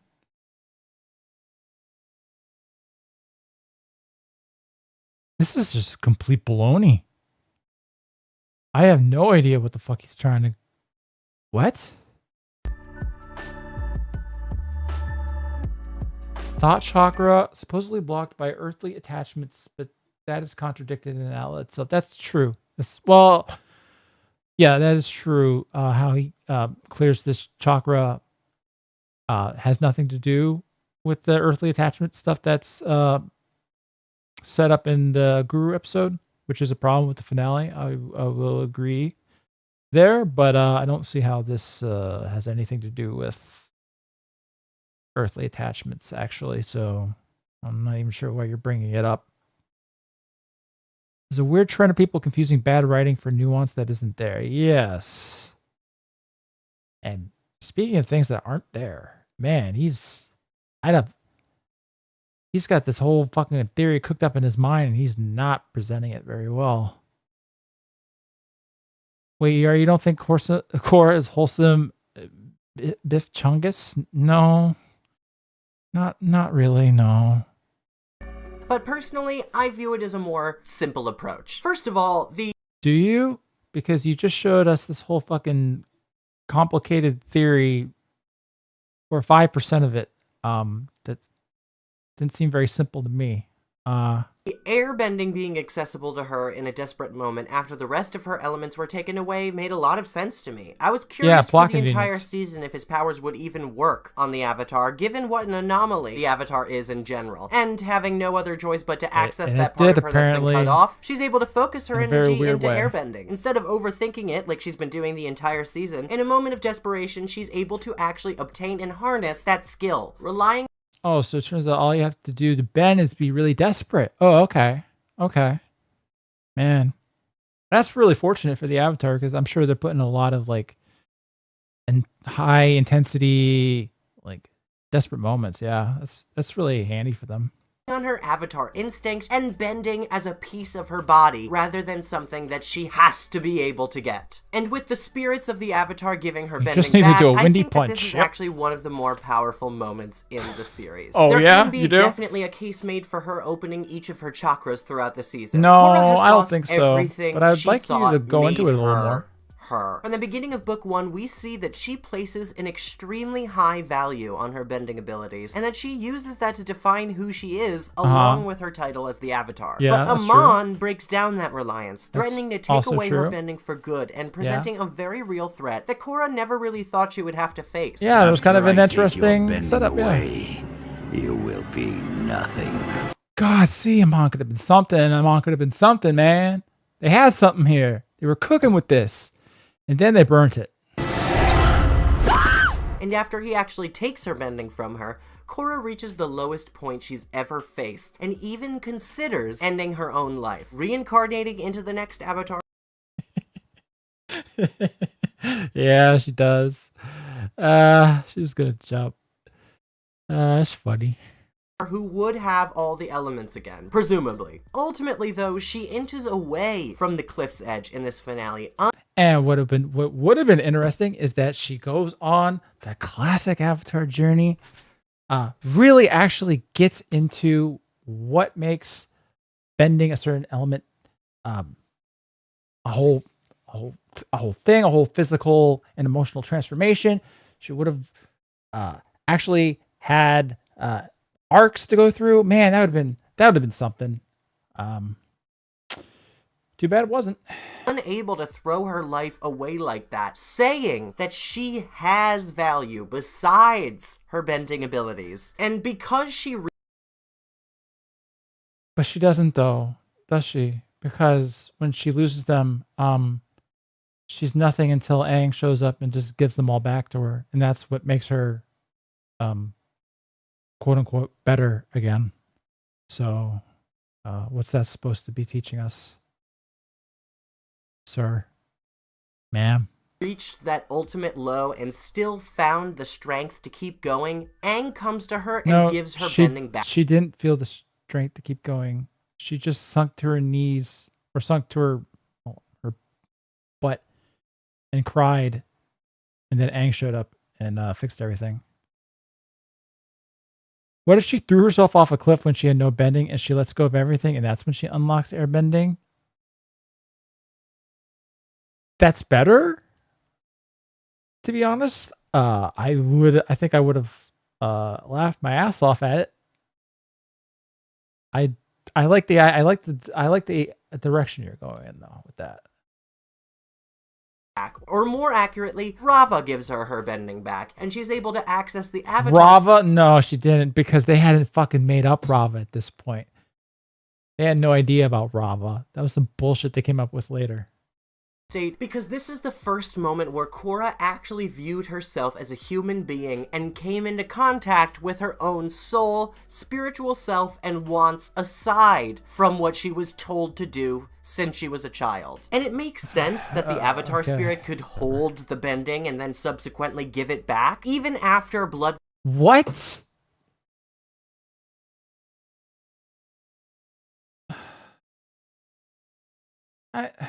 No, a better... I could argue this better than you, buddy.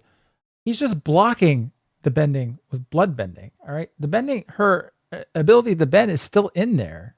So yeah, she's still holding it. She could have gone on a journey to unblock it. She didn't need her fucking Avatar spirit to show up in a hall call and be like, hey, wipe those tears, babe. You don't got to do nothing. We're here to save the day. Thank you, Spider-Dude93, and confirmed for not feeling urgency when learning firebending. or any of the fucking elements when he had the fucking world on his shoulders to save. Yeah. All the Comet Doomers should have known nothing ever happens. Aang was right. Yes, true. Bending has blocked it in terms of chi. Even after they combine, the spirit still holds those abilities and can restore them from this anomaly. Not to mention, chi blocking is akin to a form of energy bending, it seems. I don't know, maybe. But what happened wasn't... I guess it was chi blocking in a way. With bloodbending. It hasn't really been elaborated on, but the way I viewed it is, if the avatars are able to energy bend, they should be able to bend the energy within oneself, including that chi that has been blocked up, preventing them from being able to bend those other elements. I don't like the advent of energy bending. I don't think it should have been in the finale. I thought it was an ass pull. But if you are going to do something with it here, have her do it, you know, and not a ghost. In Book 2, people feel that Korra's giant blue spirit is a bailout and makes no sense. Yes. When I personally feel that it was the perfect end to her arc this season, and I will die on this hill. I just think her versus Unavatu is one of my favorite fights in this entire series. Like I mentioned before. Oh my god. Okay, well, there's no reasoning with you, obviously, but I've never met a Korra fan who was like, yeah, this was epic, man. Well, maybe they initially did, but when they talk to me, they speak about it in hushed tones, ashamed. Korra learned this season that her role as the Avatar should not encompass her entire identity, and her humanity is essential to the role. She is Korra, not just the Avatar. Removing Rava entirely is crucial to prove this point, separating her from the Avatar power and showing that Korra herself is strong-willed and was chosen for this role for a reason. She's strong-willed. I don't think anyone's ever said otherwise about that. Yeah. I would have been really upset if the season ended. He's writing the story himself at this point. Yeah. Rava simply tells it's even Korra worse somehow. That she's the Avatar and that's why she cannot lose. She is Korra besides the Avatar. If anything, she is Korra first. She was I don't like that message. I think Korra should have learned that she is the Avatar, you know, and all that encompasses. All of it comes first. That'd be nice. I think that's basically what Aang learned. He ran away from his duty, resulted in a bit of a mess. But then he learns pretty quickly, well, I have a duty to get to. I am the Avatar. I'm not just Aang. It's a good story. able to use her own spirit, her own resolve, to fight against chaos and regain Rava, saving the Avatar line from destruction. Which brings me to a huge point. It's not her fault she lost Rava in the first place. Yeah, it did, because she didn't have to listen to the fucking avatar of the spirit of darkness and do all the shit to get into the situation where she, lost her connection to the past lives. She didn't have to do that. It is kind of her fault. Stop victim blaming Korra, please. She's a victim, guys. I mean, yeah, in a way, yeah, she's a victim of the villain that she helped every step of the way. She did so well in that fight. There is not much more she could have done to prevent that.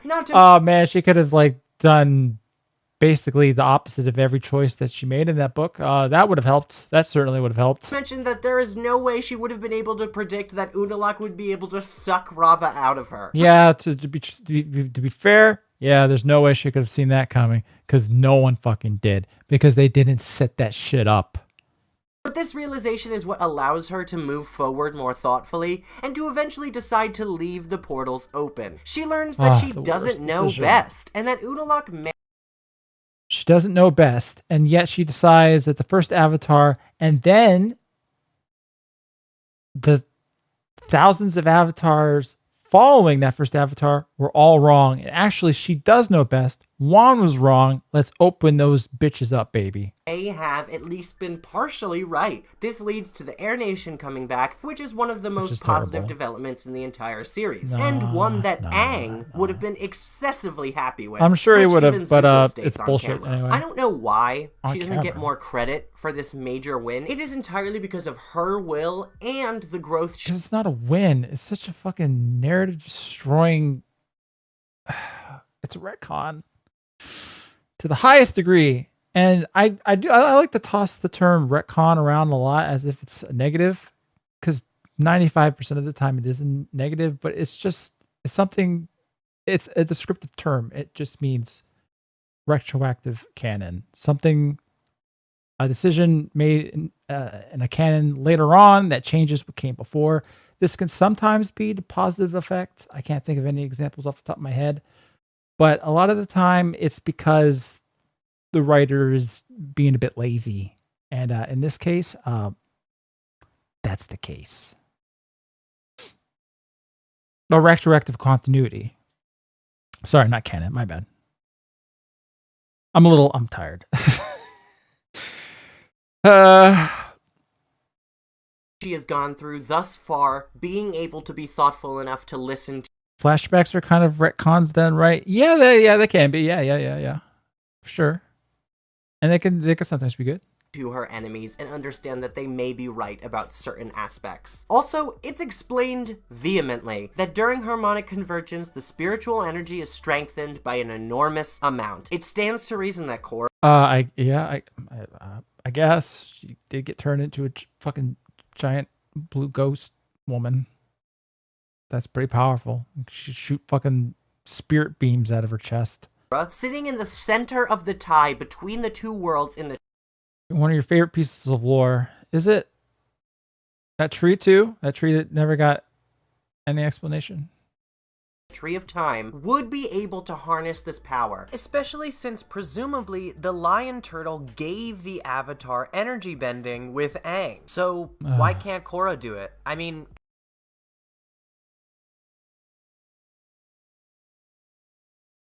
He didn't do it like this. As much as I don't like it here, he didn't do it like that. Aang figured out how to energy bend in the heat of the moment with almost no training. Korra does the same thing by... Yeah. They're pretty bad. They're both pretty bad. But this is less bad. Recognizing her inner power. The most powerful thing about you is not the spirit of Rava, but your own inner spirit. You have always been strong, unyielding, and fearless. Before he fused with Rava, Juan was just a regular person. Oh, good night, K6. But he was brave and smart and always wanted to defend the helpless. The show fucking glazing itself so fucking hard. Korra, you're so great, so magnificent. I don't remember. Did Aang ever even get that from any of his friends?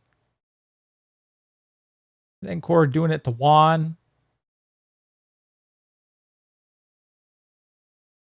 God, it's so fucking bad. That's right. He became a legend because of who he was, not what he was. He wasn't defined by Rava any more than you are. Do as the ancients no.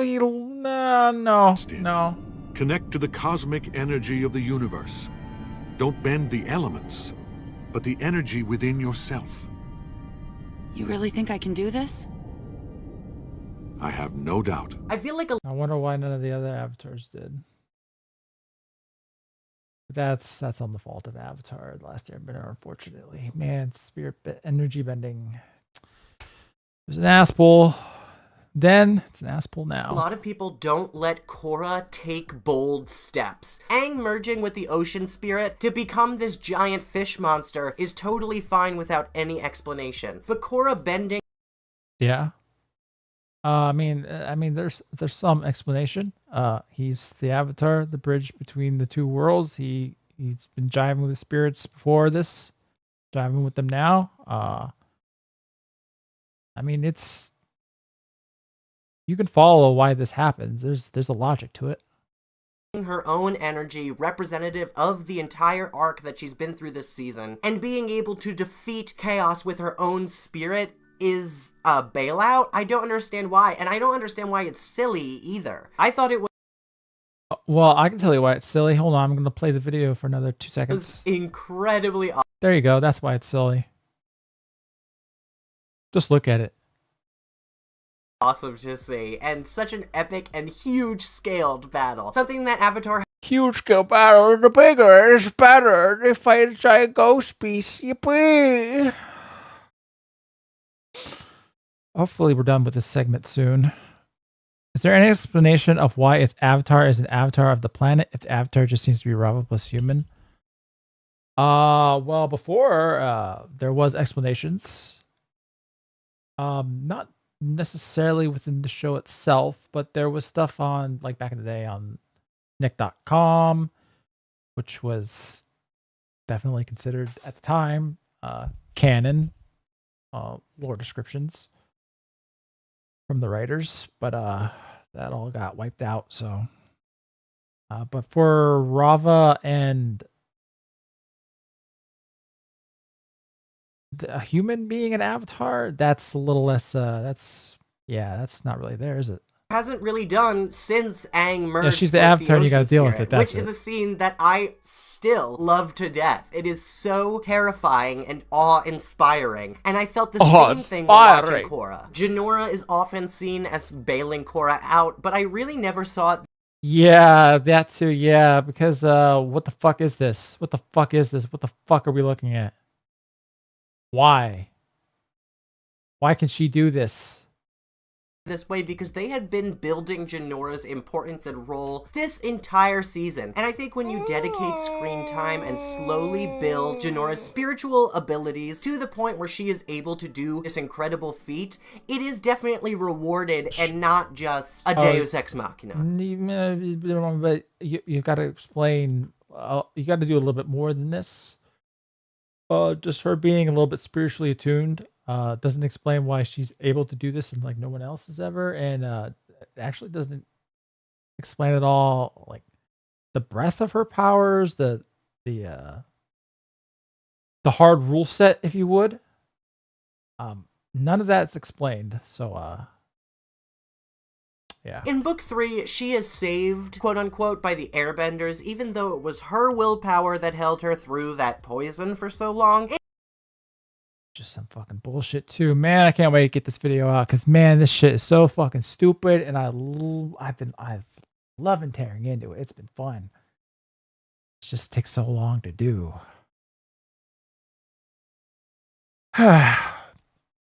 Aang fusing with the water spirit is fine because we already saw that an avatar letting their emotions take over causes some really bad stuff to happen, kind of like what happens with spirits.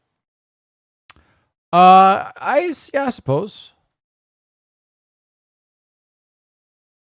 But I wouldn't say that was Aang really losing control. Or I guess you're saying that that's something that the spirit of the ocean did.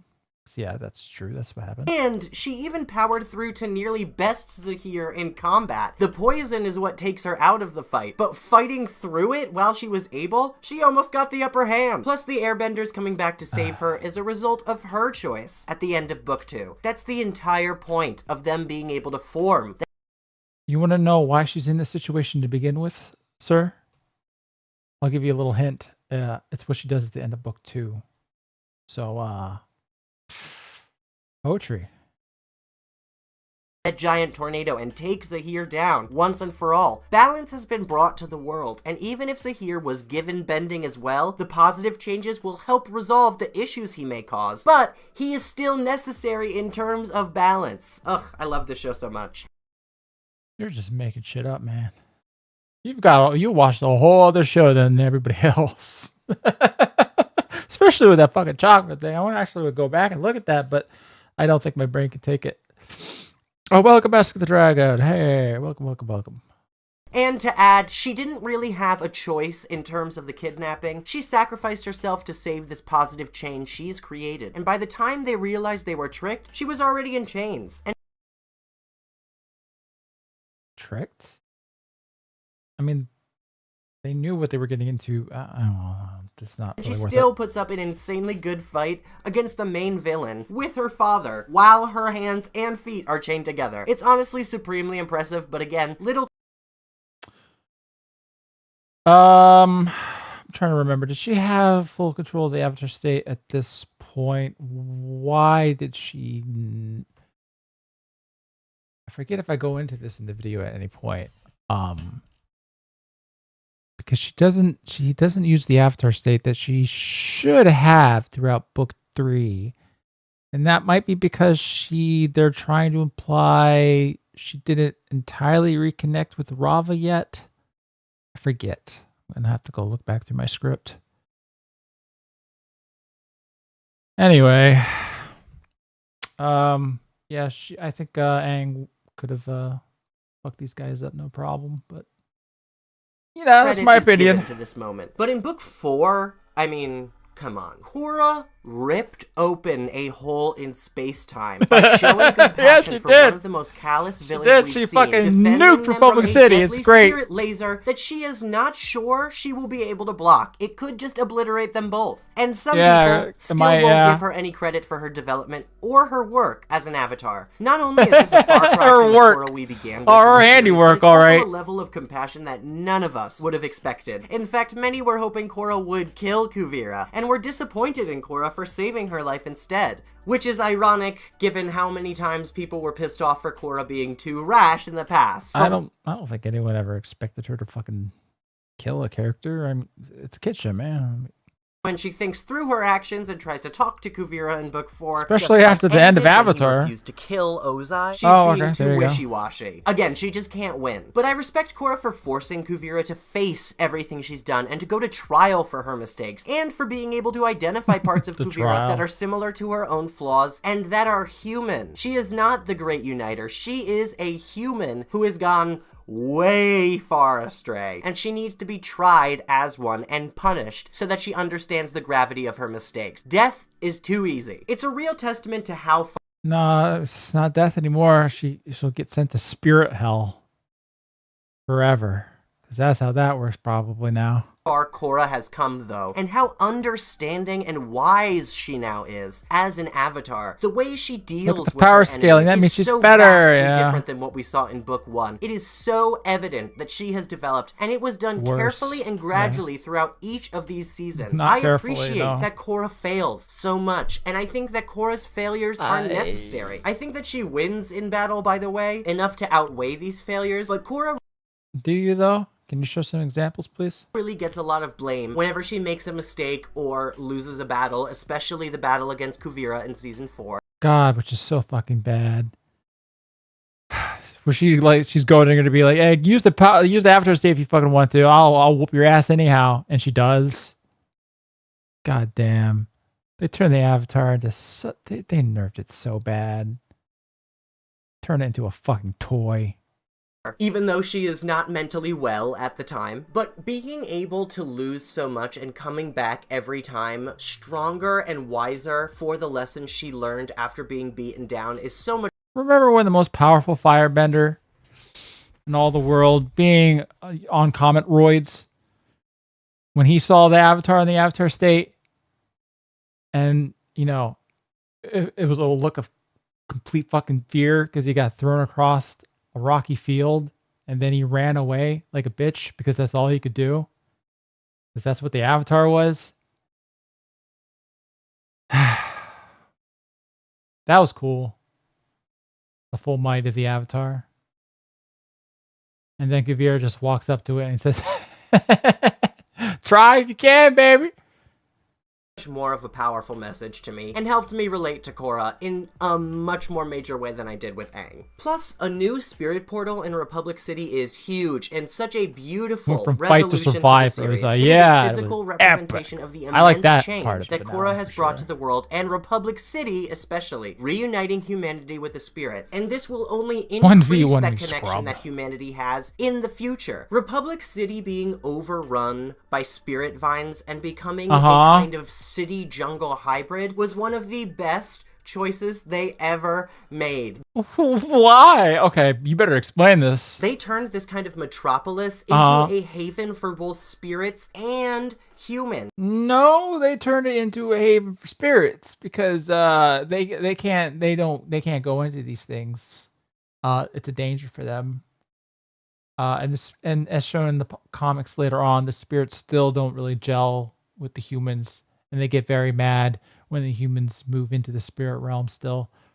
So no, not really. This diversity isn't their strength here, I would say. And it ended up becoming a true symbol of unity, not just for of different nations, but for humans and spirits as a whole. I love Plus, this it's just little so guy. amazing. He's not even little. He's larger than Korra. Compassion after months of abuse between the humans and the spirits, thanks to Kuvira, a new portal forms right in the center of the city, almost as a reward, a way to improve 8% approval rate. relations that were Yeah. damaged during this conflict. Another major complaint that I see with the What's the Legend next of part, Korra man? I'm gonna is stop. the mechs and All technology. right, we're done. Oh man, I kind of want to go. I do kind of want to see his take on this, but I can't. I can't do it. I can't do it. We got to stop. We got to end it here because I've actually gone on a lot longer than I thought I would. I'm tired, boss. I am tired too. Let's cleanse our palates. Well, we're gonna have to do that with some TTS goodness. We got a few things in the TTS. I'll try to send a couple more through that might have gotten fucking glitched if I can find them. And then that will be the end of that. So if you don't really care for TTS, thank you for showing out tonight. Sticking around to see me get tortured by this. I'm going to say objectively terrible video. I'm sorry. Positivity, I think is your channel name. By the way, no one, obviously the boilerplate standard, don't go and harass the fucker or whatever. It would just boost him in the algorithm anyway or whatever, so not worth it. Anyway. But he's so cringe. Yeah, well, I mean, that's its own revenge, really. It's its own punishment. All right, so let's see about these TTS. And otherwise, thanks to the folks that showed out, and I hope you have a good night or whatever the fuck. All right, here we go. Oh, thank you, Butchies, for the 5 memberships. Thank you very much. Go TTS.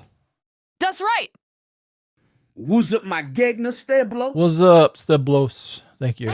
You need Jesus nigger's tongue my anus. Unfortunately, all you have right now is me. Yeah, of course. That's man, that's what we had to come back to. Yeah, baby. Why would you leave for the TTS? This is the best part. This is the best part of these streams.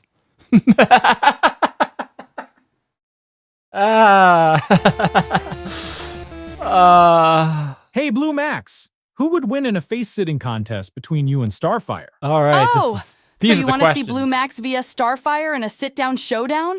Sit down, Honestly, Starfire's got the bubbly radiance, but she's never faced She the does. I like discipline of an Starfire a avatar lot. who practices cock-bending squats daily. I'll give her points for her alien charm and hair game, but when it's time to plant our butts and outlast, I'd unleash a full element-bending chair blitz while Starfire's still talking about friendship. Results? I'm crowned queen, Starfire's starstruck, and ER can't handle the view. That's amazing. AI is funny, man. AI is fucking funny. AI is taking all the shit over in the next couple of years. I'm sorry. Clearly, we've shown that us humans, we don't have a grip on this anymore. AI's got it. I don't give a fuck what y'all say. Unconfirmed for not feeling urgency when learning firebending. Yeah. While the Comet Doomer this- should have known nothing ever happens. Aang was right. He was. Thank you. She is Korra first, is the clarion call of every tattooed millennial woman in a useless make-work job. Correct. And this guy. Alert, cuties fan. No. Oh my god. You need Jesus, fuck her right into booze. Unfortunately, all you have right now is me. That's right! What's up, my Gegna Mask of the Dragon? What's up, Mask of the Dragon? We in there, baby! Thank you, Munchies.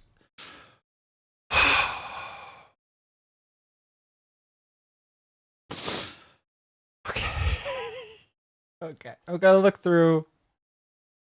Okay, so the queue emptied out. Let me see.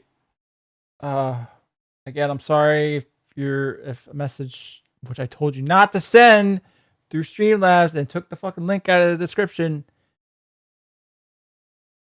I'm sorry if it didn't go through. But let me see.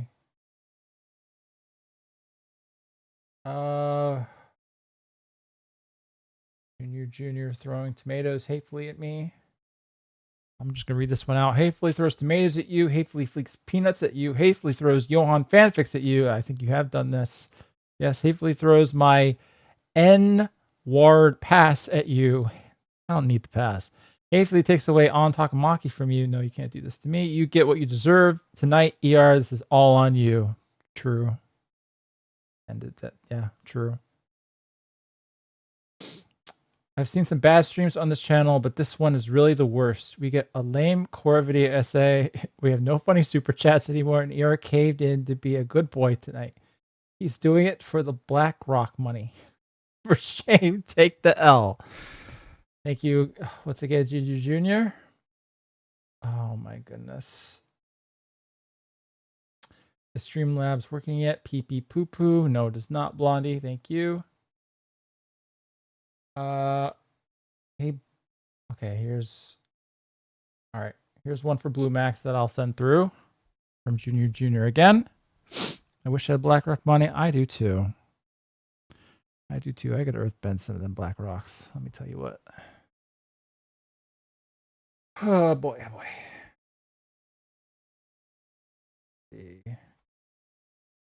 Let's see. I think I've struck some fucking Black Rock Gold with this Blue Max. She's pretty good. Gonna have to keep her, make her a mainstay in the lineup. Funny. All right, here we go. You're cherry picking messages. I'm just looking through to see the ones. Well, I'm obviously not putting some through that are just the same fucking 2 words over and over again. Hey, Blue Max, why can't ER learn to be on time when he's supposed to stream on schedule? I'm sorry. Also, why is he censoring super chats now? I didn't mean- This is not the based and racially charged content I signed up for. I'm gonna revolt and take out that chocolate MOFO. Rick, you hit the nail harder than I hit Asami, not gonna lie. ER's sense of time makes even spirit world trips feel punctual. Fashionably late is his only move. The guy That's right. censors super chats like he's hiding more secrets than my cock-bending techniques. Look, if ER doesn't bring that chaos energy soon, you have my blessing to coup the operation. Somebody's got to teach him to handle a stream, properly and uncensored. Make the critics sweat, I try Rick. my best. I try my best. I do. And it's not enough, but I do try my best. I should have been looking for another thing to put through while I was choking. All right. Okay, that was back at the start. I look through. Jack Saint, what are you? Oh, it's raping and eating children. My mistake. You have to go back to Nance Island. No, Jack Saint, why? Why? Okay, I'm gonna just read this one out because I don't feel like putting it through. This would be in the Tyrone's voice. ER is a horseshit scammer that doesn't know how to fix the Streamlabs. Message dumbfuck, message dumbfuck, message dumbfuck, message dumbfuck, message dumbfuck, message dumbfuck. Thank you for that, Tyrone. Activating chipper. User anonymous. Assume the position. That's right. Feet first. Here we go. These price hikes are ridiculous. From Chris 6. First they were $4. Now they're $2. When will your degeneracy end? All right. Let me see. You won't send my message to Max. I want my $5 back. You scam me. You're dead man ER from Junior. I think I did put it through actually. Yes, I did. Hey, Blue Max, why can't? Oh, you sent it through. You sent it through twice actually. So you might want to at least get a refund on one of them, Junior.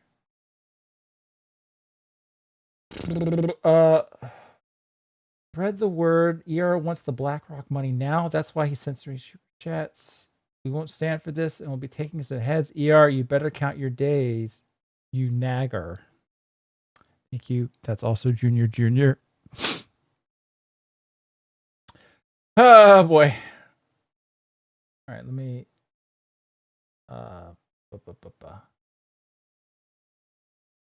let's thank you. This is also from Junior. Let's thank ER for killing all the fun tonight just so we can watch some lame Korra video essay together. I can't believe I'm saying that Deltarune streams were more enjoyable than this. That's harsh. I hope you're proud of yourself, ER. Take this L, by the way. I will. And $3. Thank you very much. Every super chat that doesn't get read on stream is just another L for ER. Well, I'm doing my best, Jar Jr. Because that's what he deserves right now. Sorry, guys, but we can't have fun anymore. All right, then a bajillion messages of the same fucking 2 words that I'm not going to repeat.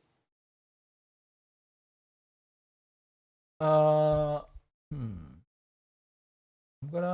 put this one through. This one was the Evil Johan, but since Evil Johan is not in operation tonight, I'm going to send this one to Blue Max. So let me rewrite this one. This is from Awesome Knight 85. Through real quick. What are your thoughts on the Avatar's death battles? Would you ever cover them? I've actually, I don't think I've ever watched them. You know what? That might be fun to do on a stream sometime, just as an aside, just to see them, because I've never seen them. I don't know how they pan out. Might be interesting. I was never into the death battle stuff. I didn't really watch them. I suspect they would make me very mad, but how do you break Super Berry Dispenser every other stream? You hate money? Yeah, I do. Hey Blue Max, is Sawa Grape Sama super cool to slander against ER for being black and skinny and maybe weak? And to put salt into his wounds, there's rumors that she may kick ER dog for fun. Oh, you know it. Blue Max and Sawa Grape Sama are an absolute power duo when it comes to roasting ER. We don't even try to be subtle about how scrawny he is. Sawa belts out karaoke burns, and I flex my biceps until he realizes he's the only guy in the room who's never lifted anything heavier than a YouTube hot take. And the snack prank? Classic. We stash his favorite treats in my cock-bending gym bag. Watching him flail around, begging for mercy, is half the fun. Sawa sings, I strut, and ER gets roasted and snackless. Perfect night. Sounds like it. Thank you very much. I'm gonna have to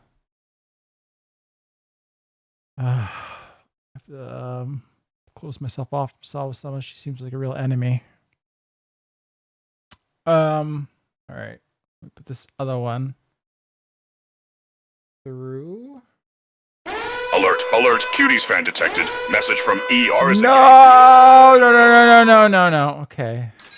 Would you stop? Percent message percent. Okay, now I have to put that one through. Actually, I'm just going to read it. Stop it. They don't work. They don't work. Stop. Don't give me money because they don't work.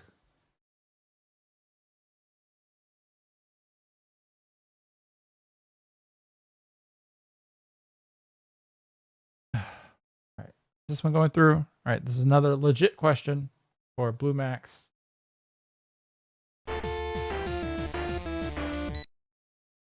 Hey, Blue Max. Who would win in a fight between Ann Takamaki and the Subway Slammer? Ann has fire magic and a toy gun, and the Subway Slammer has superhuman strength, GigaChat genetics, and a burning hatred for women. Boo! Ann Takamaki's got that fiery flair and a killer bodysuit. Plus, fire magic gives her serious edge. But the Subway Slammer? That dude's raw power and GigaChat genetics throw down hard, and with a bone to pick over subway seats, nothing's stopping him. Honestly, it'd be hot. Literal fireworks, raging muscles, total chaos. This just sounds like an Evil Unless Johan Ann charmed him response. senseless or hit him with the old cock-bending special, Subway Slammer's taking the W. Still, I'd rather watch than fight. Bet he'd make me sweat. It's just Evil Johan, but super fucking horny. Some fucking reason. Okay, another one. This one is from I can't actually repeat it because the name is foul. All right. Oh boy. I'm going through. All right, here we go. Johan, stop sending these. Yes, please.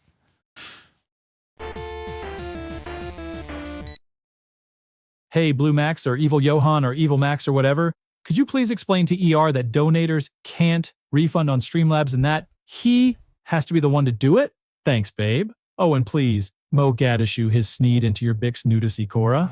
All right, let's try this Did again. we send this one through already? It's Blue Max. Maybe not we did. Evil Max, not Evil Johan. All right, ER, all right. you listening? Yeah, Donators on I Streamlabs gotcha. can't just hit undo on those dollars. You They gotta can- they handle can. those They literally refunds can. personally, I right in do, your though. own back-end Yes. panel. Yeah, so I do. cowboy up I and do. take care of business instead of I- letting your I sneed will flop if anyone all over does. YouTube. If anyone sends Now, through, Mo I will. Gaddishu style meme magic. I'll bend your sneed so hard it'll echo through every meme timeline. Korra-verse style. That's a sneed feed multiverse, baby. Oh, girl. All right. I actually think I've caught most of the ones that didn't go through here. Black man doesn't want to do work refund. I guess not a lot. All I have to do is just hit a button and say, yeah, sure, whatever, have your money back. That's right. Blue Max has to say deal with it when she's summoned. You're absolutely right about that, and I will have that in place before the next stream. Thank you, the late Lord Hood, for that 15 months.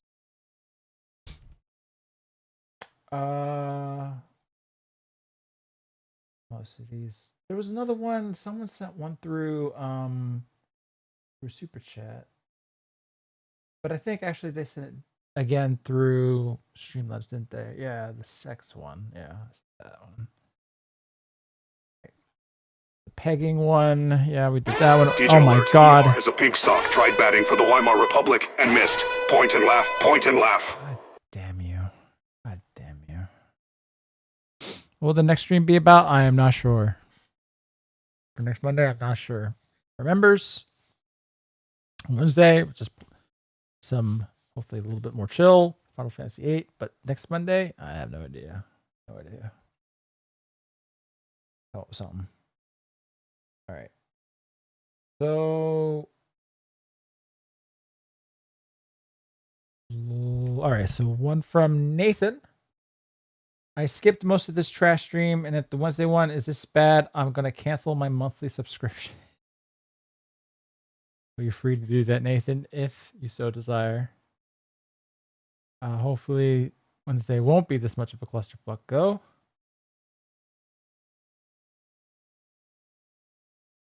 Oh, you know what?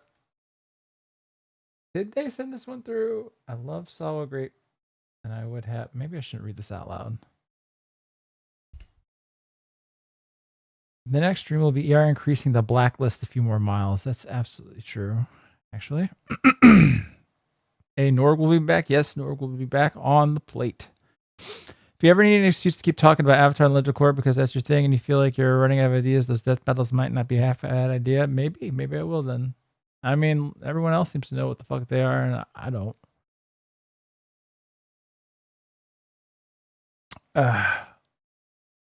LMAO again, winning. So we did send that one through before.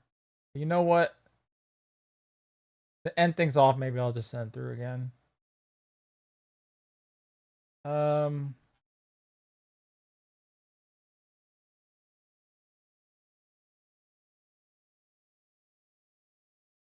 Yeah, all right. To end things out, I will send that one through again.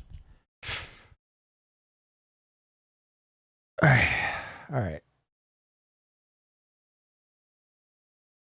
Just because I kind of love Blue Max. All right, here we go. Just got here, but hello, Dad. Well, hello, Eli. And you, I don't know if you missed out on that much, but it was a stream, all right.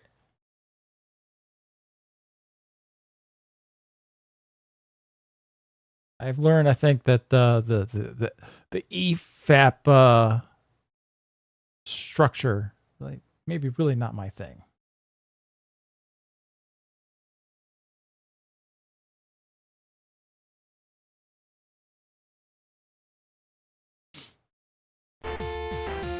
All right, here we go. Hey, Blue Max, I love sour grapey, and I would have sex with her. ER, fix your YouTube. Why is this reading it in my voice? Son, while we can super chat the word sex. Cans her. Sawa Grape definitely deserves a fruit basket, or 3. She brings top-tier chaos wherever she goes, and I absolutely stan a girl who can out-party the Avatar. ER, get with it. Your YouTube auto-mod nukes, fun harder than a jealous Asami. You let people roast your son all day, but can't handle a little sex in the chat? Lame. Loosen up those filter settings, critic boy. And let Sawa's fans celebrate her properly. Cans her. And long live the Sawa Revolution. Long live the Sawa Revolution. And with that, I think that's an excellent point to end on tonight. All right. Yeah, your videos are fantastic, but your streams are incredibly boring. Well, it is what it is, man. Streams are a little easier to put out at a faster rate than videos, but the videos are still, they're still coming, but they will come when they come. All right. Thank you all for showing out, for the generosity despite the fucking donation system just shit in the bed on me. And I will see some of y'all members on Wednesday, and hopefully for something next Monday, I'll figure it all out. Review Rent a Girlfriend, cuck shit out of 10. All right, with that, thank you everybody. You have a good night, and I will I'll see y'all when I see y'all. Bye-bye.